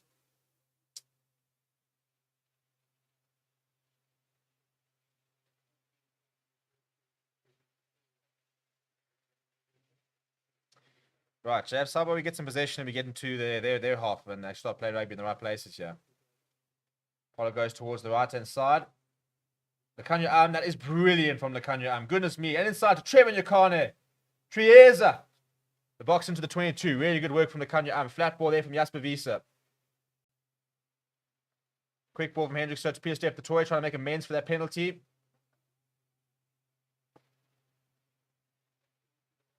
Now Eben Etzebeth trying to get us over the gain line. Jasper Visa again. Now we're working our way back towards the right. Now, usually we'll see a box, an up from Pollard coming in this sort of situation. If we haven't found too much gain line success. They go to Pollard. Pollard goes to LaRue. LaRue's looking at his options. He's trying to get outside Adams. Goes to Lekanyama. He has to step inside. A little bit isolated, but Damon Delendi does some good work at the breakdown there. Henderson goes to Jasper Wiese. Jasper Wiese pops it out to Peter Step the Toy. Good work there from Lutiaga at the breakdown as well. Pollard goes pretty flat to Eben Etzebeth, and he's trying to get out back into the 22. Henderson to Pollard. Pollard to Billy LaRue. Quick hands there to Marcus Mapimpi. Mapimpi comes inside. Jasper Wiese. Solid carry there. Now we're starting to make a few meters here. Oh, well, that's so flipping good, guys. Goodness me. I mean, Hendrickson has just popped it inside to absolutely nobody. Massive miscommunication there.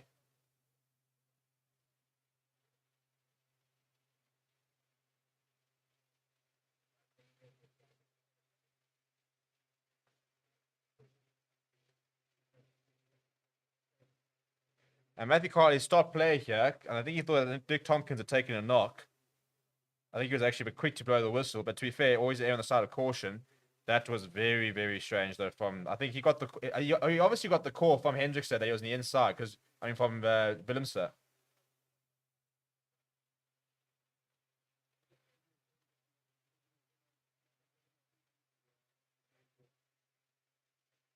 So it'll be a scrum for Wales, I'd imagine. I'll be saying Louis Salmon always complaining about everything. I think we will lose. We just don't look like a good team. Box not looking convincing. Robbie says all the Box fans in the comments talking about how they're going to lose while being up by 5. Such a strange fan base.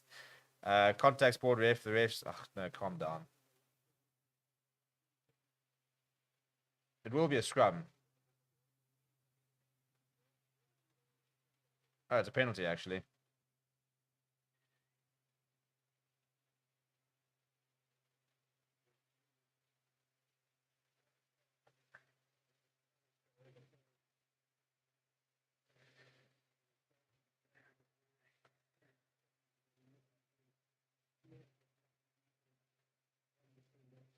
Right, so penalty and don't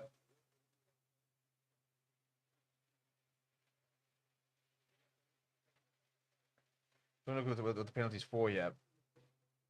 So it's penalty. It's a hit on Maxwell Pimpy on Nick Tompkins.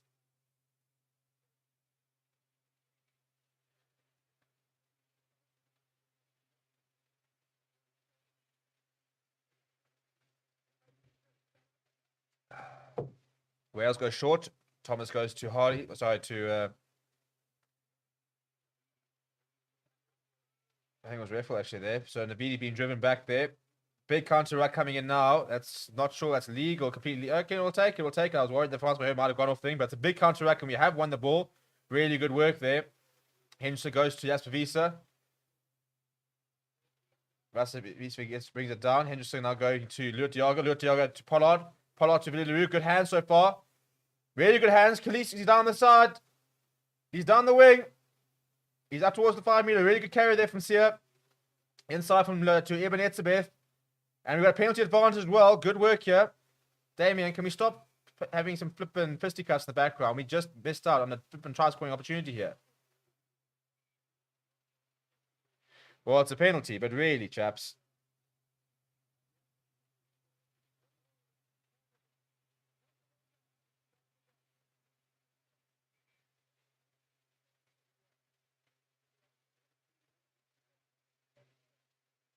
Well, he's going to have a word, Joe, with David Lindy and Josh Adams. Josh Adams always involved in this crap.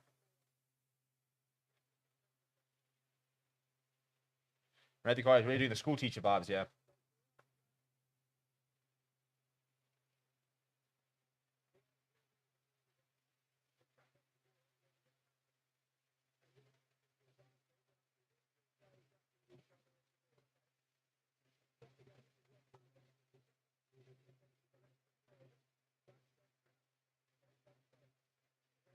Well, shake of the hands, and we can move back onto the game. But I mean, it's just so stupid. Like, can we just play rugby, Alex? So Matthew Carley calling them into the principal's office, hands shaking all around. Right now, chaps, we really take advantage of this. Are we going to go for the line here? Surely we're taking the 3 points here. No, he's going for the line. Khaleesi says go for the corner.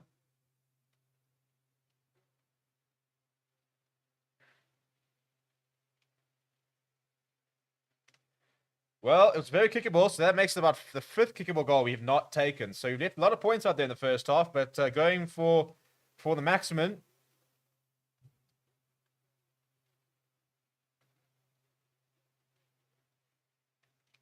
Nicely worked earlier, by the way, with a couple with the walls in behind. Khaleesi down the wing. We need to see him occupying those wide spaces a bit more. Right, now come on, chaps. We've taken there's 5 kickable goals we've taken. See, I called it. They've got Lutiaga at the front of the line. First of all, it's a good win. And they've got a bit of momentum here early on. Bongi Manambi's working hard at the back. There we go. There we go. Bongi! On his 50th. Bongi's over. Come on. There it is. Finally a bit of reward for the effort. On his 50th test match. Top dog. Look at him. Look what it means to him. That's a bit better.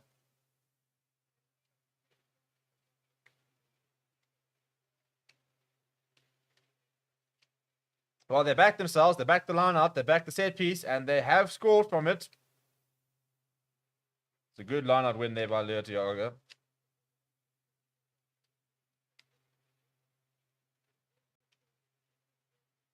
Yeah, and as always, I mean, the Welsh counter ball, which wasn't very well set. And then he goes himself. And Kieran Hardy is not stopping Bongi Manambi from that distance. You see the try line. He goes himself. Bang. Bang, bang. That's what we needed before half-time. Conversion to come at 15 points to 8.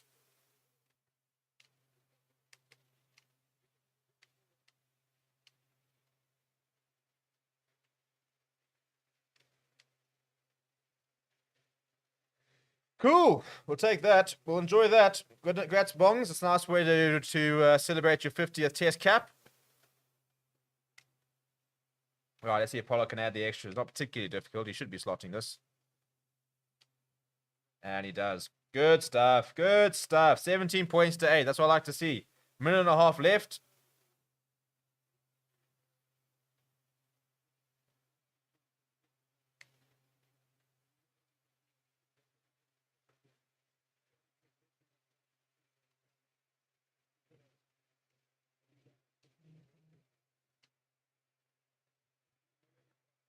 Right, 1 minute left. So let's just restart. Let's take the restart. Kick it out. Go into half time. Have some oranges. Good take there from Lutiaga. Oh, Quokka Smith's on the park, by the way. Who's off the park? Sears there, Pierre Steps there. I don't see a Jasper Visa. I think Jasper Visa's left the park here, by the way. It's a good take there from Liam Williams from the thing, but Sia Khaleesi's over the ball. Well, Jasper Visa's off, but I don't know if it's an injury or if it's a tactical replacement, but there's no Jasper Visa, which means Quokka Smith's on the park. And what does Quokka Smith do so flipping well? Rips the ball in the tackle. Now Damien Willemse. Oh, up the back. Now Damien Dillon. Go! Go! He got the pace. Oh, no, he can't keep it inside. Oh, goodness me.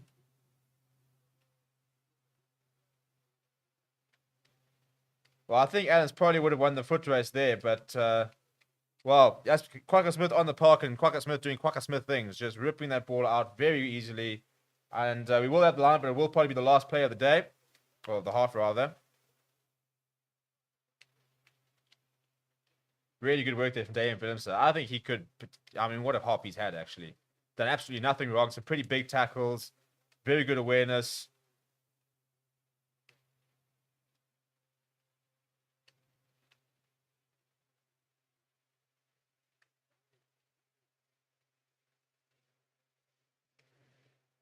It's a good take there from Adam Beard.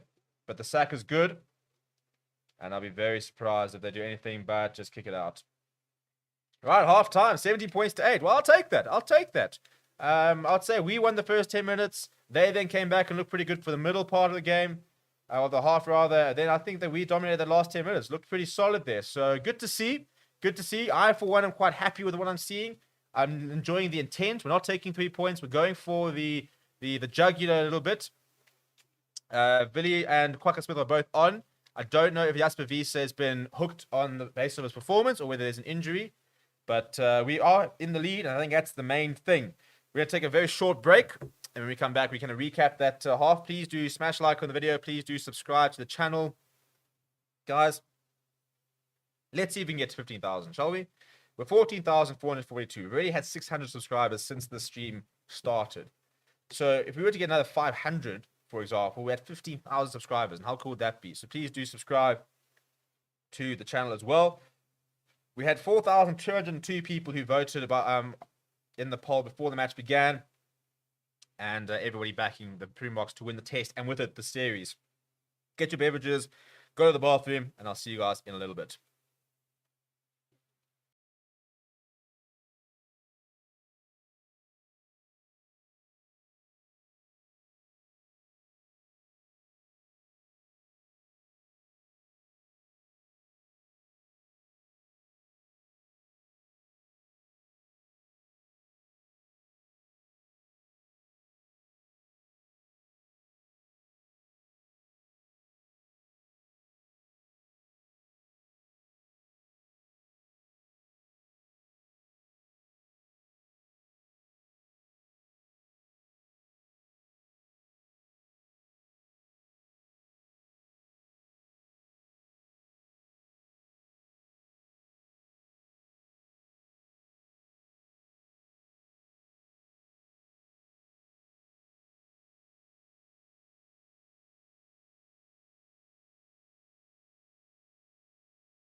And we are back. Hello, everybody, and welcome back to Forever Rugby on Forever Sports. Half time, 17 points to. Let me just shift the mill here. Half time at 17 points to 8 for the Springboks. A very, very improved half and a very much improved performance so far from the Boks. And I think that we're seeing a lot of what people have been asking for. And that is intent. I think for me, it's intent that I'm liking. You know, we've turned down 5 kickable goals, which mathematically you probably shouldn't have. But, you know, we scored 2 tries. And we're on top. We're on top. You know, I think that Wales had a very good passage to play for about 10 to 15 minutes where they were quite dominant. They scored a very nice try, it must be said. But generally, I think that South Africa are very much the dominant force here. Wales conceding quite a few penalties. Physically, I think that we're out-muscling them quite well at the moment. And we've kind of been waiting for this kind of a half where, you know, the intensity's there. We have seen a couple of early subs as well. So some big opportunities here for the likes of David Willems, who's going to get quite a long, he's going to get an entire half upcoming at inside centre. Kwaka Smith's been put on early, and I mean, first thing he did was a brilliant rip on Will Rowland, such a clever player. I'm just trying to find out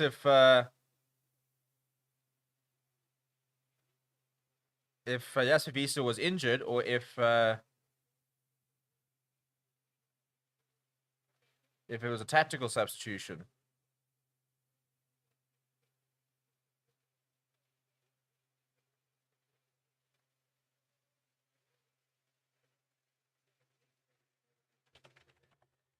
It wasn't Yasser best game. It wasn't terrible, but just didn't unfortunately make the mark that he wanted to.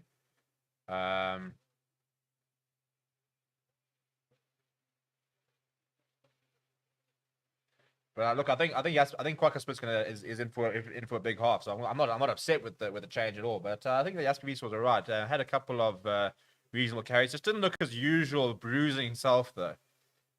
So yeah, but you know what's quite nice actually is that there are decisions that are being made. You know, this management is not scared to make decisions. So if it was a tactical thing, they can obviously see something which they want to change, and they've changed it. And that's what you want to see. You know, you want to see a Springbok management that are not scared to make big decisions. And that is quite a big decision. So we're going to see David Willems at inside centre because Cheslin Colby potentially a fractured jaw, which could see him out of the Rugby Championship.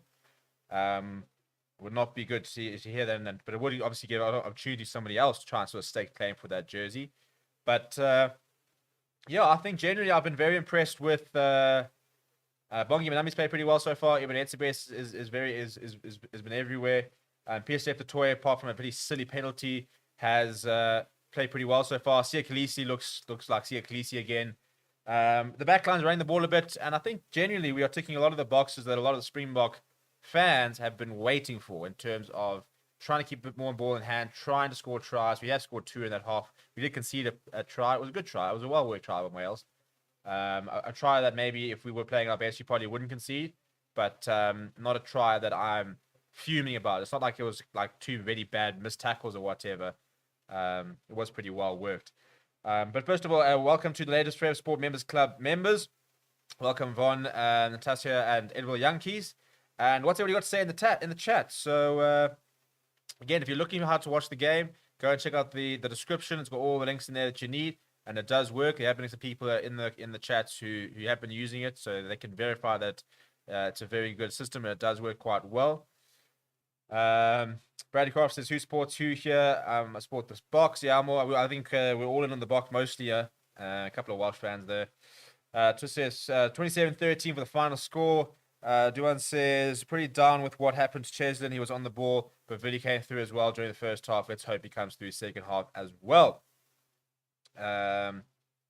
Bitcoin says Visa was scared today. I don't think scared is something that Jasper Visa can really be described as. Hi to the new sub, welcome. Please do subscribe, by the way. We are on the journey to 15,000 subscribers, so you can try and help make that happen by subscribing to the channel.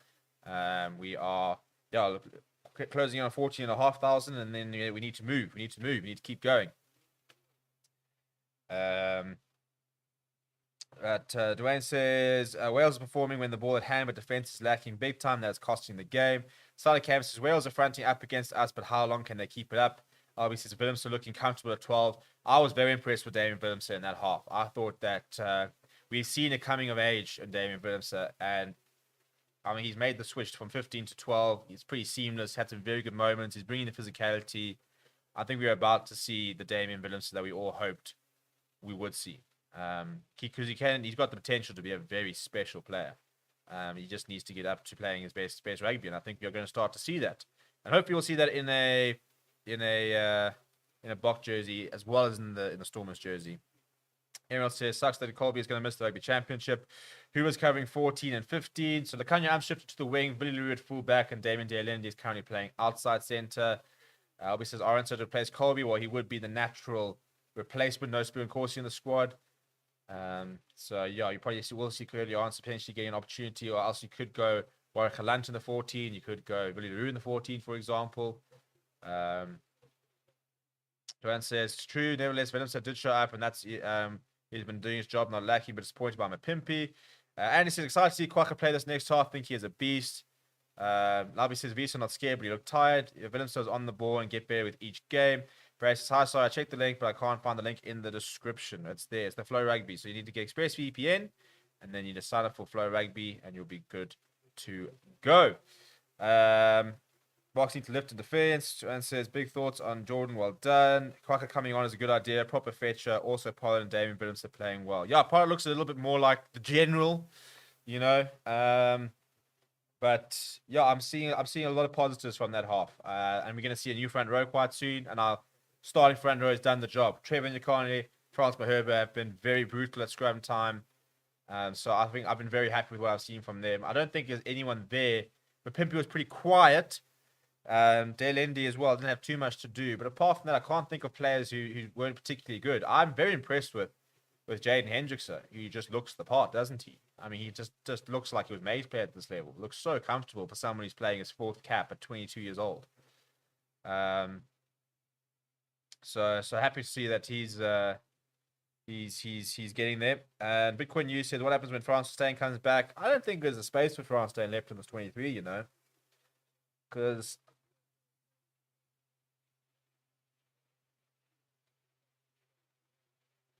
so there's our Springbok Sevens on men's side. We're about to go to the Commonwealth Games. They're going to be making a tunnel for the players when they come out.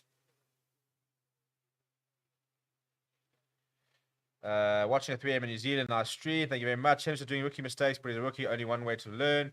Thoughts on Hendrickse? Last week you had a bias. Against who and why and what are you on about? Well, we've got kick off here, by the way. So 70 points to 8. Let's see if we can get over the line, shall we? Big half ahead for the Boks. So let's try and get. I mean, if we can score first here, then that puts us very much in the driving seat.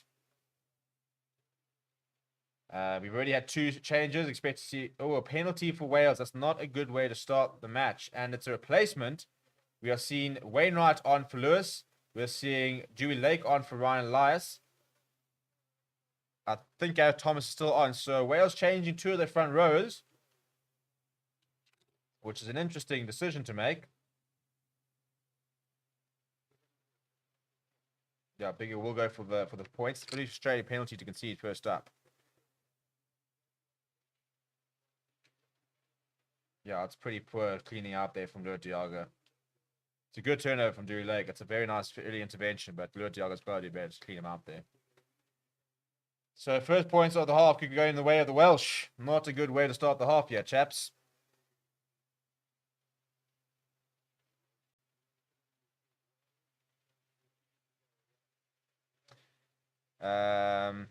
Jonathan says, some very cynical player there from Wales, but good to see the Boks of their dominant selves. Albert says that one no-look pass from Hendrickse was strange. I think he got a call from Willemse, but obviously he thought he was coming on his inside, not his outside.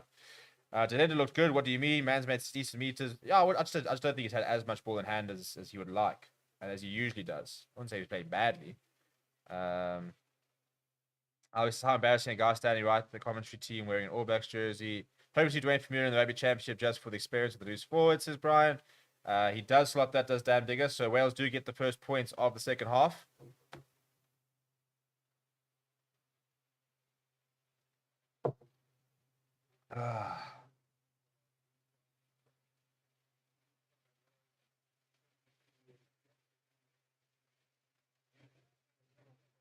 So Eastern side. So Kieran Hardy will bring out his first box kick of the half. So it's pretty high. It'll be very contestable. In fact, it might even go out. Yeah, he was inside, so he could go into touch. So it will be a block line out. Wales taking it wide quickly. If they're going to do rush defense, they need to take man and ball. Springboks couldn't move him. Banned the aerial kick and used the cross kick and grabber. You said he's not top shape. How do you feel now? I think he's been proving himself thus far. I was very complimentary of Hendrickson last weekend. I said when he was selected that he wasn't having the best time at Sharks, but I've never ever said I didn't like him. And last week, as I said last week, I thought he was one of the best players on the park. I think I gave him a 7 in the player rating show. Seeklees at the back of the maul, gives it to Quacker Smith. Quacker Smith with a bit of pace, making quite a few meters. It's a good carry from him. And Lukanya goes to Hendrickson. Hendrickson, oh my living! Lukanya! And he's over. Jaden Hendrickson, the GOAT. The GOAT. That ball inside, I mean, I don't know how, but Lukanya suddenly found himself at scrum half. He's thrown it out to Hendrickson, who's thrown it back in. Lukanya's gone over. Are you not entertained, boys? Are you not entertained? Boys and girls, that is how you score a try. Out of nowhere. Out of nowhere. Hendrickson, a little bit of a... I mean, that's audacious, hey? That is disgusting from Jaden Hendrickson.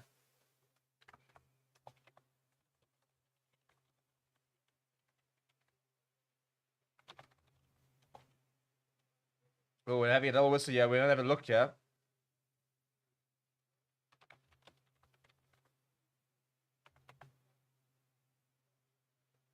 So I'm not sure what we're looking at here.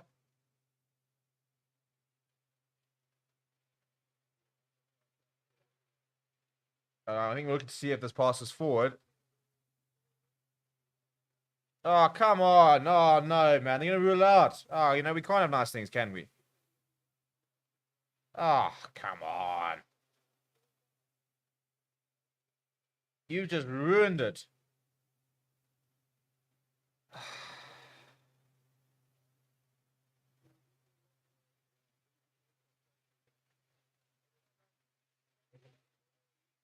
Well, it was a nice idea. It was a nice idea. It's still well played. It's just slightly forward, apparently. Which is probably... I mean, it's not... Yeah. It kind of... Maybe it is a bit forward. Like, you should... Tries like that should just stand because they're cool. Like, you know, you just go and say, you know what, that was actually really cool. Even if it was a little bit forward, you know, we're counting it. Because I was banging. Because that was a banging pass. That offload was ridiculous. Right, well, the try will not stand. 17 points to 11 is where it will remain. Pity, because that would have been a pretty important try.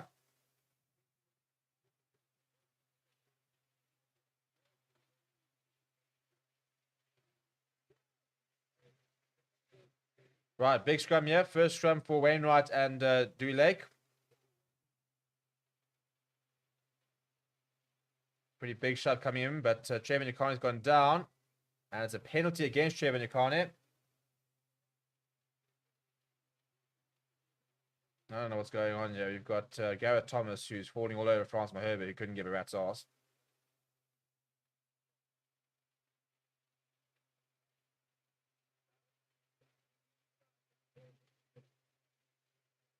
Pity there.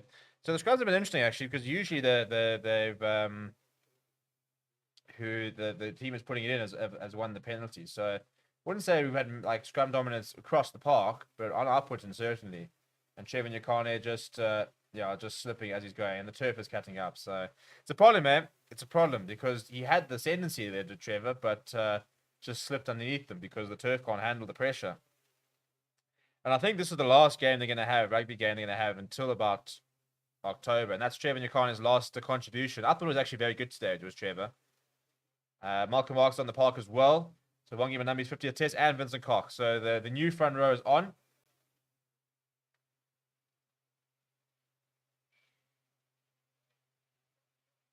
And it's a free kick there for Slapkinopper, creating a big enough gap, which is pretty poor. Come on, chaps. Let's wake up a little bit here.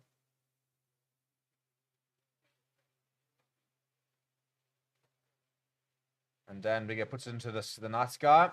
Roger Pollard, Vinny LaRue knocks it backwards. Sia Khaleesi has lost it. So it's available for Wales. And I think that's actually Pollard who got in the way there of ball over the top to Josh Adams is good. Peter Steph Toys running after him. Pollard just makes the tackle. Comes back inside as Josh Adams gives away to Gareth Thomas. Wales in the attack here. They've got an advantage as well. Wainwright's first carry. Big tackle there from Kitsoff on... still penalty advantage. Bigger goes himself. Hardy sniping, giving it to Will Rowlands. Almost getting the offload away. And it did go forward, so he will go back for the penalty. Offside. Come on, chaps. The discipline is the issue. Big discipline. We can't just let Wales back into the side through ill discipline. It's so frustrating. We've got to be able to put these guys away. Yeah, it's Damien Willems and Marcus Wilma Pimpy. Miles offside, chaps. Miles.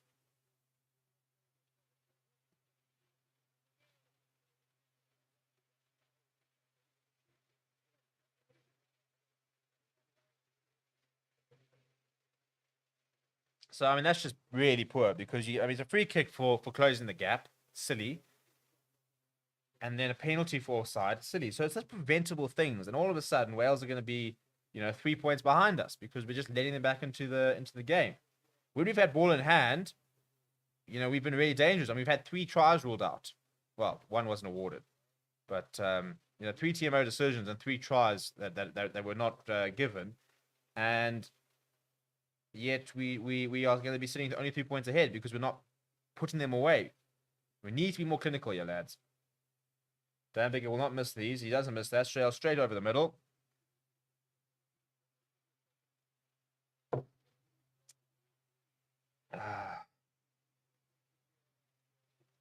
All right, so Dan Bigger's kicking is looking pretty good. Wales coming within 3 points. 14 points to 7.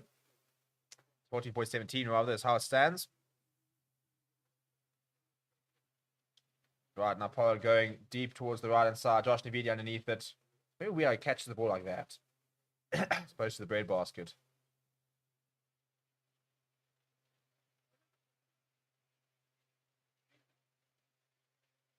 Kieran Hardy from the base of the ruck. Billy LaRue stepping away very nicely. Billy LaRue finding a bit of space. Billy LaRue, chip over the top. Williams is coming across. Makes a very good intervention there. Malcolm Marks. He just stays inside. It was really good work there by Billy LaRue. Solid tackle on Will Rhodes as well to keep Wales deep within that 22.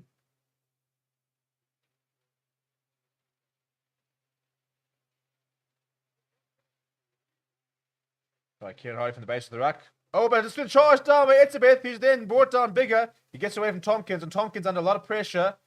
Puts in a kick which won't find touch. Really LaRue underneath it. He's got Damon Williams. Lukanya Amon is outside. But he's going himself. Good pick up from Needs a bit of support. Still going into 22. Hendricks a quick ball to Pollard. Pollard to P-Steph. Inside ball to Damien De Alendi, who sits down Liam Williams. Thank you very much. That's much better.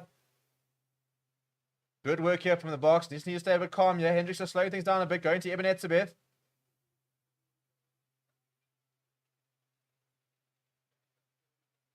Malcolm Marks now. Quick ball here for Hendrickson. Pollard. Oh, that's a good line being run by Vincent Koch. What's happened there? We've lost the ball. I think Hendrickson's been caught on the ball there.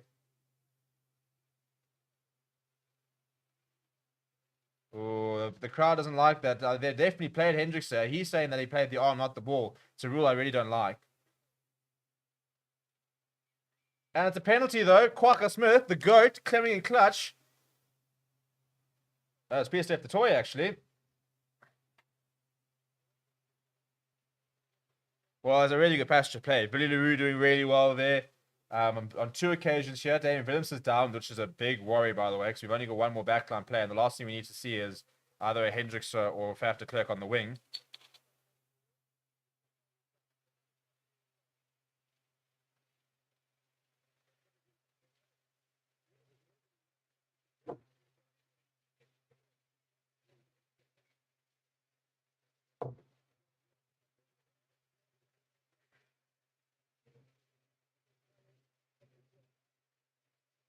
Yeah, that should have been a penalty.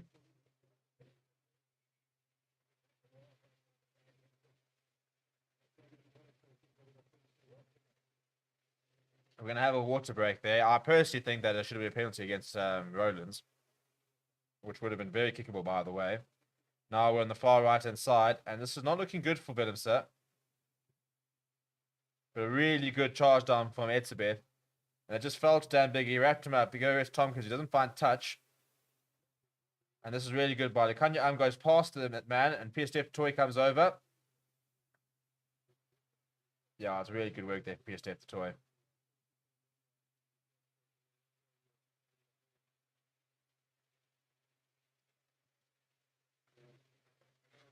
Right, now come now, Chas. We need to try here.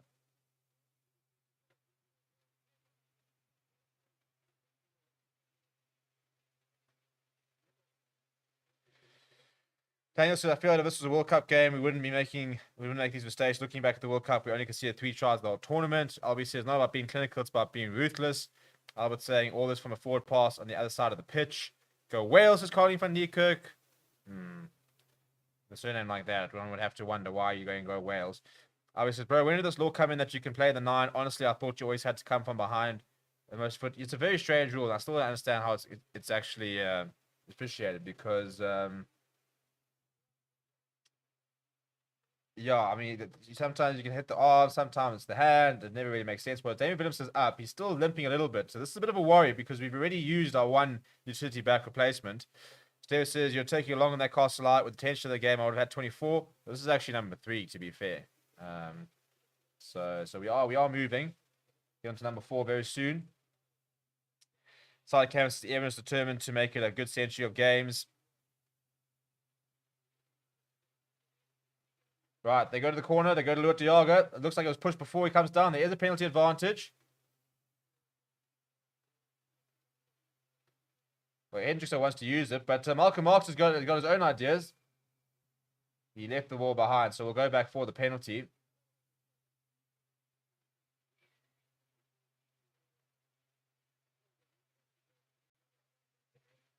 Contact in the air. Rails must be at must be looking at a yellow card quite soon with the way that they continue penalties in this area.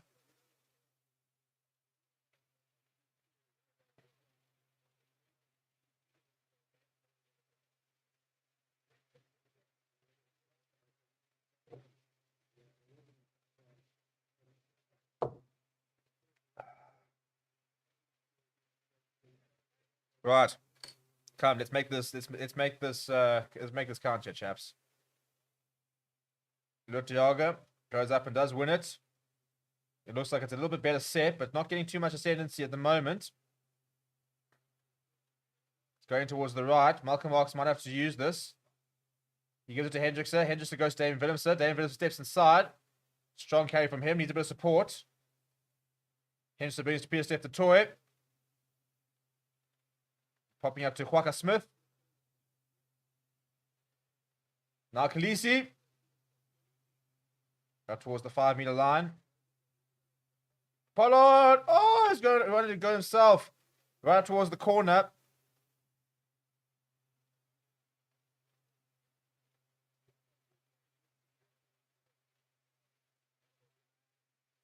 Oh, Matthew Carley's voice slipping, but then I see Khaleesi. I mean, Sia Khaleesi was scoring that try. If this is over. Gentlemen, Sia Khaleesi has scored and he was never going to be stopped there. I don't think I've ever seen somebody run with so much purpose where it was basically like, I'm scoring this try regardless of what happens. There was only one thing, there was only one result that was happening there. Sia Khaleesi was going over and that was it. What a try! He's just battered his way over there. Captain Fantastic. What did I say? Rewind it back to the beginning of the game and I said I think Sia Khaleesi's going to have a big game. Look at this. Who does he run over here? It's Nick Tompkins and Dan Bigger, I think. Bang! Cheers, Tompkins. And he goes with Rollins over the line. No, come on, Nate. Come on, mate. You're not stopping him there.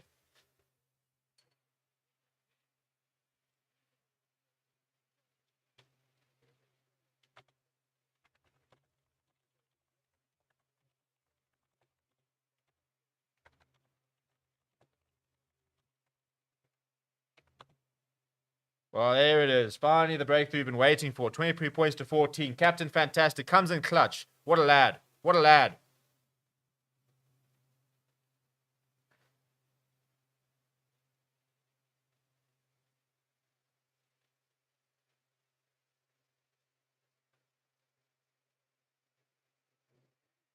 And he adds the extras, does Andre. 24 points to 14. That's what we like to see. And under a lot of pressure, which I think was pretty unjustified, to be honest. But, I mean, he had a lot of work to do there. He had a lot of work to do there.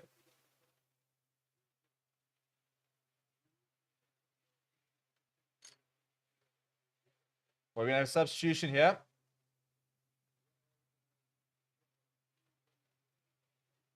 Tane Basham comes on. Wasn't he supposed to be part of the 23?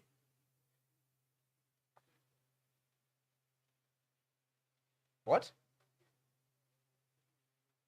Owen Watkins on the park. They're talking about Tane Basham, and then he said he replaced Nick Tompkins. But Owen Watkins on the park, as is Tane Basham, as is Thomas Williams.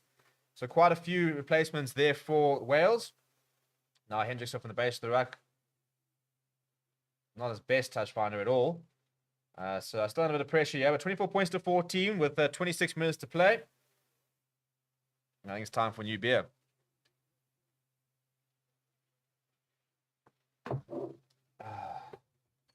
Da, da, da, da.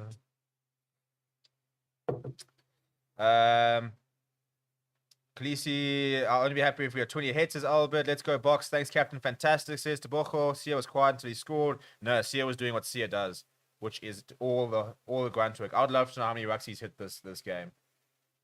And it's not straight into the line out, so we'll take that. Scrum time here. Rob Royce says a quick try now, and it's ours. Sia Policia, love it. Let's make it a green day with Ireland. Says Jonathan Bake. Yeah, I'm all in on that. That sounds like a good idea. Celia Butte, says Wayne. Powerby says, so Khaleesi was actually having a quiet game before he scores. Seems Khaleesi does nothing wrong, even when he doesn't do very well. Celia Khaleesi is not a flair player. He's not going to be jackling balls. He's not going to be, running in, like in the centers and running through gaps like an Evan Roos. But he hits every single ruck. He makes so many tackles. He is actually a very strong ball carrier. We should probably use him more as a ball carrier. Or at least I'd like to see him being used more as a ball carrier. But I thought he was actually playing, he was having a good game even before that. But that was just raw power. That was just, I'm not being stopped here. You're not stopping me. So you will have a scrum here. First scrum with the new front row. Let's see if they can start asserting their authority.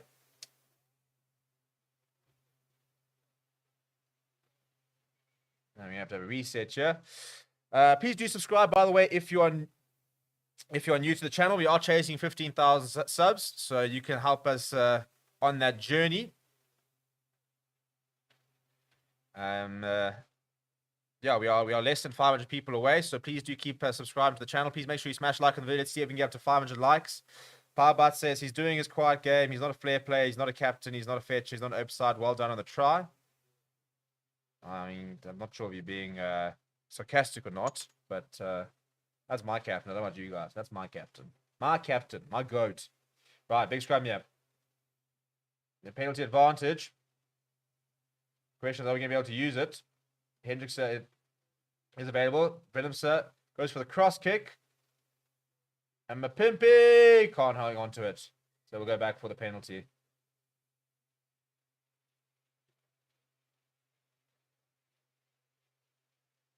At least just give the ball over, dude. Don't be a prick. Be lekker. Be lekker.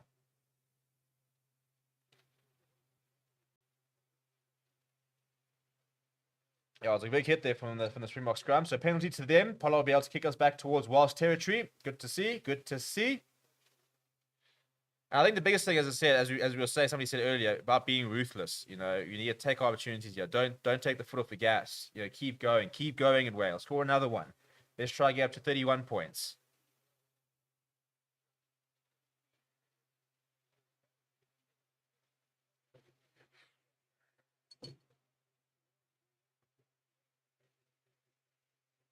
Uh, 12 penalties conceded by Wales, 7 conceded by the Boks.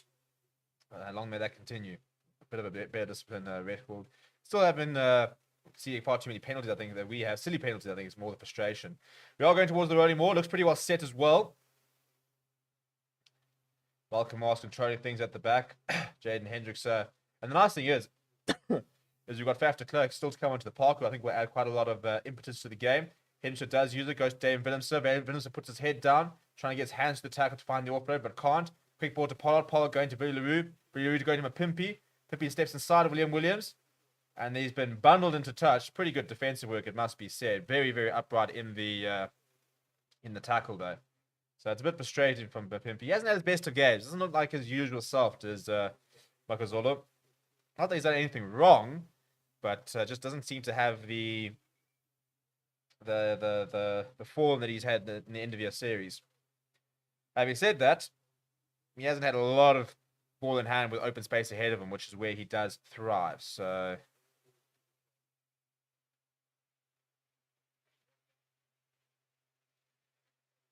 Adam Beer there. It's been trying for the sack. Looks like the Moors pretty well. No, they're now splintered off. There is a penalty advantage. Tane Basham has been brought down by Malcolm Marks. Thomas William was going by himself.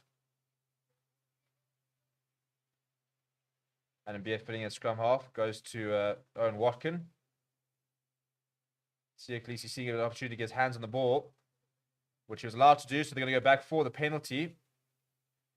And it's for a late sack, I think.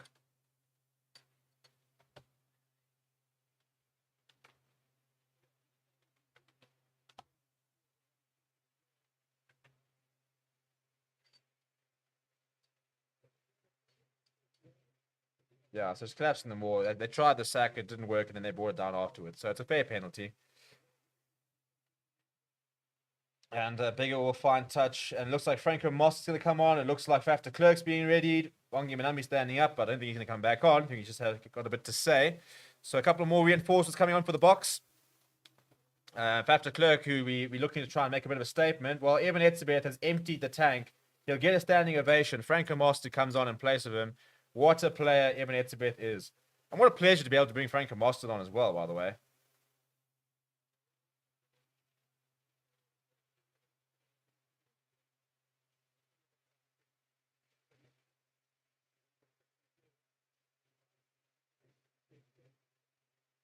That's a very good handling there. Oh, and Josh Allen's gone on the outside. And we are a little bit stretched, but Quacker Smith eventually makes the tackle.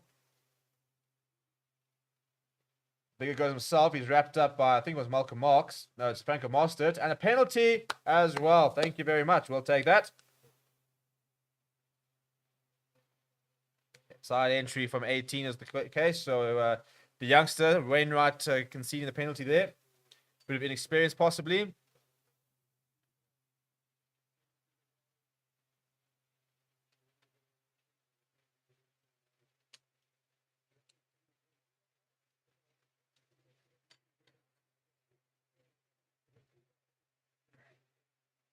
So who's still on the bench? Oh, Liam Williams is down, doesn't look particularly happy. So still Faf de Klerk to come on, still Ulrich Lowe to come on. That is it. Hopefully we will see both of them quite soon. Actually, I'd like to see Ulrich Lowe get 20 minutes under his belt.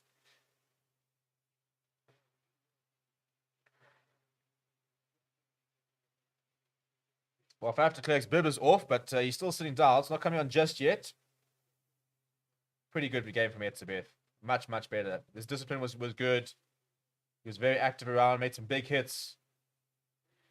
We started to see the Etzebeth that we've been getting used to, and how appropriate he did on his 100th. A couple of charge down. We saw the full bag, didn't we? We saw a big hit. We saw some decent handling.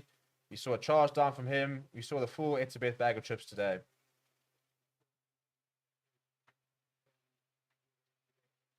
Stefan says Franco needs to play a big game. Come on, Wales, says Ian. Jean says Springboks need an attack coach ASAP, but Pimpy is getting starved of the ball, and as soon as he gets the ball, he has no space to play. Electronic says excellent commentary, thank you very much. Robin says bring on the box mini bully. De Klerk loves bullying the Welsh. Who did Quacker sub for? He came on for Jasper Visa early on about later in the first half. Well, it's a really good take there from Miloti Yoga under a bit of pressure. Flat ball there from Hendricks to Damien Willems, so it gets it away to Lekanya Frank and Moss are doing well there to provide some clean ball there. Kitsop puts his shoulder down. Go forward ball here. Lutiaga hitting the line with a bit of speed. Now Quaka Smith, he's been pretty busy since coming on. Franco Mostert, first carry of the day from him. Henderson going to Peter Steph the Toy. 7th phase now popping up to Malcolm Marks. Henderson popping up to Vincent Koch. This is really good work here. Now to Pollard. Pollard, he thought about the kick, it's popped up, and Khaleesi's managed to push it back, but it has been turned over by Owen Watkin. I don't think that was the right option from Pollard. We were doing so well.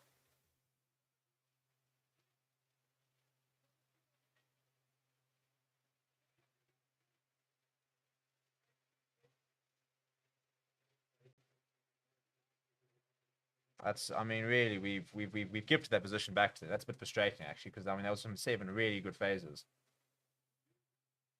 Right, Thomas Williams will have to use this now. Diago putting a bit of pressure. He won't find touch, though.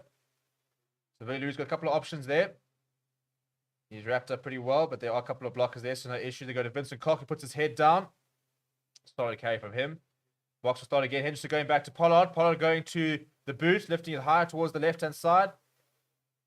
And Willemse, you flippin' biscuit. That is brilliantly taken out the air. He has been bundled into touch.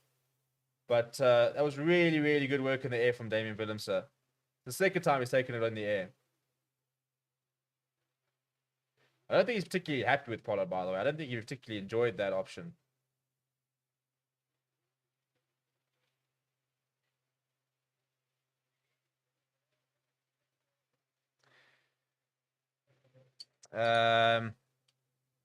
Why are Smith and Khaleesi on the pitch there in time? Pierce Toy injured? No, Pierce Toy is on as well. You replaced Jasper Visa, so Quacker's playing at 8. Willemse has guns of steel, side of canvas, directionless on attacks is Mark Sony. Frank comes on for Evan and immediately makes an impact. Luck to always have a healthy cock combo. Well played, Willemse. So far, says Clayton. DSTV sucks. YouTube shows all full games after a few days, except Boca games. We can't afford DSTV Premium South Africa. It's too expensive. Yeah, it's not cheap, is it? Right, so we're sitting with 15 minutes to go. The Box sitting with a 10-point lead. I'd like another try to, feel a bit more comfortable, get a bit of daylight between us and Wales. But so far, very happy with what I'm seeing. Again, I think we need to work on a little bit more of our sort of attacking blueprint. But what we have seen today is a greater physicality, maybe even a greater desire to get over the advantage line. And I think that's been quite important. Because we sometimes, and because when we're playing well, and that's the thing, it's getting over the advantage time every single time. And that's why I was a bit frustrated there, Pollard going to the boot along the ground there, because, we had 3 or 4 carries past the gain line. We had made about 10 meters within the last 3 carries. So we had forward momentum. So quite frustrating to then gift the ball back with what I thought was a pretty silly grubber. Big smile on the face of Bongi Manambi. He's really enjoyed his 50th test.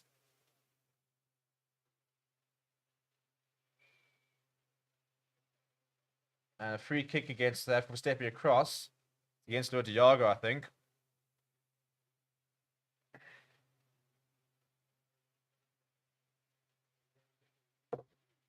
Dan Bigger goes up to the air. And Billy LaRue underneath it. Very well taken, Billy LaRue. Good stuff. After Clerk is on the park, by the way. So Albert Lowe, the only one still on the bench for the Box. And another very composed game, I'd say, from Jaden Hendrickson. Now, after Clerk's first box kick. Mapimpi is chasing hard. This looks like it'll land in a healthy area. And Dan Bigger is smashed by Mapimpi and Sia Khaleesi.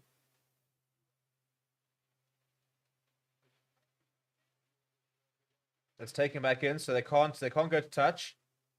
They go short to Adelman Jones. Now Thomas Williams is going to bring the ball back and use the box kick to find some territory. Win Jones on the park, by the way. Right, Thomas Williams does bring out the box kick.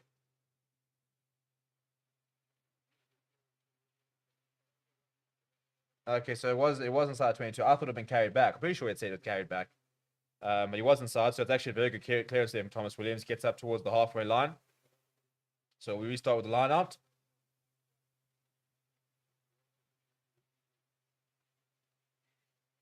Clayton says, do you feel the coaches have been feeding out of the 2 different teams and combos per se? And do you feel like today is the most accurate representation of the Bokke mid-year. Well, this is our strongest side, and it's showing, to be fair. So yeah, I mean, I think last week was a bit of an experiment. They obviously didn't want to lose, but we didn't lose by much. But all of a sudden now we've got our big guys in the park, and we've seen a much improved performance. Right, off the back of them will not go anywhere, so Faf de Klerk will go to the boot. He listed very high. Marcus Pippi's working really hard to get himself in a position, and Reece Salmon knocks it forward, and Damien Willems is there to gobble it up. Thank you very much. Faf de Klerk gives it to Vincent Cock at first receiver. Pollard not on much on, decides to go to the boot. Damien de Allende is tearing after it. Liam Williams underneath it, and he's wrong-footed Damien de Allende. And he won't find touch. Andre Pollard is back. He's got Willie LaRue for company, and he's looking to run. Willie LaRue wants to go down the short side. Stabs at the head.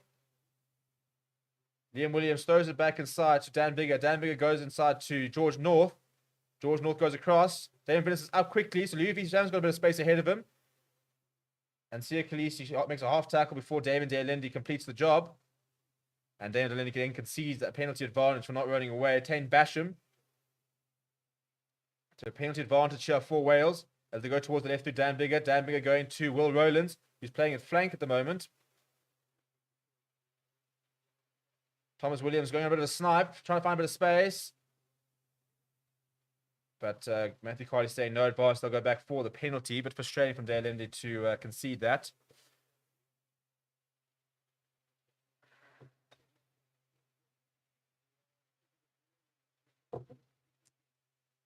Yeah, I think everybody's all the load shedding hit from what I'm seeing. So sorry, people, if you guys are having load shedding. We thankfully, fun fact, by the way, we don't go down. We don't go down. We've got contingencies, so no matter where you guys are, no matter if there's load shedding or not, you can always count on us being live for Bok games. So we've got your Bok game sorted. If there's load shedding, you know where you can come.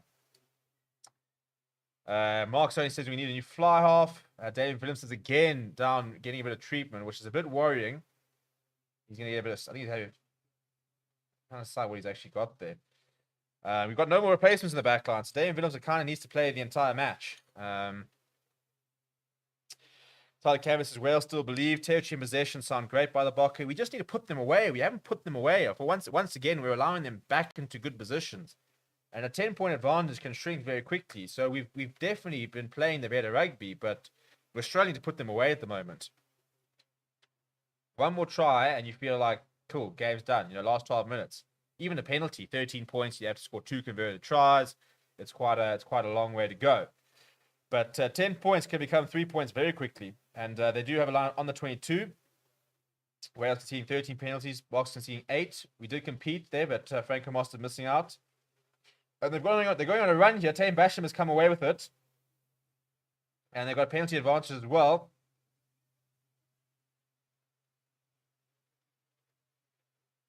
Williams starts putting the grubber behind. Marcus Pimpy is, however, monitoring it well. So we'll go back for the penalty.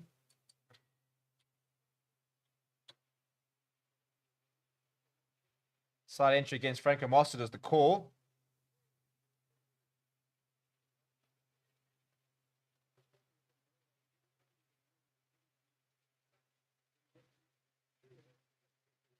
I'm not convinced. Oh, there. Okay, yeah.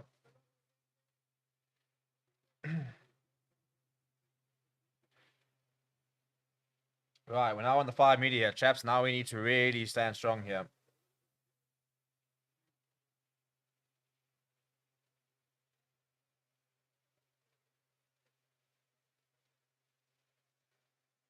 We don't compete. Oh my goodness, that's a big mistake. They've thrown over the top and yes, yeah. He's just run over Owen Watkin. Well, it was a horrible line. We didn't even compete. It's gone straight through Adam Beard's hands, and the Boks have turned the ball over. So that's a very lucky break. And Sia Khaleesi decides to take another name quickly. And Faf de Klerk asking for a couple of blockers is going to try and get the Boks out of the 22. Faf de Klerk looking pretty good. That's not a bad touch finder at all. Finds touch just past the 10-meter line. So it's a very nice touch finder from Fluffy de Klerk. Greg says, will a win here put us back to number 1? No, I think it'll keep us at 3rd, to be honest. Well, Owen Watkins pretty lucky because if it's a head collision there, then he could be in the bin. But he's absolutely murdered him over there.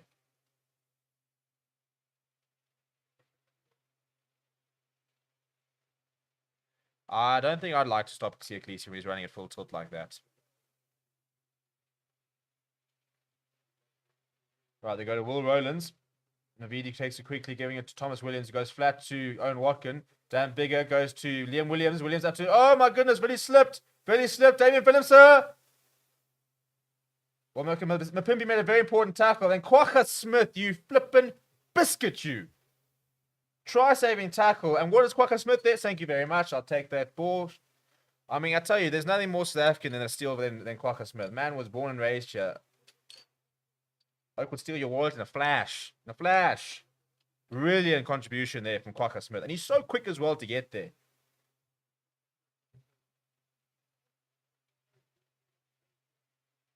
See, Willie LaRue slips there. And David Williamson makes half tackle. Marcus Pimpy makes the rest of it. And Kwagga Smith is there in a flash and says, thank you. He actually almost moves Pimpy out the way, saying, don't worry, chap, I've got this. What a steal, though. They go to the front of the line of Chadu Wales. Box not out of the woods yet. Saka's good, though. And de Klerk, that's very good work from him. Putting in a bit of pressure from Dewey. Thomas Williams now under a lot of pressure. Got no options well. Goes down the short side, though. And they've lost it forward. Lakanya Am's got it, and he's got not much space to work with. And we'll go back for the knock on there, surely. And I think I'm seeing a 21, which means I think I'm seeing an Ulrich Low on him or not. No, not yet.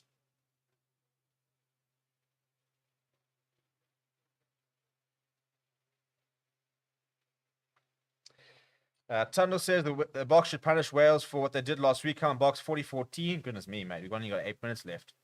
Dylan says Wales, there's still hope, boys. Only other way to watch the game is in a pub. Kambaka Moorhiller says electronics. South Camps support Kwagga for daylight robbery. Stephen says Kwagga Smith has learned from our government. Yeah, what a steal that was. There'll be a South African scrum just outside the 22. Scrums are looking pretty good when we've had the feed, so hopefully try and milk a penalty here.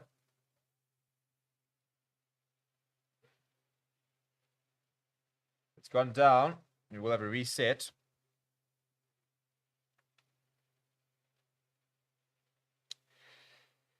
A reminder that we will have our player rating show after this, and so you don't have to do anything. It'll kind of take you straight towards the player rating. Basically, we're going to go through it, and we're going to rate every player, give them a rating between 1 and 10. And I think that should be much more favorable than they were in the previous weeks. So stay on the stream, and I'll take you straight to the player rating show. We'll be live there 7:15. And yeah, it's usually quite a lot of fun to rate the players, and hopefully we'll have a bit more of a better time on the back of a much improved performance.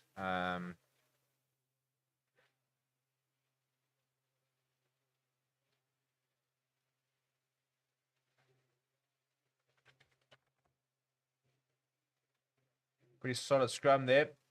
It's available for Fat Clerk. You go short to David Willemse. It's available for Fat Clerk as well. You could pops it up to Kitsoff. Last 6 minutes basically here, so all about game management. We do have an advantage though, which is quite useful. Fat Clerk decides to go to Andre Pollard. Andre Pollard has probably a bit of space down the right, goes himself. Was a bit, yeah, but nowhere there really. So we will have the penalty, which means we can kick our way further to down the park. Sally Canvas says, why does Coach Nearby look like he's coaching FSR with a headset on?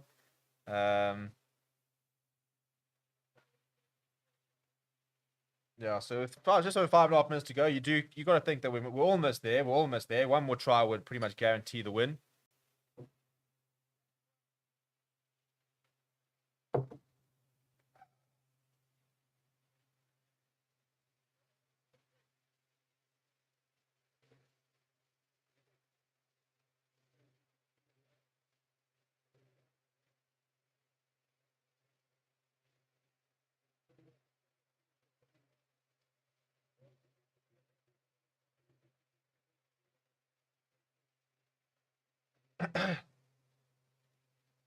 Right, here we go. Scrum time here.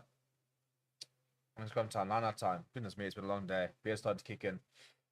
The ball looks pretty well set, but it looks pretty well defended so far here from Wales. They're moving towards the right. They do have a penalty advantage as well. Malcolm Marks goes himself. After Clerk there doing a bit of ruck work. Lakanya Amfling at scrum half goes to Stephen Kitsoff. Strong carry there from Spicy Plum. After Clerk now sniping down the right side. Obviously got a call from Malcolm Marks. Malcolm Marks going inside himself. Malcolm Marks into the 22. Really good work there. Pierce left the toy on the angle. That was looked pretty cynical there from Thomas Williams. Basically put a boot in the way. Vincent Cock now. Box on the front foot with the penalty advantage as well. Perhaps Clerk goes to Malcolm Marks. Malcolm Marks, another strong carry. Perhaps Clerk. There's penalty advantage here. Lakanya Am under a little bit of pressure. Looking for some options here. Gets the pass out wide there. And we'll go back. George North thought he was on the bicycle. But they're going to go back for the penalty. Right, decision time here. One Imagine to take the 3 points here. Let's wrap up the game here, lads. It was a good test. Chuck it on the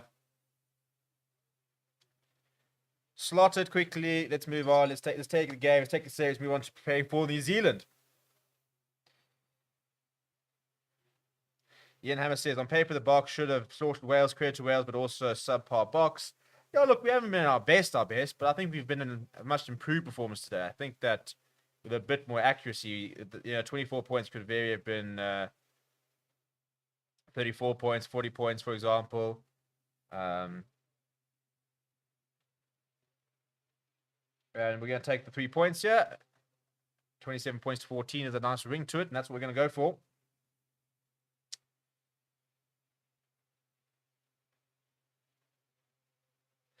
Troyden says, I miss the days when we used to crush the opposition, but hopefully they're not far away. Well, I think this has been a step forward, which is good. That's the main thing, isn't it? You want to see progression. You want to see people. You want to see steps forward. You want to see improvement, and I think we have seen a lot of improvement today. Still a lot to work on. I think we can still get a lot better, but it's been a much better performance. And Andre Pollard from right in front adds the extra 3. You got to think that's enough. It's 13-point lead with 3 minutes to go. I'll be very surprised if Wales were to be able to come back from this.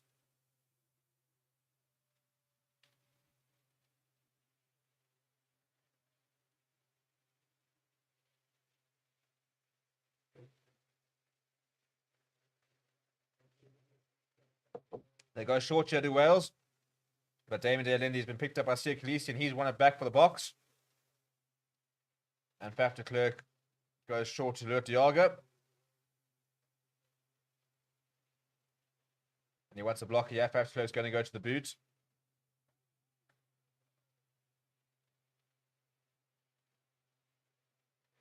Faf de Klerk does go to the boot, but Pimpy is chasing hard. It's a good take from Bigger, but under a lot of pressure from Kwaka Smith. Pinning Wales back inside their own half. Will Rodens cuts inside, but it's right in front of Kwaka Smith, who was there quickly, but missed the jackal, unfortunately. Tame Bash to pick up and go. And he's fallen right in front of Franco Mostert, who's surely, it's Malcolm Marks as well. He'll be coming around the corner, Malcolm Marks. He'll be coming around the corner, Malcolm Marks. I think it's Malcolm Marks, by the way. I hope it is, because otherwise the song wouldn't make sense. Anyway, a bit of afters here. Yeah, it is Malcolm Marks. If you want a real fight, boys, we'll check your abilities and fourways in a few minutes. Then Malcolm Marks will really sort some guys out. But you got to think that's pretty much game. A minute to go. Penalty. Go to the corner. See if we can maybe score one more try. Ilman Torik says you should have a beer one day. I want to do a Fair Sports meetup, actually. It's something that we've been investigating. We're going to try and see if we can find a time to do it, which would be quite cool.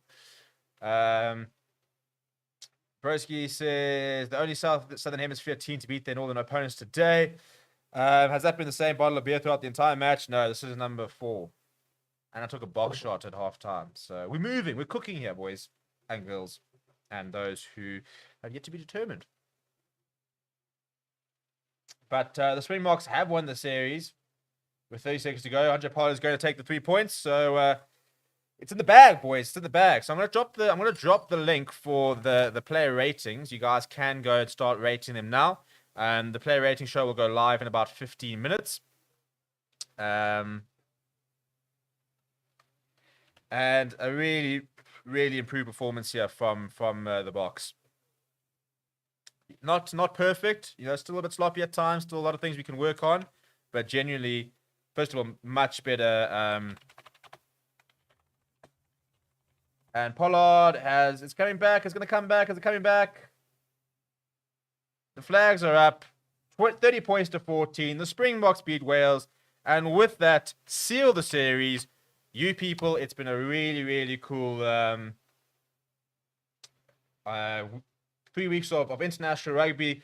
And the Boks have done it. You know, after all the complaining, after all the freak out session, the Boks today pitched up. They put in a decent performance. Credit to Wales because they did stand up. They were counted. They were found wanting eventually. But a really improved, solid performance, I think, from the Boks today. And I personally am quite happy with what we've achieved in the series. You know, it's an important victory. Some very good individual performances, some big landmarks we've won. And now preparation can really start for the Rugby Championship. I'll see you guys at the player rating show in about 10 minutes. So go and start rating the players' performance. Please do subscribe on the way out. As I said, we are getting very close to 15,000 subscribers. So go and be part of that journey. Smash like on the video as well. And we will chat to you guys